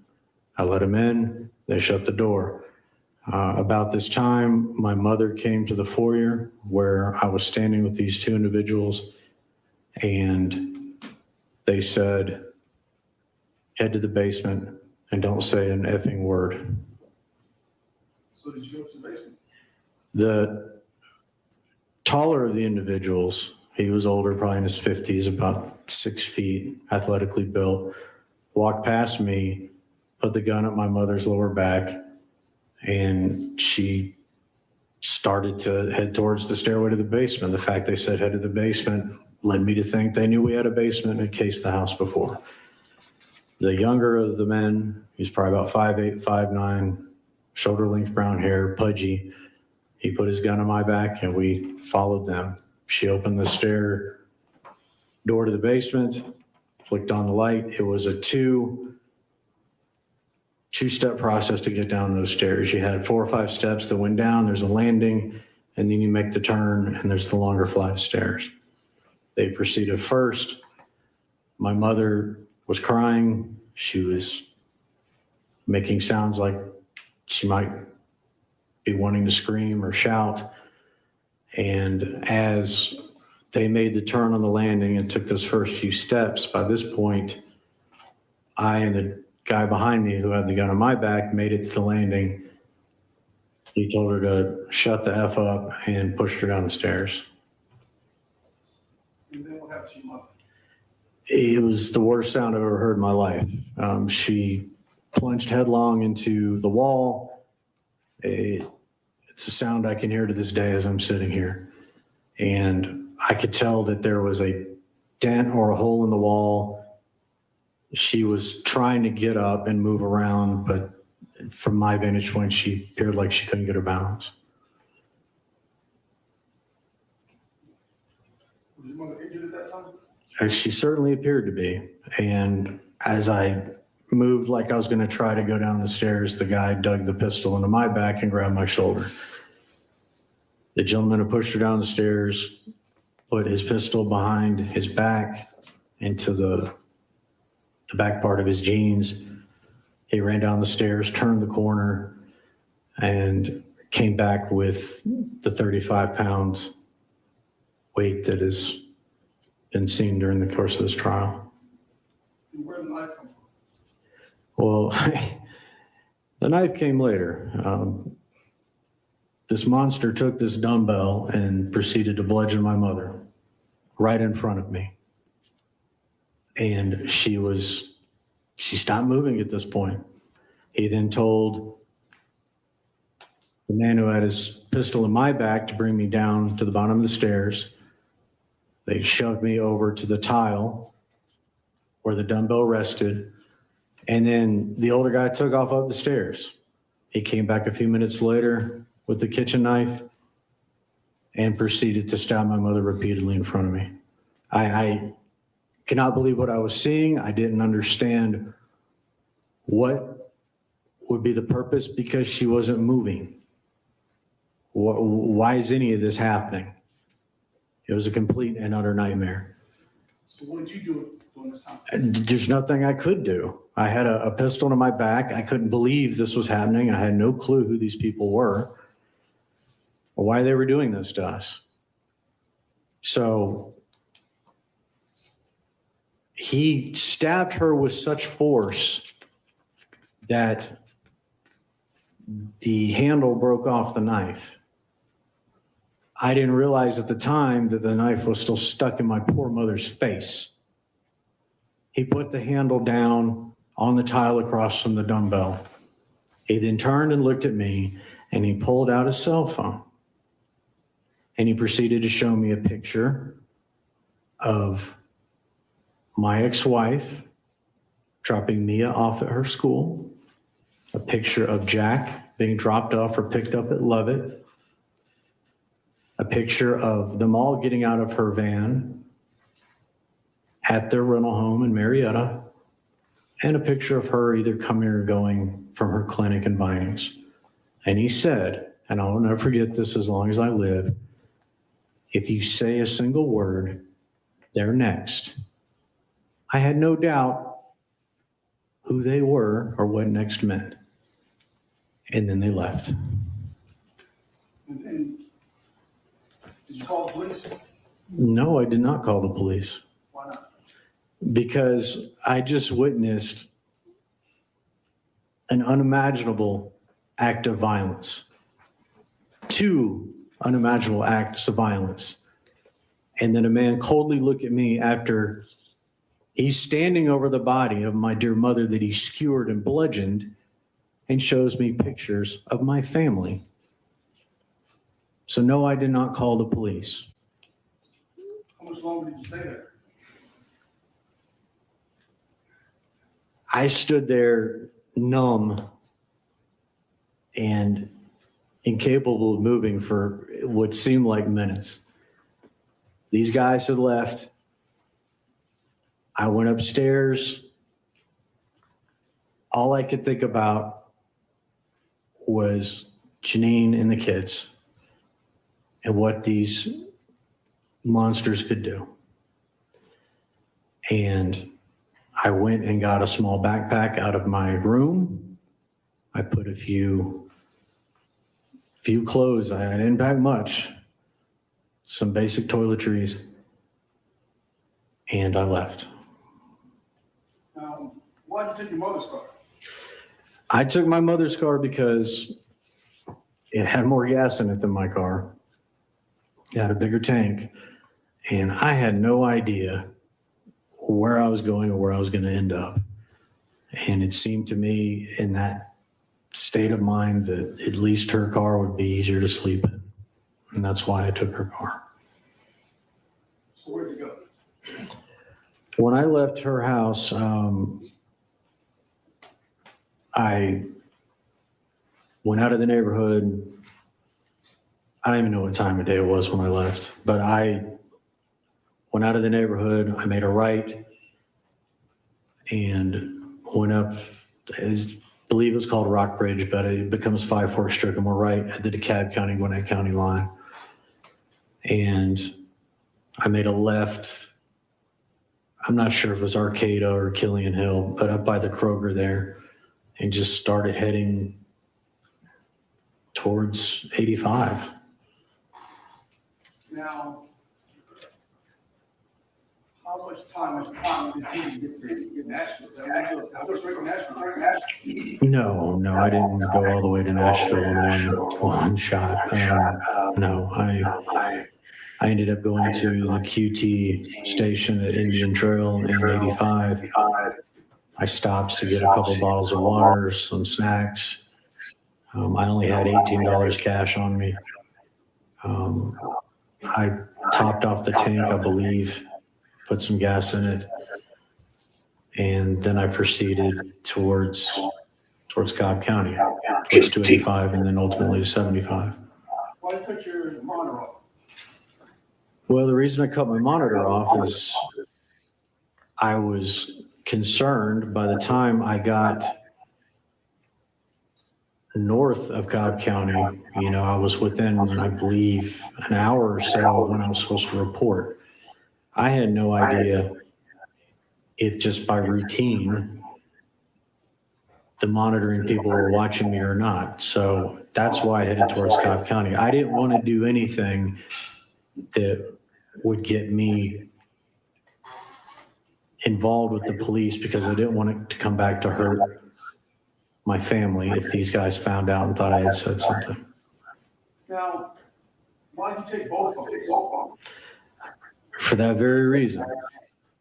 I had every reason to believe, based on this horrific event, that these individuals had a lot of hate for me, had been following me and or my ex-wife and kids, and perhaps they had our numbers, perhaps they were the ones who had been calling and hanging up. I didn't know. I wanted to have the phones in case they had demands. If they went back to the house, I had to know what was going on. And if Janine called either myself or my mother, I wanted to know what was going on with her, that she was okay, that the kids were okay. So that's why I took both phones. So how long did it take you to get to Nashville? Ultimately, I probably got to Nashville. I mean, I think they're an hour behind, but I ended up in Nashville after dark. Of course, it was wintertime, so it gets dark early everywhere, but it was probably 7, 8 o'clock Central Time by the time I actually got there. Why'd you stay in Nashville? Nashville is a big city. I had no more money to buy gas, and it seemed like a safe place to pull off and park and try to figure out what in the world was going on. And eventually, did you get a job in Nashville?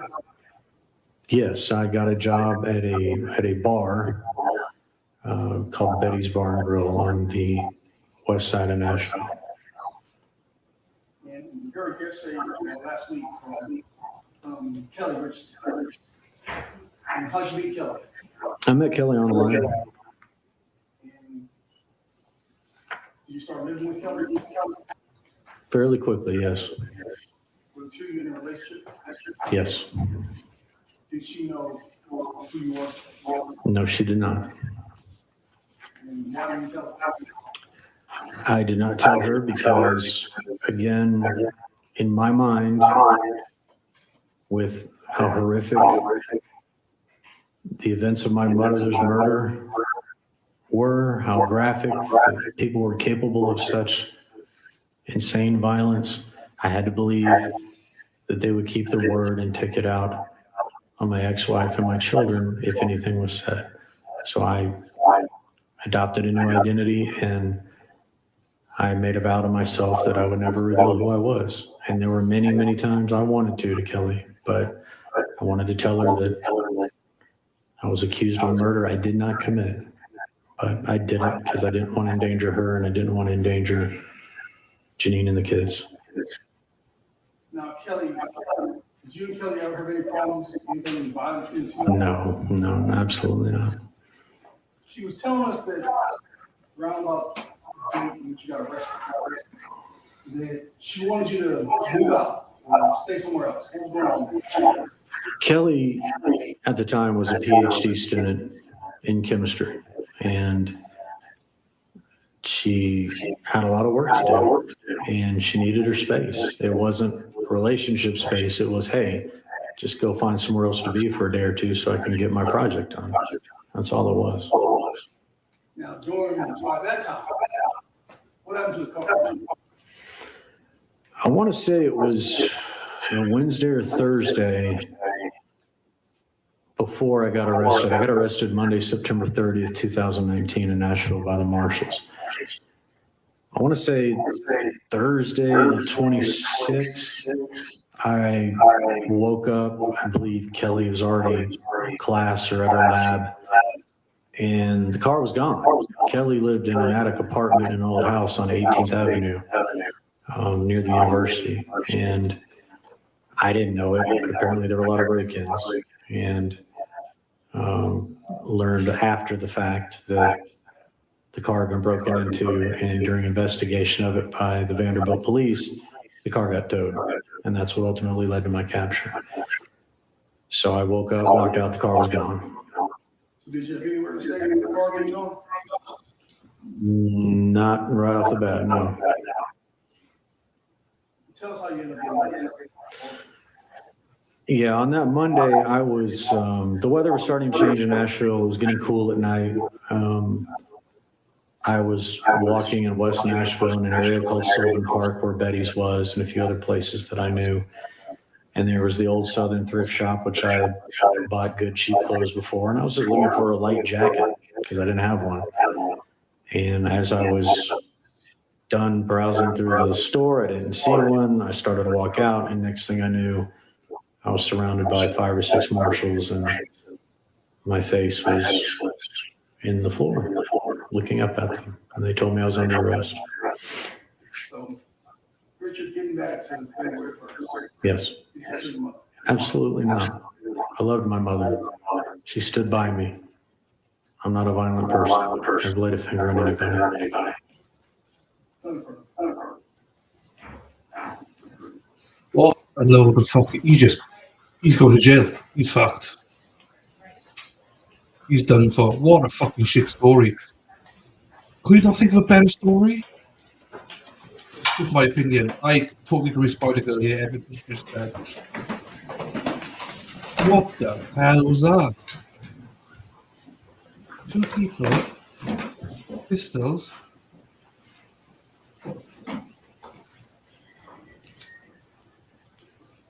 So Lefty, I'm not sure if you were here. Closing statements are tomorrow, by the way. Definitely tomorrow morning, 9 o'clock. What the is this about? Like, how's golf, by the way? Hopefully, We'll be or in recess for 10 minutes. That's fine. I hope golf went well. If you're still playing golf, hope it's going well, Lefty. This is I was intently listening to this, going, right, what's going to happen? What's going to happen?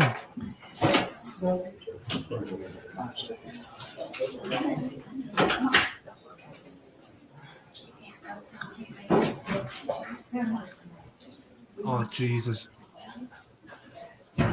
He sounds like a paid up for someone like me.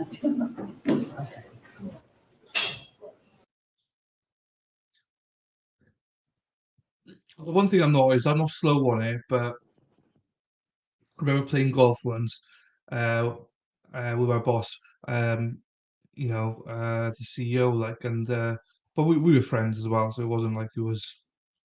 I didn't even see him as a boss, but we were playing golf one day, and he's fairly good, not like great, but he's fairly good. I was paid up with him, and bloody hell, every hole I just couldn't get it. In the end, I just started chucking the ball. It was going longer. If I just chuck it, it was just ridiculous. And remember a pond, and he was like, "Well, you're not going to hit it into the pond, are you? Because it's like literally 1 yard away, so we're fine." Because I was going to throw it. I hit it and it skimmed straight into the pond. It was like just wasn't my day. So I've been that guy. So I was frustrated because especially if you're with a better player, you're frustrated that you're playing shit, but also how frustrated you would be as well. So, but I'm just as frustrated by this bloody case now.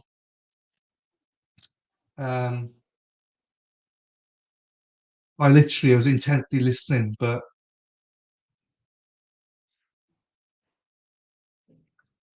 fair. Yeah, that's fair. But still, hopefully listening to this in the car, I'm like, God, what the hell? All right, let me just have a look, see if the other, excuse me, if the other trial's here. No, it's not. The other trial's still probably see to jury, which it's okay. But I wish that they would start in like today because I'd want to watch that. Start watching it tomorrow. But whatever happens, we're gonna watch along tomorrow and hopefully the other trial does start tomorrow so that we can hop into that one. But I mean, I think Spider Girl said it a few days ago, and I agree. What's the motive? After hearing his story, Jack and Nori, I mean, this is probably the first case I'll just be like, right, let's walk in. Guilty, not guilty. Just there's no point discussing anything, guys. I hate saying that because there might be in the future something like this happens, but there's no way the two guys turn up to a house randomly about an hour before they're supposed to leave to take him to court, to jail, sorry. They come in with two pistols. They don't use the pistols. Instead, they decide to use a knife from a knife block in the kitchen and bring it down, and they chuck it through the wall because the doctor said it was high impact. Drops a dumbbell or whatever it was on her head, and then puts a knife to her. There wasn't a shed of tear. Like, if that was my mother, I'd be in tears right now if I experienced that. And also, I can understand, right? They threatened him if you go anyway, but it doesn't matter. You still got to go to like. None of this makes because it does make sense because if he's got pictures and everything, he's been stalking your family. He's going after your family, but they didn't say why or any reason. Well, that we would know of so far. What the fuck is going on? Sorry if I'm swearing. There's kids around. I apologize. Sorry, kids.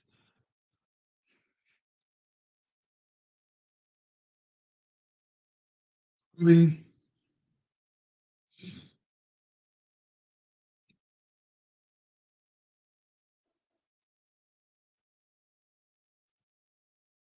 oh, sorry. I just have to get a yawn out there. I'm just like, I'm dumbfounded by this.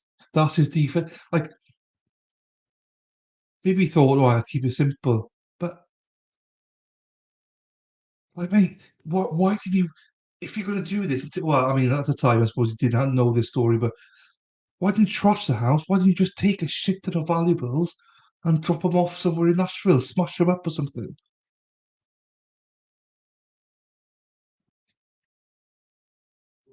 Maybe he wasn't thinking clearly, but I'm just like, this is a place where I'm not left with theories of alternate murderers. You want the jury to think of a scenario of someone else being guilty, defense failure.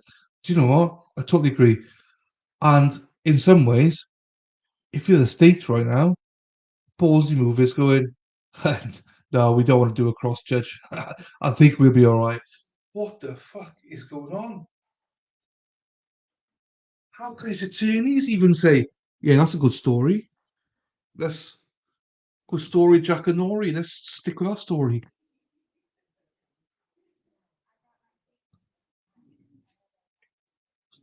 Once they're back, I'm gonna make a quick coffee, but come on.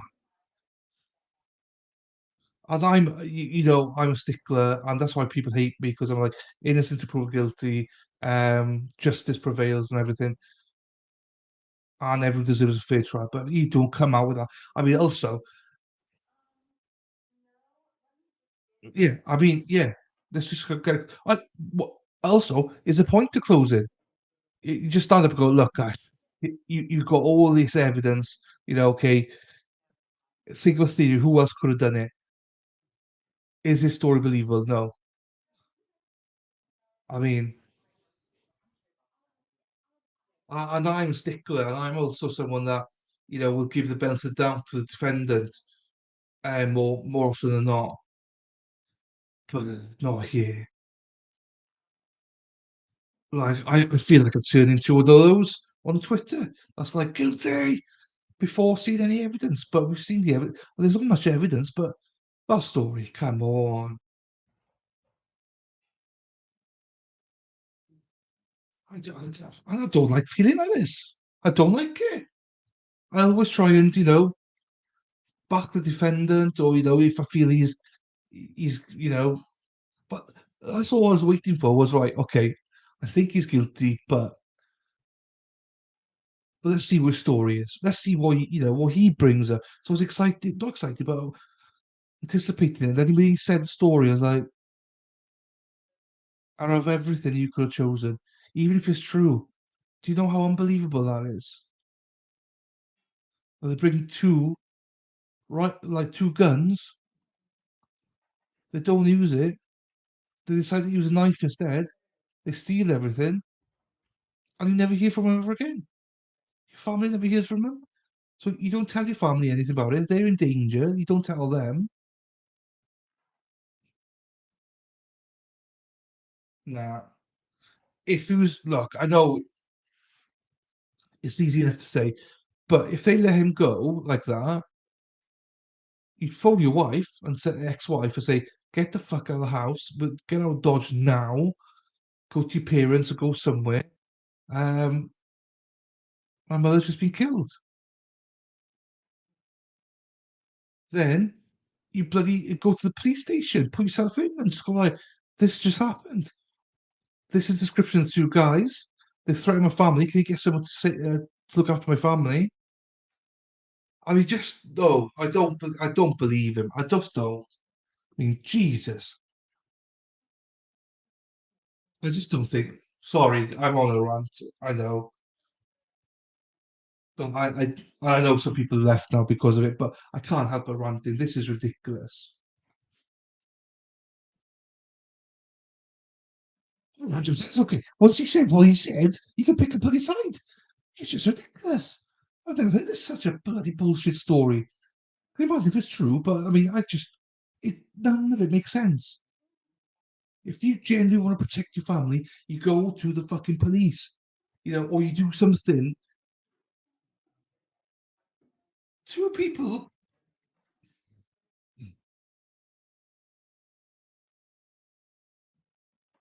Yeah, watch them find him innocent. 100%. 100%. Now watch them come back with, yeah, I mean, this story's believable. I mean, that happens all the time. I'll be like, I'll be like, fucking yeah, God. I'll be God. That's my last ever stream. Do you know what I mean?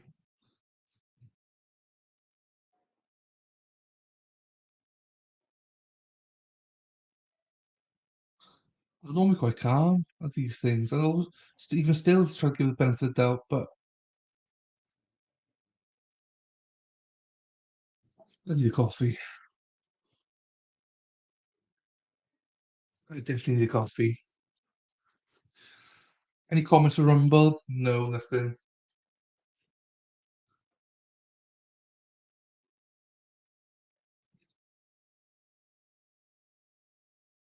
Nothing on Rumble. Rumble, you can chat if you want to, guys. What do you think?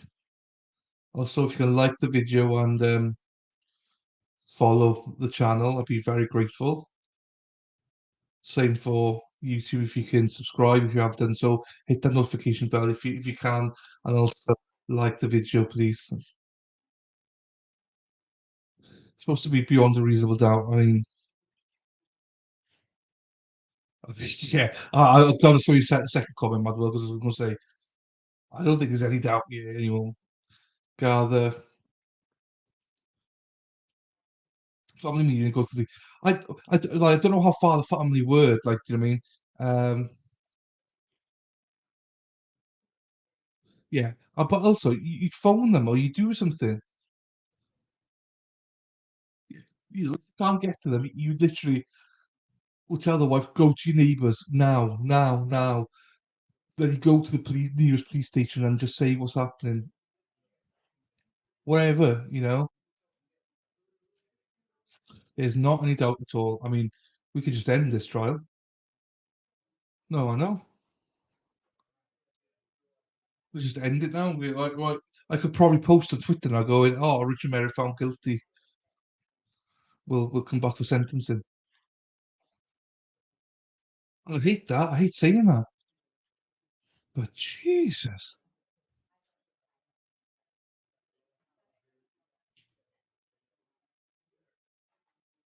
I don't know. I don't understand this. This is the most. I've liked this trial because it's quite quick and it's short and everything. But to be honest with you, to sit here to listen to that. So when they're talking about the cartoon, all right, yeah. But Atlanta's so big. Like Gwinnett County is just outside, but and he said it's Super Bowl weekend and stuff like that. So I just thought that was and Cobb County's near Atlanta. So I just thought, could he possibly have got there in time, or would it have been easier for him to get to the police station and then for them to phone the other county's police station? That's what I was thinking in my head. But who knows? Who knows? Um, but like, what happened? Did they just leave and stroll out the house? Like, and just say to him, yeah, just give us 5 minutes and then take the car. It's all good. And to think, oh, you took one with this car because it's got a bigger tank. So you can think that through about, oh, I'll sleep in the car, so I'll take her car. Let's go more of a gas tank. Oh, that's fine.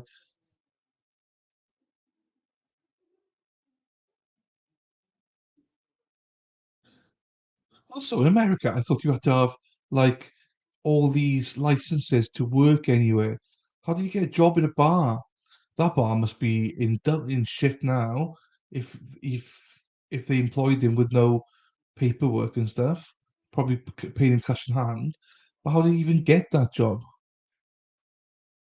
Yep. Oh yeah, sorry. That's what he meant. Yeah, that's what he meant. Yeah. Then 100%. It's not rocket science. Or if you're too scared to, you go somewhere safe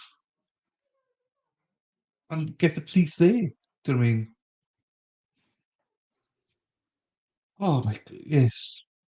I know we're looking at it from behind, but that story just made me like, what are you doing, dude?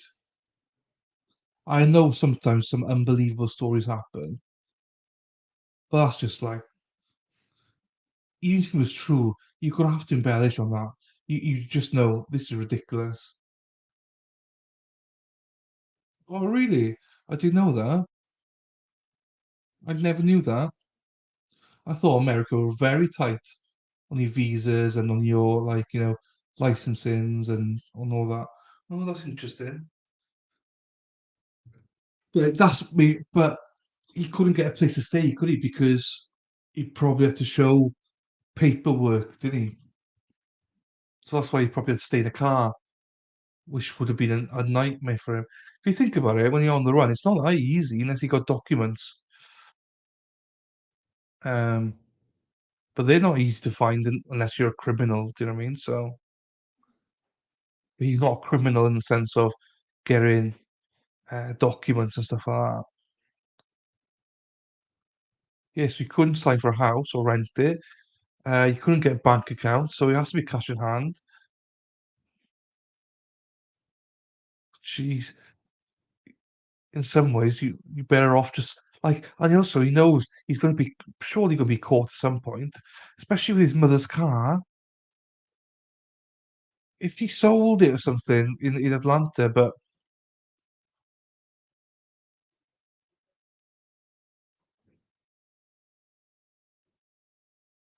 the government is the employers, not so much.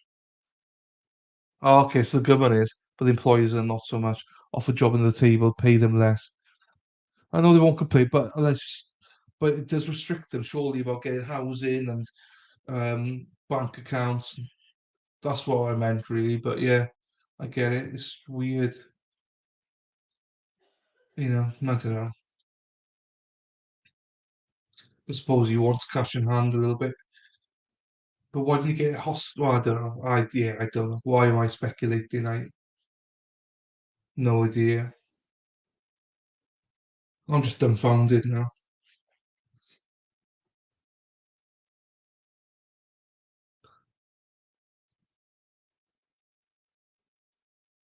Let's go smoke watching it.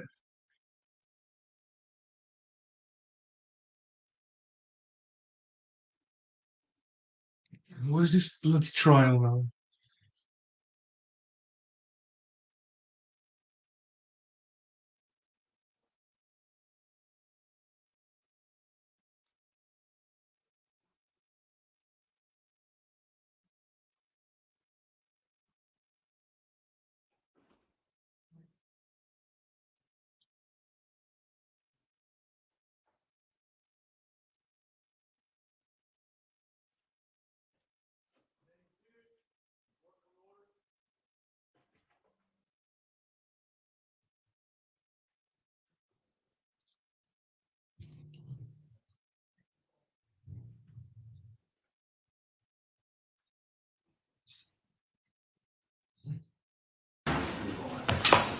Get back. Right, I'm gonna make a quick coffee then.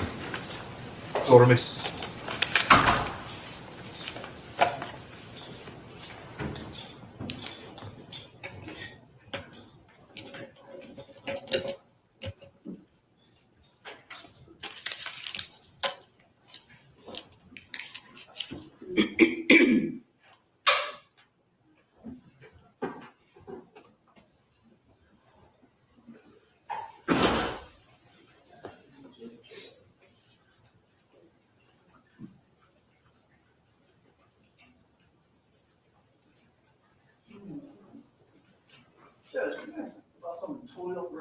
Sure.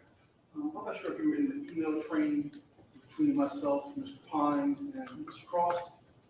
No, Um, about, what's the other thing? Antoine Gordon, yes, Ms. Shaw. and Ms. Shaw. Mhm. Apparently, there is a similar issue going up to the Supreme Court joint. And there's email, I guess, between us and maybe Ms. Johnson, asking if, because Hines is out of town that week, one of that. I'm here that week, but they're asking to see if that case can be taken off the calendar while that pending related issue is being resolved in the Supreme Court joint. Pretty much the drug overdose. And apparently there's a case going up. I can forward you an email, I'm not sure. Yes, yes, why don't you do that? And I'll take a look. Okay. Okay. Will do.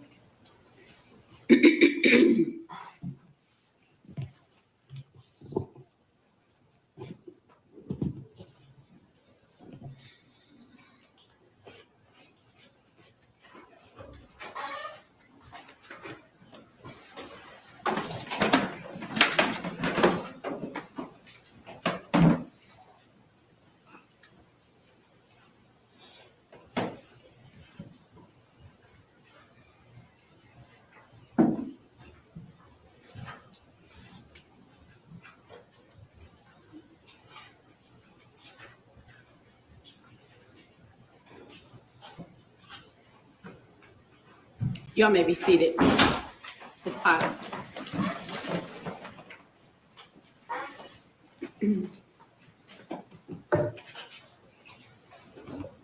Mr. Merritt, what you said happened in front of your eyes on February 1st, 2019 must have been horrifying for you. It was, You said that it shook you up. absolutely. You were afraid for your own life? I was so traumatized with what happened to my mother, I really wasn't worried about myself at that point. Okay, but you were concerned for your wife and your daughter and your son. Yes, And you were so scared that you got out of there as fast as you could. Right? I did, Okay. Made the decision not to turn yourself into the Cobb County Jail, right? correct, And instead, you cut your ankle monitor off. yes, But before you even did that, you made some stops along the way. You stopped at a Kroger you stopped at a Kroger first, correct? no, I didn't actually stop there, Okay, but you stopped in the parking lot and you drove around the parking lot in the Kroger, right? correct, I did, Okay, because you didn't need gas at that point because your mom's car was full enough to get you out of there. That's what you testified to, correct? to get me most of the way there, yes, Okay, and then you stopped at a QT in Norcross and we saw the video of that. Do you recall? I did. Okay, and you were there for how long? Do you remember? I honestly don't remember. Okay, did you feel that you were being chased at that point? At that point, no, I did not. Okay, did you feel like your life was in danger at that point? I didn't know, honestly, Okay, so you bought waters and a candy bar. yes, Okay, and then you drove around 285 West and you took the 75 North exit, right? correct, Now, tell me if I'm wrong, but your wife's practice is over in Vinings, kind of on West Paces Ferry and Paces Mill. Is that correct? yes, Okay, and so you passed that exit when you got onto 75 North, correct, and you did not stop to tell your wife that you had just watched your mother being killed and her life was in danger, correct? no, I did not, Okay, and your son's school, Lovett, is just down the street from that. It's on West Paces Ferry, is that right? yes, And you did not make any efforts to take that exit, which is the exit before the exit to your wife's veterinarian clinic, to pick up your son from school or alert anyone that his life was in danger. my son, I believe, was with his grandfather that day, he wasn't at school, Okay, but you never made any phone calls to your wife, correct? no, I did not, You never called Jack's school, right? no, I did not, You never called Mia's school, right? no, I did not, And so Jack was with Sal, that's your previous father-in-law. Did you ever call Sal Minicozy to let him know that you had seen this horrible event and that he and your entire family were in danger. I didn't call any of them because the killers told me don't say a word to anyone. So I took them at their word based on what they did. Okay, but they weren't following you, right? I don't know if they were following me or not. Okay, all right, so they could have very well been behind you. It's entirely possible. I have no idea what vehicle they were in. Okay, and a safe place to go would have been the Cobb County Jail, which you drove right past on 75 North. Is that correct? The instructions were, and I took them at their word based on what they did to my mother. Don't say a word to anyone. The last place to go would be to somewhere like the Cobb County Jail. And why is that? Well, you have law enforcement there. If they have people in Cobb County, they know a report. I'm more likely to say something because I'm in the safety of the jail. That made no sense to me whatsoever. Okay, so you didn't make any calls to anybody to warn them that their lives were in danger, right? These gentlemen told me, and I use gentlemen very sarcastically, these monsters told me, don't say a word to anyone. After what they did to my mother, I didn't say a word to anyone without qualification. Okay, so these monsters, do you think that they were the same people who had been casing your house starting at the beginning of January? Well, they sure knew we had a basement right off the rip. Okay, and how many times had people driven off around the cul-de-sac, or driven around the cul-de-sac as you testified earlier? Suspiciously, at least 20 or 30 times by my count. 20 or 30 times? Did you ever get any of their tag numbers? It would have been possible to run out there in the dark and get their tag numbers. Did you ever call the police to say, oh my gosh, somebody is following me? Did you ever do that? My mother and I did discuss it. You discussed it, but you never called the police, and you never made a report of people casing your house or running around the cul-de-sac in their cars, right? No, we didn't. Did you ever talk to any of the neighbors about what was going on? I didn't. I can't say if my mother did or not. Okay. So you weren't concerned at this point about these people riding around in the cul-de-sac because you obviously didn't do anything to prevent it from happening. I'm quite the opposite, ma'am. I told my lawyer immediately when it happened, who did absolutely nothing. Okay. All right. And you knew he did absolutely nothing. He told me he was actually going to reach out to his contacts at the DA's office where he used to work alongside the person who prosecuted me, as well as his contacts with law enforcement in Cobb.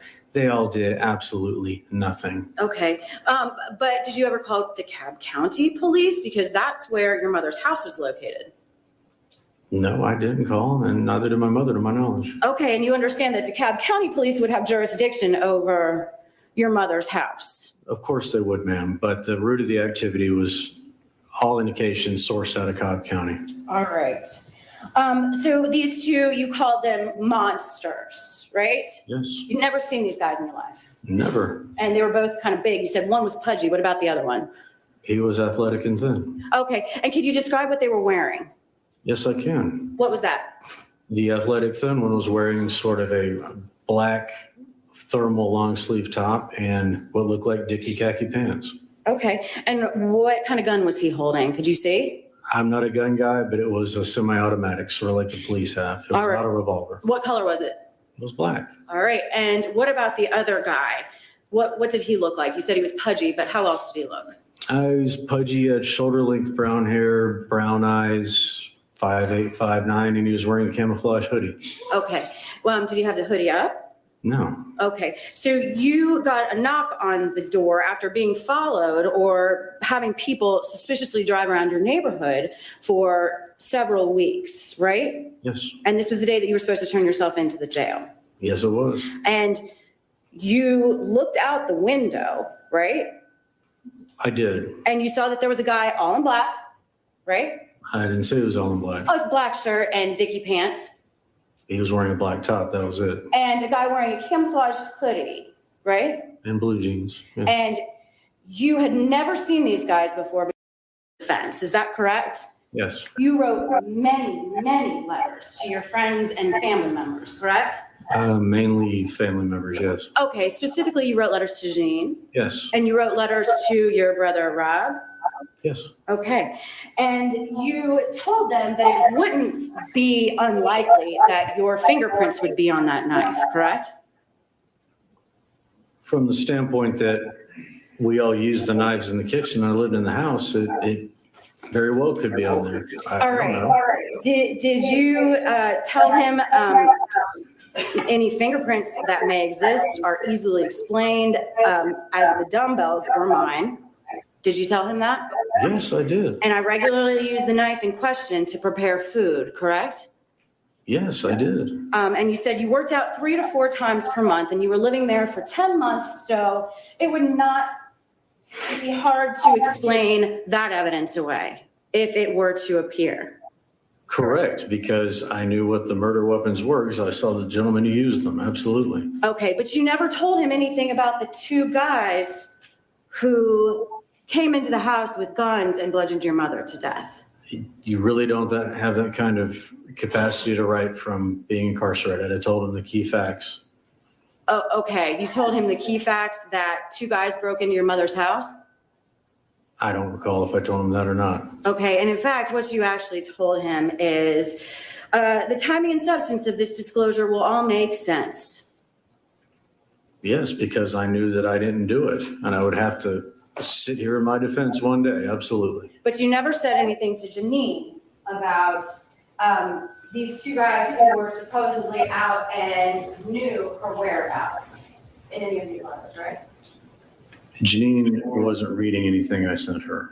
Okay, and what about your brother? Calm You down. never said, listen, these 2 guys are out, they've got photographs of our family on the phone, and you need to look into this, you need to do something and keep everyone safe. I had absolutely no confidence that law enforcement would do anything at that point because they took out the warrant for the murder of my mother the same day they found the body and investigated nobody else. Okay, and you never, you did take, so you said you took your mother's car, right?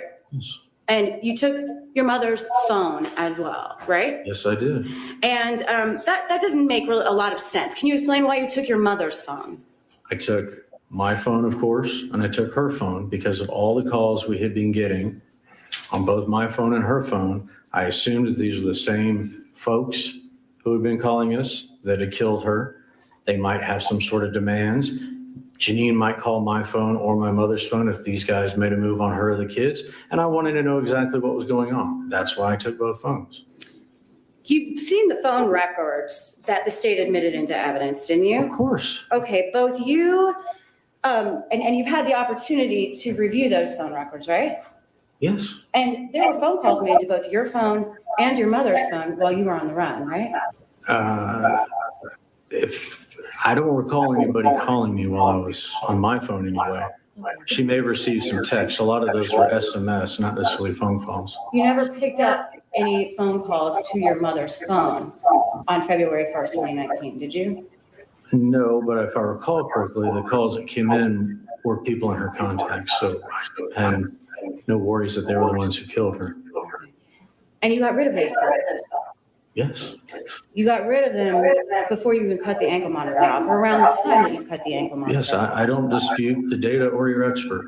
So there was never any intent to turn them over to the police so that they could see whether anyone was after your mom or asking for demands, as you mentioned before. No, because I took them at their word. Just say nothing or this will happen to your family. Okay.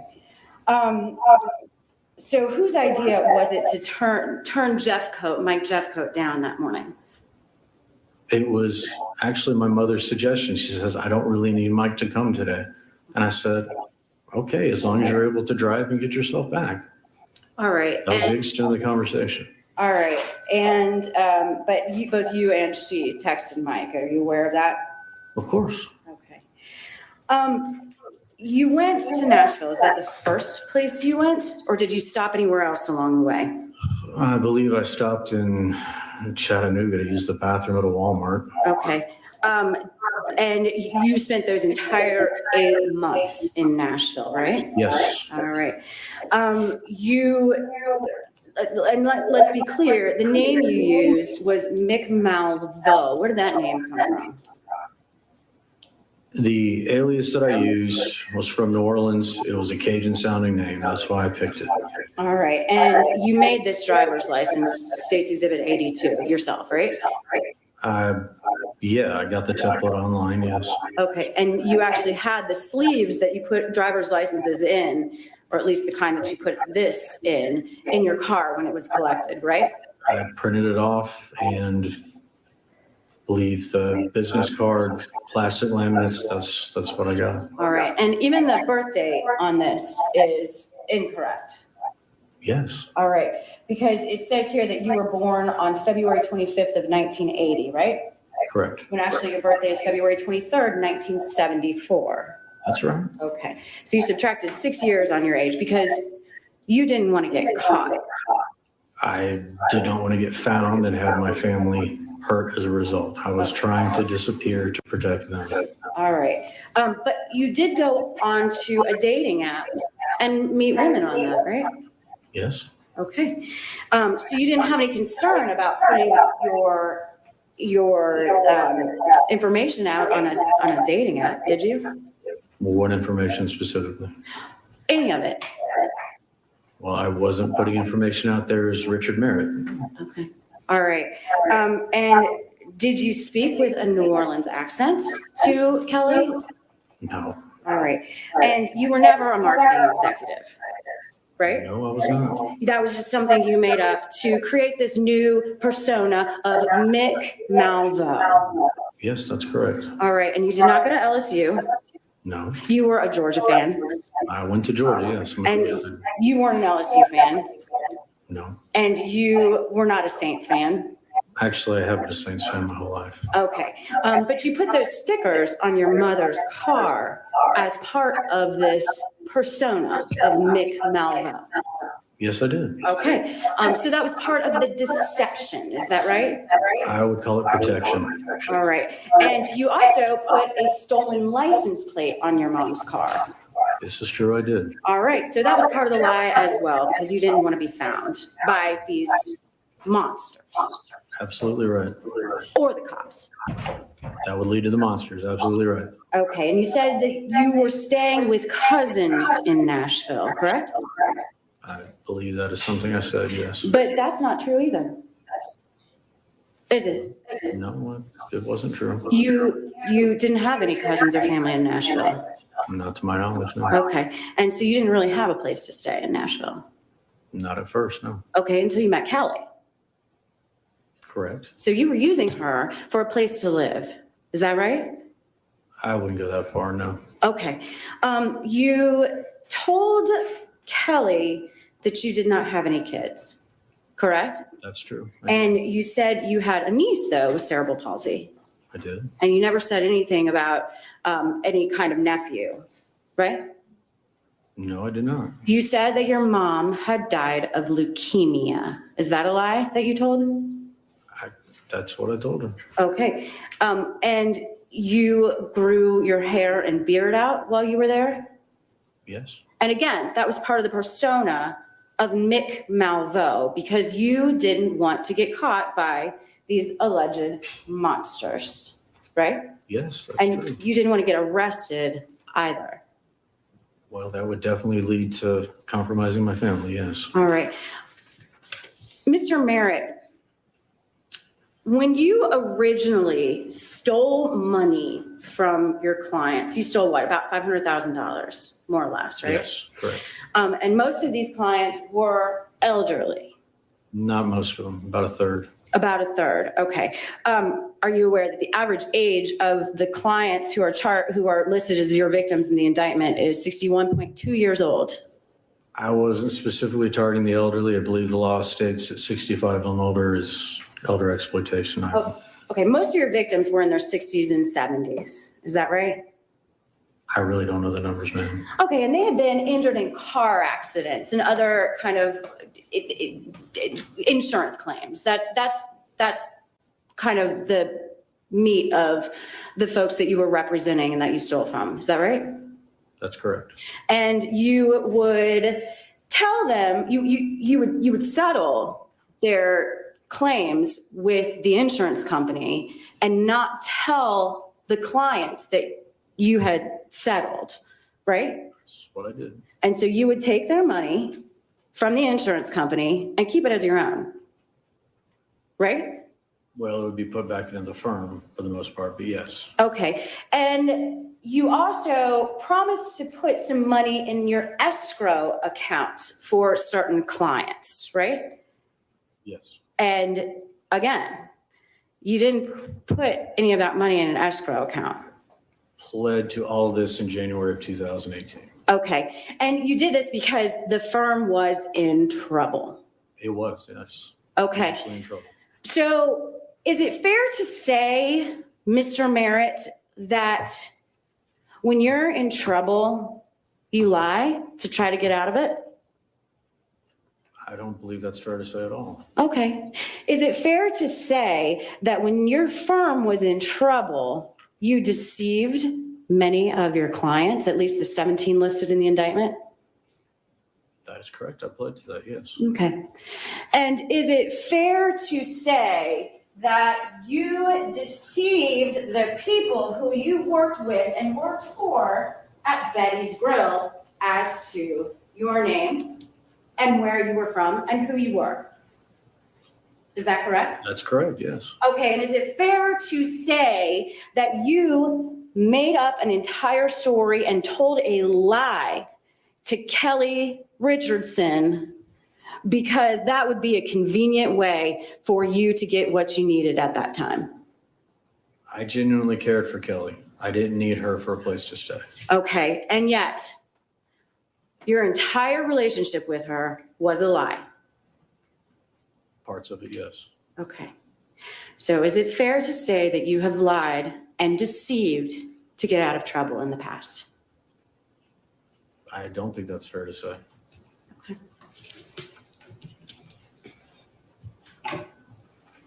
This attorney just needs to take a chill pill. I think she's making it worse.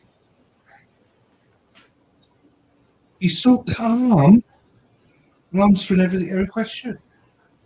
She's Okay, getting so more the and more day perspective. of February 1st, 2019, these two guys came in, they killed your mother with her kitchen knife and your weight, right?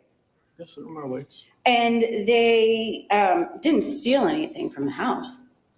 I don't know if they did or not. Okay, and they didn't break in. You said that you let them in yourself. No, I'm not aware that they tried to break in before. Okay, and they had never tried to break in prior to that. I can't say who tried to break in at any given point. Okay. I don't know. Because nobody, as far as you know, had tried to break into your house prior to that. I'm not aware of anybody trying to break in, no. Okay, but they did not leave a scratch on you. They roughed me up a little bit going down the stairs, but no, they didn't. Okay. And you were the person who they were after, right? I'm quite certain that that was their intent when they came there, yes. Okay. But they just let you go scot-free. I believe when my mother started to get loud, that's when the gentleman pushed her and then he finished her off so she wouldn't make any noise. That's what I personally think. And they didn't realize what they got into and they took off. I don't know what their real intentions were. We never got that far. Okay. They never pulled the triggers of either of those guns. No, they did not. Okay. And there was no struggle that caused any furniture to tip over, right? I don't recall any, no. Okay. Where did they get that knife from? I believe they got it from the butcher block in the kitchen. Okay. Stop saying okay. It's annoying the I don't have fuck to me, anything man. further. That's an awful cross. Awful cross. All right, That's ladies and not- gentlemen, I'm going to ask you to step into the jury room for just a moment, please.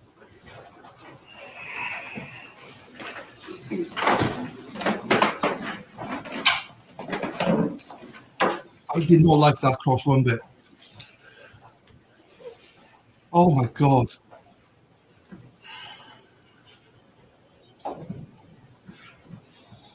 Oh, okay, okay. Oh my God.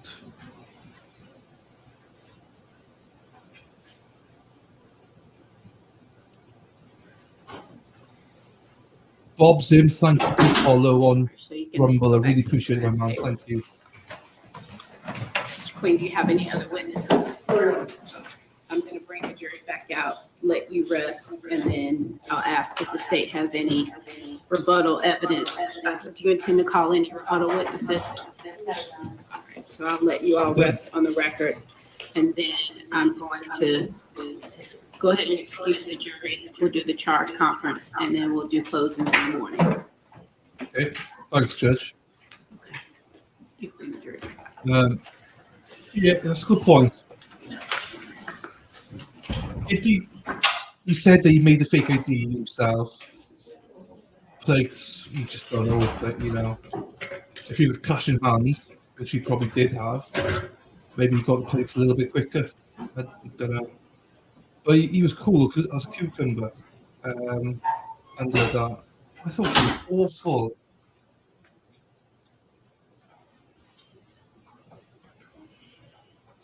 She was trying to, but I thought her tone was just ridiculous. I was embarrassed for her. I don't think it's done any damage because everyone knows how ridiculous it is, but she was just worked up, so frustrated. It's like, just calm down. Everyone knows how ridiculous this story is. I genuinely thought that was a horrible cross.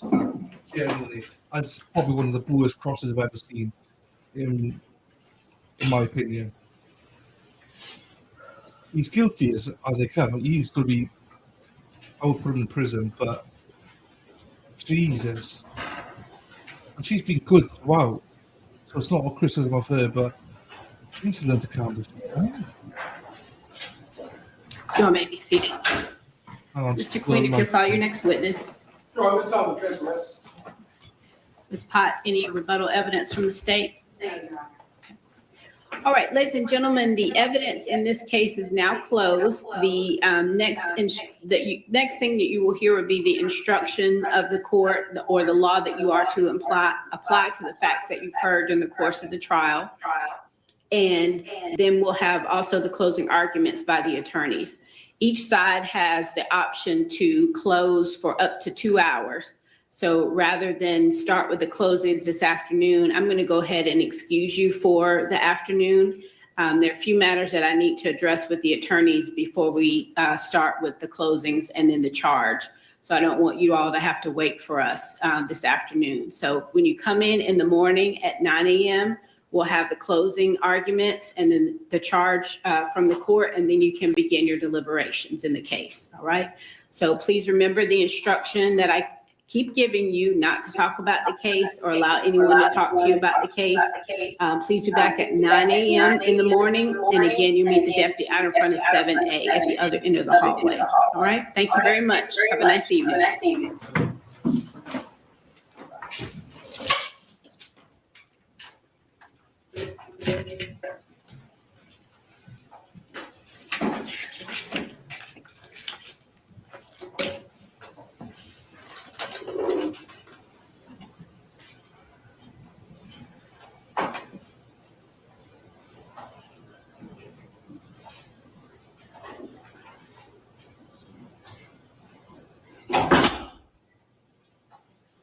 All right, y'all may be seated.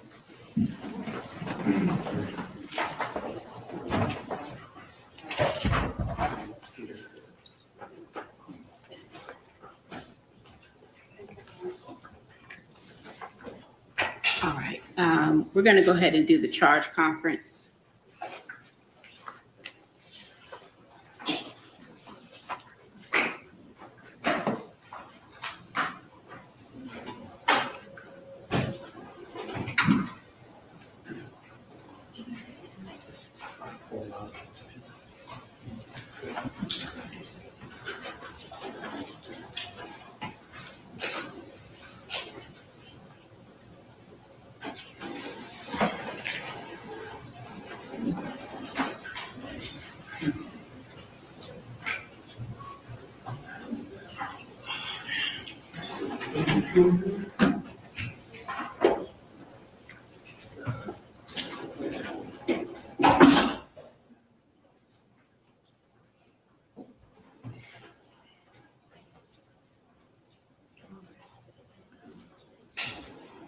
So I received the state's request to charge. It's 1 through 9. Is that the entirety of it?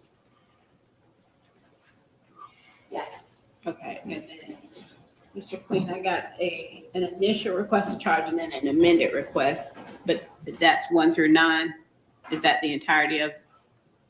And let's see, Judge, you should have gotten one this morning. I followed a second amendment this morning. Okay. I don't think I received that one.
All right, well, let's start with the state's request then.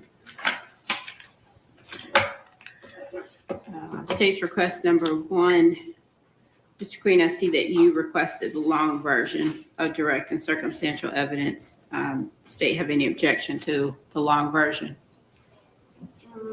I always prefer the short. Maybe look at the long version.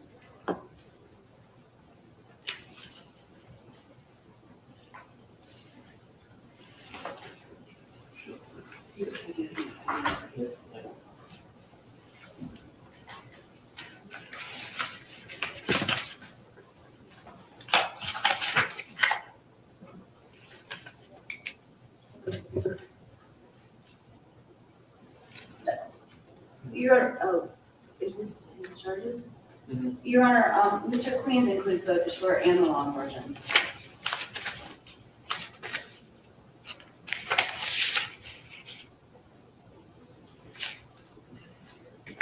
Actually, No, let me see. it's just the long version. Unless that's in the amended. No. Yeah, no, I agree. I was just looking for the Travis Rudolph trial, still not being seated. I don't think there's no information out there. So keep an eye on that. Yeah, absolutely. I mean, also the prosecution. You don't lose more than half an hour. Judge, for the record, I usually go for short version, but in this case, because it is a circumstantial evidence case, I did choose the long version. Look, I'm sorry, I'm just not quite there. Yeah. Okay, thank you. Are you I do asking like- for any of the parentheticals in the first paragraph? In the first paragraph. I do look like that they set 2 hours each, though. I usually read all of them. I didn't ask for a parenthetical. Okay.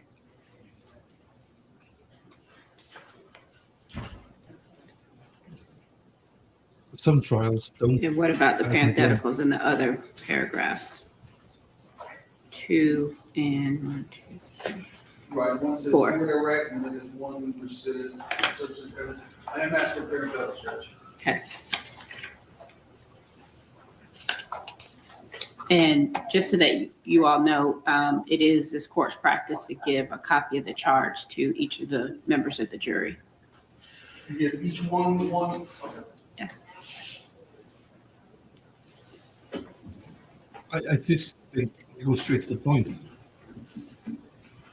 And you can just say how ridiculous the story is.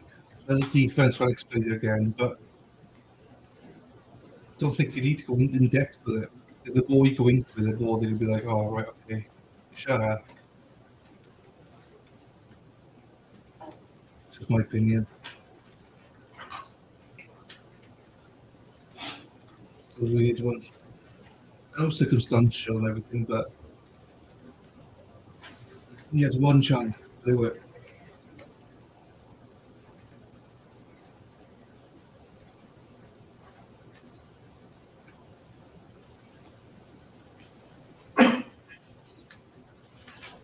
Ms. Potts, any objection? Just that I do always prefer the short, and I would prefer it, but this is, I mean, pattern. All right, I'll give the long version. Any objection to 2, Mr. Queen? 3? And I'm going to give a pattern on all of these. The The long correct version, pattern. short version. The objection of 4,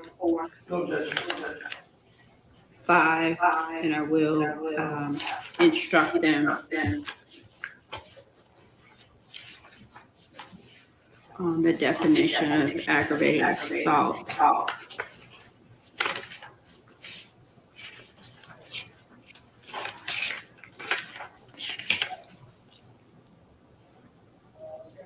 That's request number 7. Right. So in count 4, the heading says aggravated assault, family violence, but there's no language in here to make it specifically a family violence aggravated assault. So Agreed. I would just give the pattern on aggravated assault.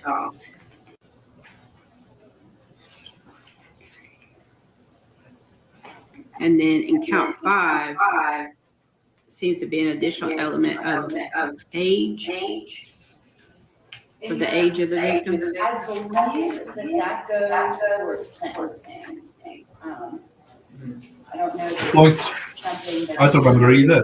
Needs to be charged on.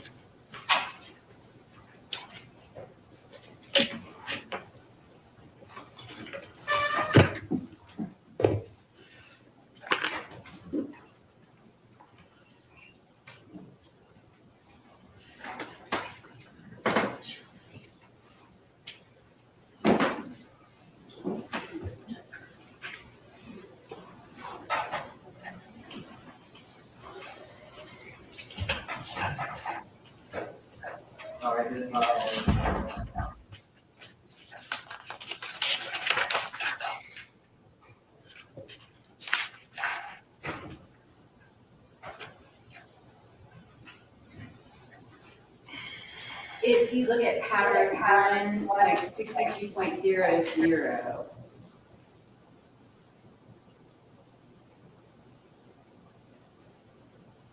And it does state, if you find the defendant guilty, you should further specify in your verdict in the case provided whether you do or do not find that, and then it gives the example, the victim was age 65 or older.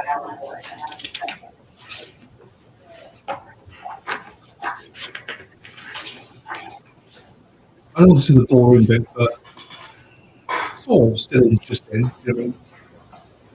We've heard this 2 hours now, to each side.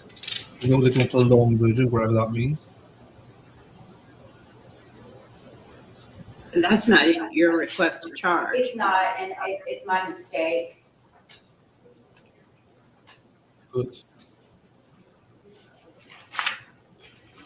So as to count 5, when I'm given the instruction about aggravated assault, I would just add that an additional element to the offenses charged in count 5 is the state must prove that the victim is 65 years of age or older. Is that what you're asking me to do? Yes, Your Honor. And then give the jury that option on the verdict form. Why? You got an idea? Why would you do that? That's mental to me. Why do you have to confirm she's over 65? You got her ID. She was 77 or whatever she was. Is this one of your Americans again? What were you doing? I have no idea what you're doing. I'm not joking, though. I do this. All you need to do is say, right, guys, do you believe the guy's story or not? Guilty, not guilty. Go deliberate. Come back in 2 minutes. Cheers.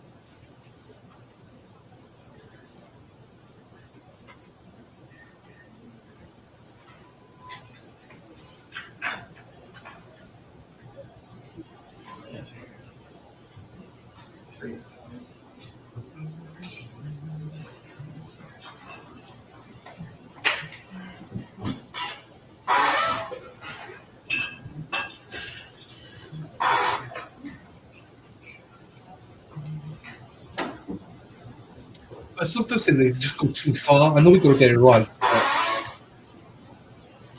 I think the only thing here is he guilty of homicide, killing his mother? Yes or no? Lefty, indeed, my friend. It was.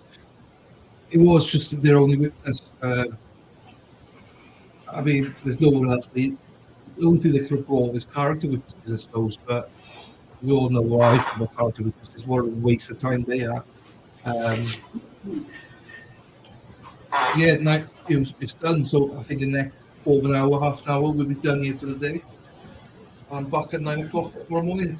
So they've got 2 hours each now left to maximum 2 hours each for closing statements. Tomorrow morning, then we're done. This Travis Rudolph trial pissing me off though. It still hasn't started. I can't see anywhere.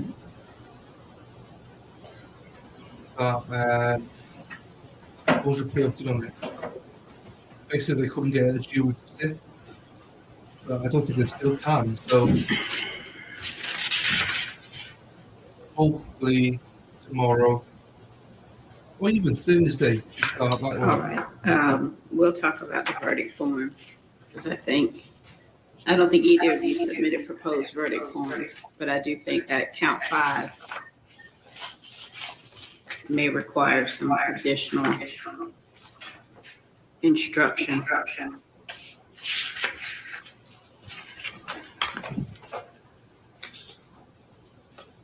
I just think sometimes we overcomplicate things for juries. I'm glad you said instructions because I'm confused already. Why do you have to confirm her age, which is over 65? Why can't we get an ID?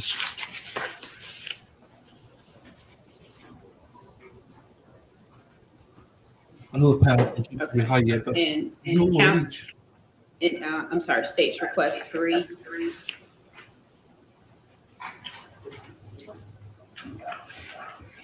And 4 are not the current pattern. So I think I did say that before, but I will be given the pattern.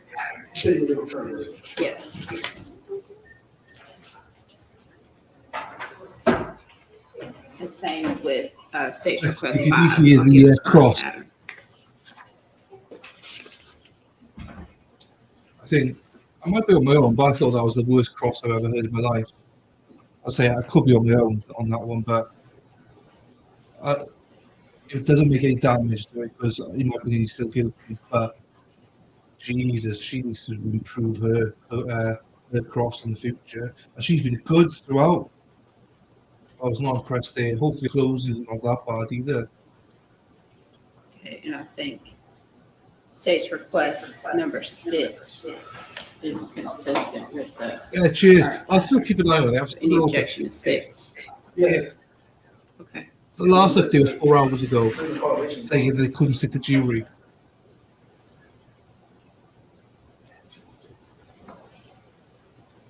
And yeah, I'm recording, so I don't think that there's any. I recorded against 9 in 8. I don't know. I don't think this is 4 hours. talking about causation. This is describing what's required for the felony to be considered a cause of a homicide.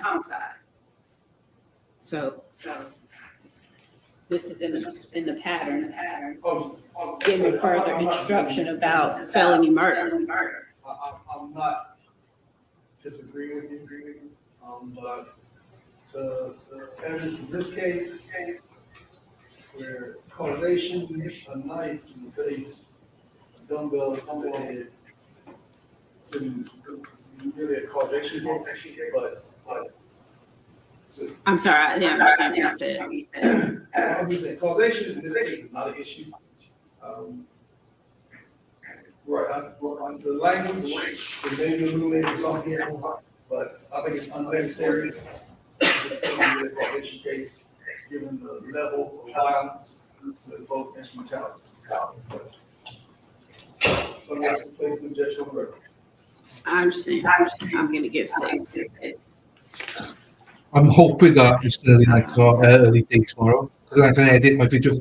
I won't get a bed till As 4 to a.m. 7, what I would propose, what I usually good do break. is split the counts up so that there will be a section that says count 4 or, yes, count 4 aggravated assault.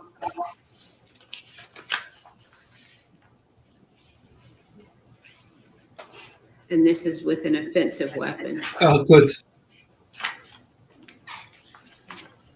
I might have hated it because I don't think she needed to do what she did. She just needed to calm herself down. I think she'd be fine. I could just hear her frustrations. Okay, and straight to another question. Okay, straight to another question.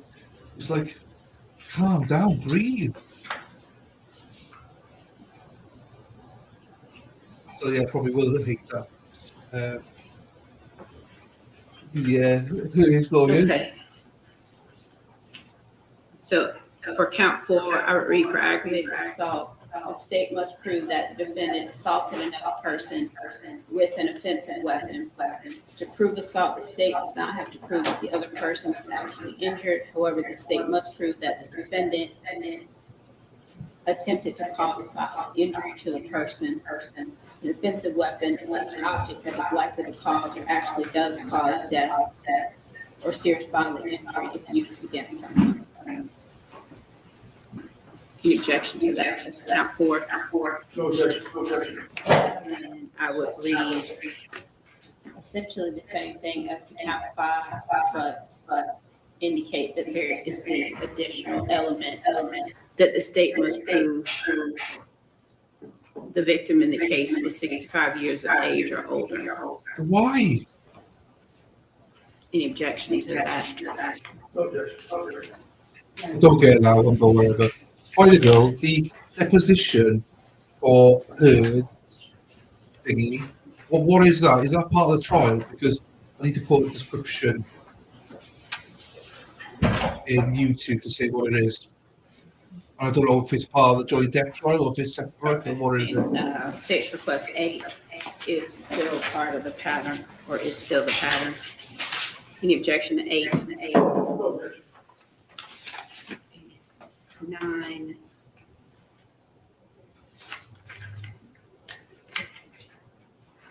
Some subsection A on. Yes, you're right. Yes. So any objection to 9? In that form, no. All right, let's go to the defendant's request to charge.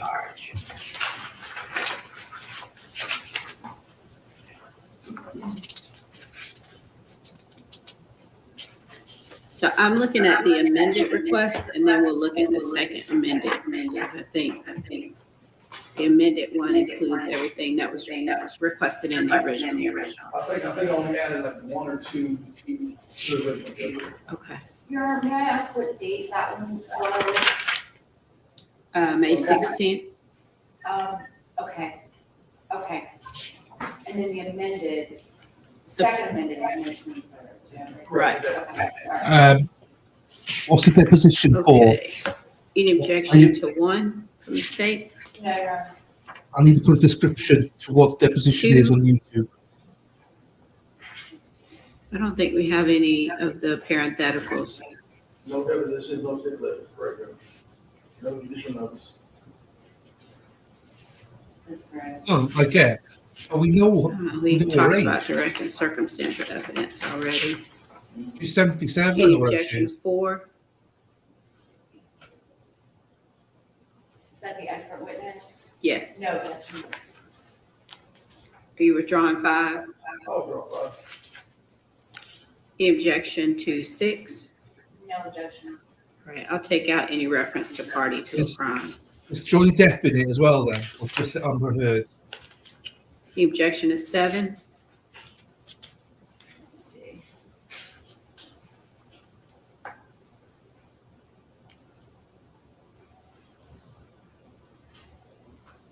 This is higher. This is higher.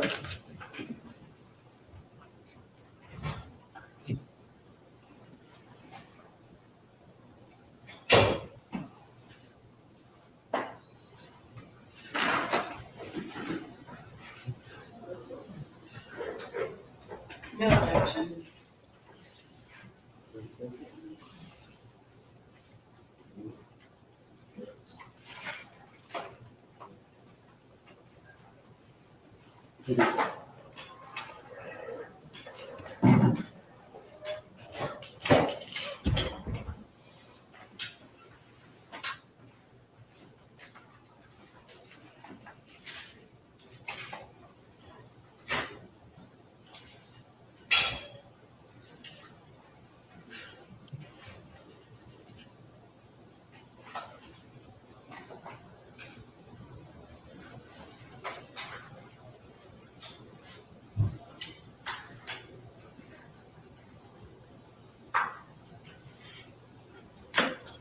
Okay, that's important. What about the parentheticals? Which ones of those are you asking me to give?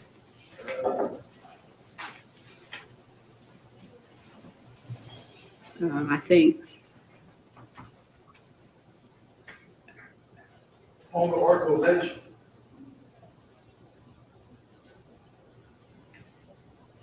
okay, so not at the scene. Correct.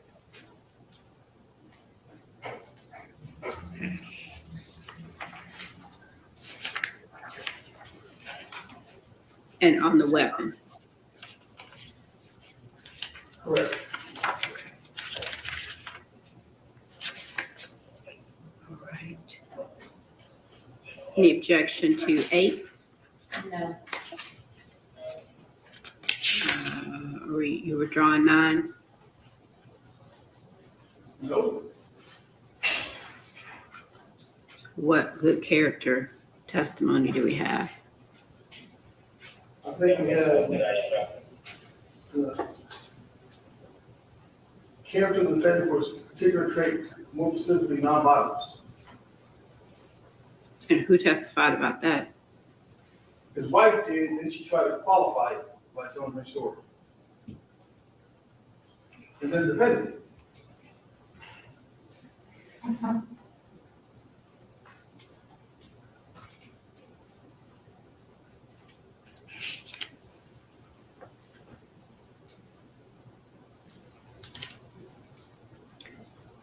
So who do we have who offered an opinion or some indication of reputation or specific instances of conduct?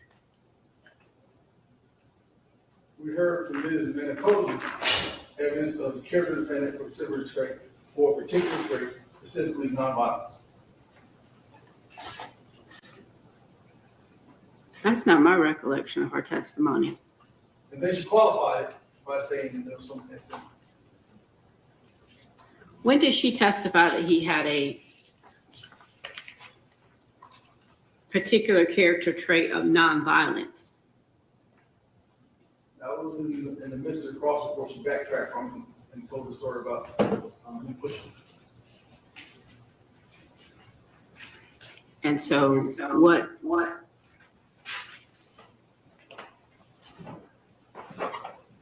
you're alleging that's her opinion in reference to the second set of parentheticals. So Yes. what was the form of this testimony? Opinion.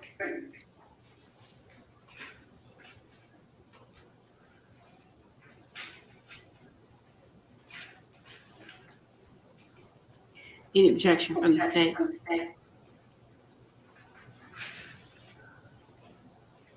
I mean, I don't recall her saying that he had a reputation one way or the other.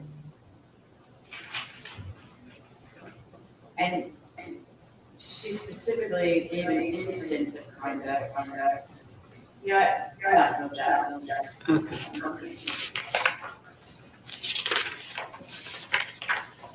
All right.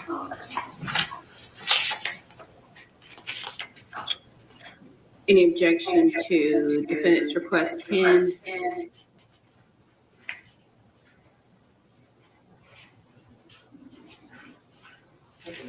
I don't have, oh, I'm sorry, is that the one? The second amendment is this. That's the second amendment. It's sympathy.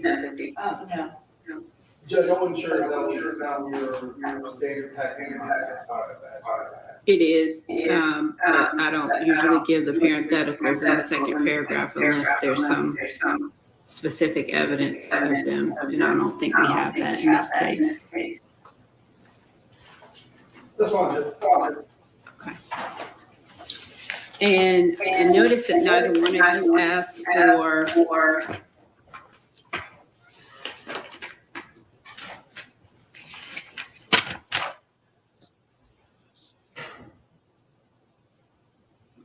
let's see. Presumption of innocence, burden of proof. I do generally give that. I will instruct them on their responsibilities as jurors about the indictment and the issue and plea of not guilty.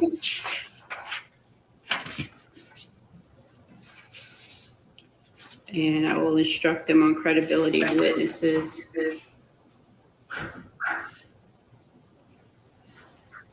Nobody's requesting impeachment, right? I didn't see that in any of the charges.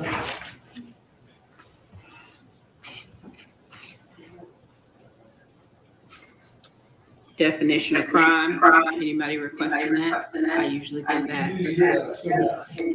Yes, I mean, nobody requested it, so. And just for the reference, Mhm. do you want us to submit everything?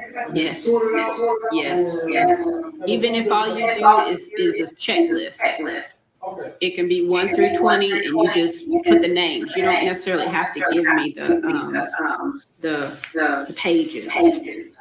You could just give me the numbers. Okay. So I give definition of crime and intent. No presumption of criminal intent. Anybody requesting that? I'm just trying to make sure we're all on the same page. That nobody says, well, I assumed you were gonna give it, but you didn't give it. Okay. Presumptions and inferences and venue. Okay. And that's the extent of the standard pattern that I usually give. Is there anything else that you can think of that is not in the request to charge that you want me to give? Not from the state, Your Honor. No, you're right. Okay. So I will send a draft copy of the charge to you by email this afternoon, so you all can look at it overnight, and then in the morning, we'll address whether or not you have anything additional that you want me to include or anything that needs to be corrected. And I'll also send you a proposed verdict form to look at. Okay? All right, anything else before we recess? And we did find out that the smell that we smelled this morning was the fan that they installed so that the air would work and it would be warm in here. It blew out. So that's what that smell was. So they're coming at 5 today. They're putting in a new fan. Hopefully that will last us until we can finish up with the case. Because right now the air is not working in here. Mhm. Okay. All right, see you all at 9 in the morning. Cool. That's good. I was doing a poster was for Deck V Heard. I was busy doing that. Whilst put that there. Sorry. Just had to do this very quickly.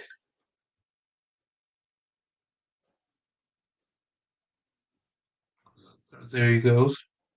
There he goes again.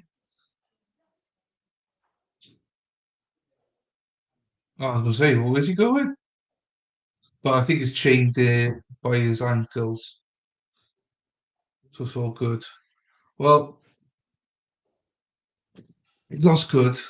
That gives me time now to do other stuff because I'm recording in a few hours. Ooh.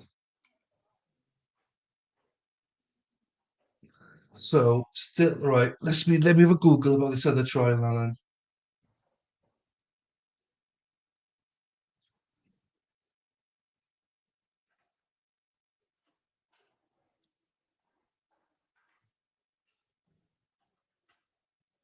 Yeah.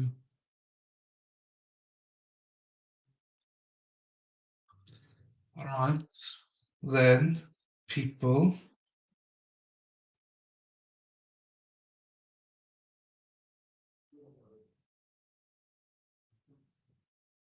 Well, what's his right? I'm gonna. I think we. I think we could all. I'd be surprised if anyone says he's not guilty. I would love it if someone says now that they think he's not guilty, but I don't think anybody will. If you do think he's not guilty, we won't laugh at you. It's more of a. I'm intrigued to hear why you think he's not guilty.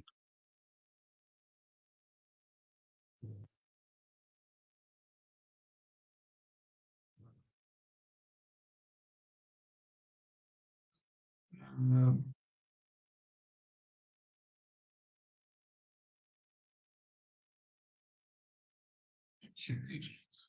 right, trial for tomorrow. So we're going to watch this tomorrow. Travis Rudolph. Is there anything about this guy now? No, nothing. Right, what I'll do, if Lefty and everyone's still here, I'll play you a video. I'll play you a video of this guy, Travis Rudolph. Let me just stop screen. I found a video of him.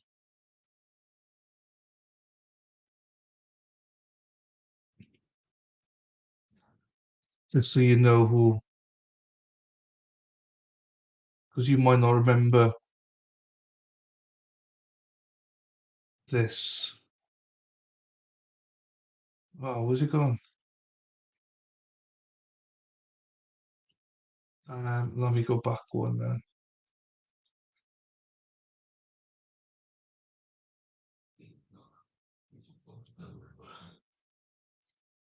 I got it.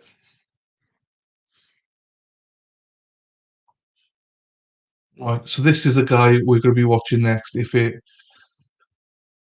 all works out fine, this is just like a 2-minute clip. Finally tonight, America Strong. One picture seen across America making a huge difference for a little boy alone at school. He's not alone anymore, though. Here's ABC's Steve Osinsami. Here's half of the photo that's pulling millions of heartstrings online and across the world. Meet 11-year-old Bo Paskey. He finds himself eating alone here in the school cafeteria yet again. I have autism, so I usually sit alone at lunch, and then Travis Rudolph came up to me and said, "Hey, can I sit down with you?" Travis Rudolph is the rest of this happy picture. The football star from Florida State was visiting children at Montford Middle School, happened to need lunch, and saw exactly where he needed to sit. I saw him last, and he was sitting by himself. I didn't even know he had autism. He seemed like a normal kid to me. Bo was diagnosed with... I don't know, it shouldn't be echoing. Oh. Probably because I need to wear these then.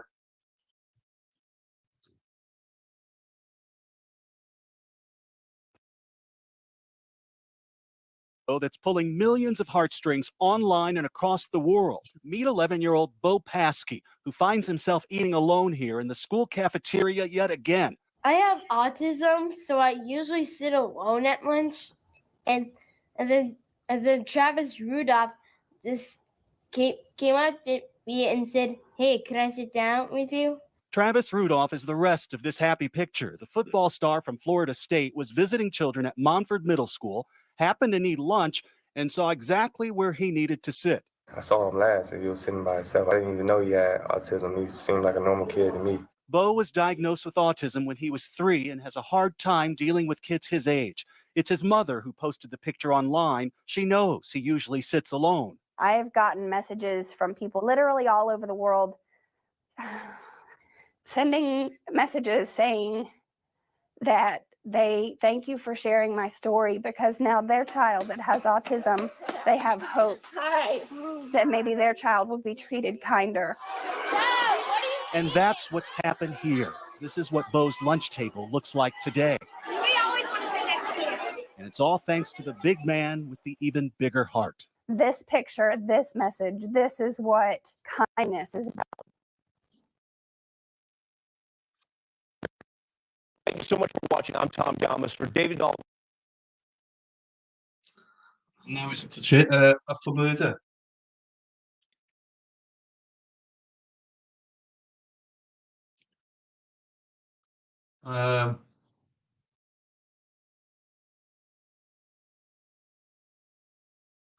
This is what the update from yesterday. So let's watch it. Let's look at this bad boy.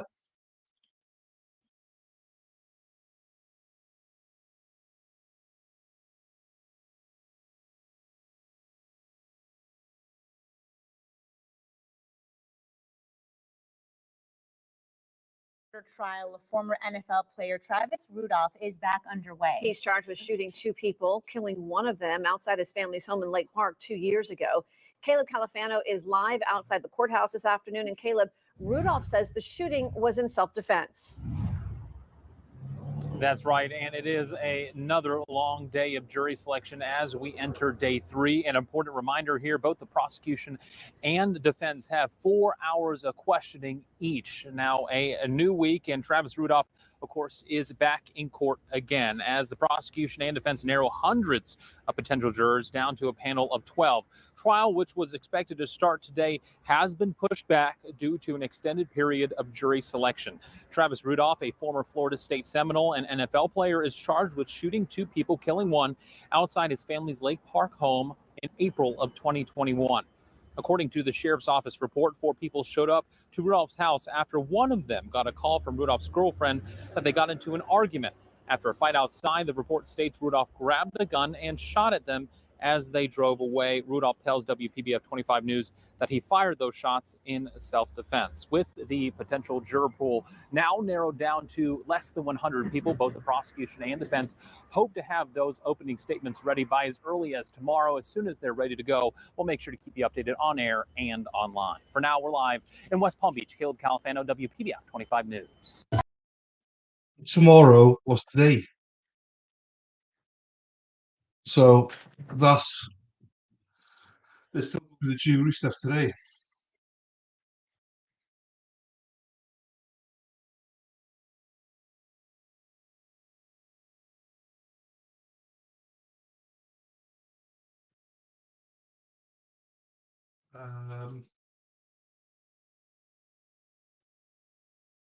Did you get that? That wasn't echoing though, was it? That was all right, wasn't it? Luna, you frighten me sometimes. All right, all right. Sorry, I'm just trying to. Yeah, it's interesting because the first interest for me was the NFL aspect of it.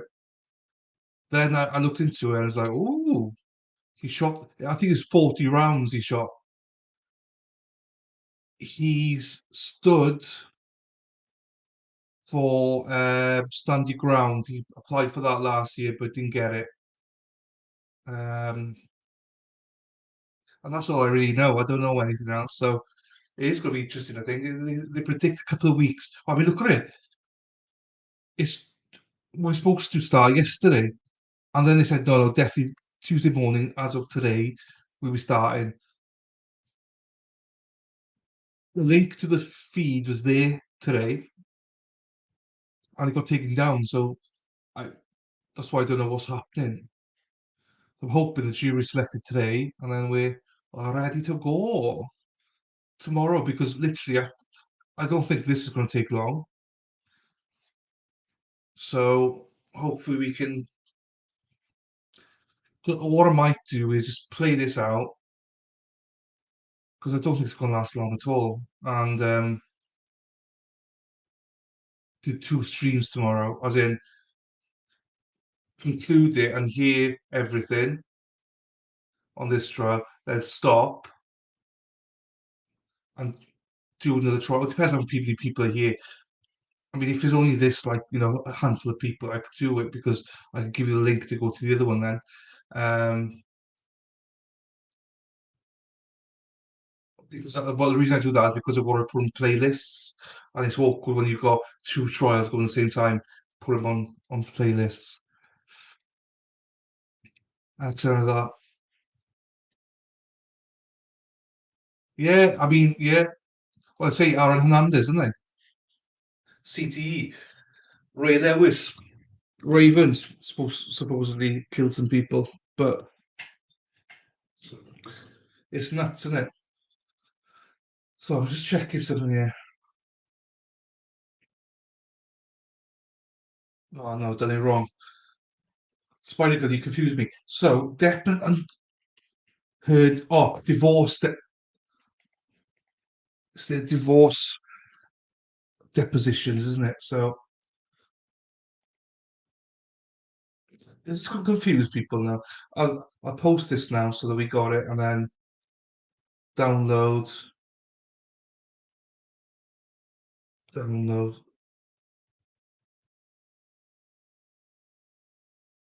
Like that. The heard. Download. Download. So I'm just setting up Depp Heard stuff. I am so on the streamline. But yeah, Spider Girl and Marvel, you should be looking at this now. How's he set it up? Um,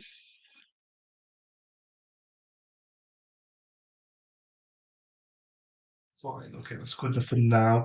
Just going to change the photo. Change thumbnail. Apply. Save. Then I'll tweet this out so that we got it. So May 27th, Alex Murdoch's birthday. At 7 p.m. my time, 2 p.m. Eastern, 1 p.m. Central, and 11 o'clock in the morning in Pacific. I'll start to stream it. First episode of the divorce. It's important I get the divorce depositions in because they'll be like, that's not the deposition.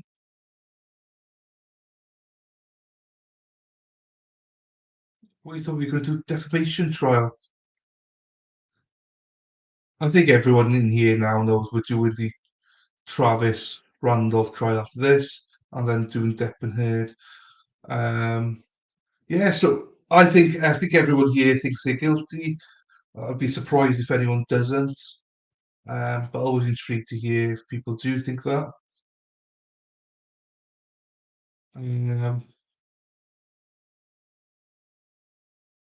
Guess what's covered divorce tech, but I didn't see many people stream it. So that Brian. Oh, cool. So hopefully then that we got it. And that's why I'm going to start advertising it now so that hopefully some people can be there. Murdoch. There's no bigger lover of Alex Murdoch than doing that. Oh, I still can't believe it, though. I mean, I generally can't.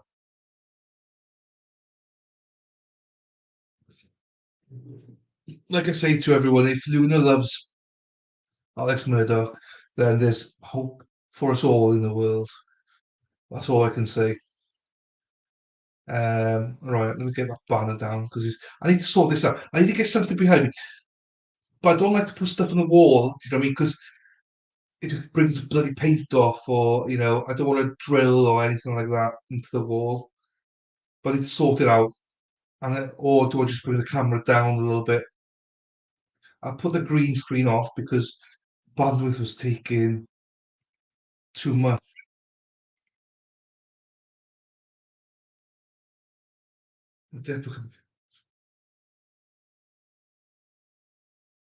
Okay, I will be. I think it'll be interesting for everyone to watch that, to be fair.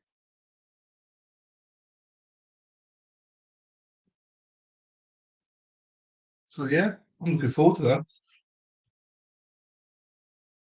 Well, I'm going to do it over 2 weeks. Do you know what I mean? So it'll be 4 hours, 4 hours. So that will be interesting.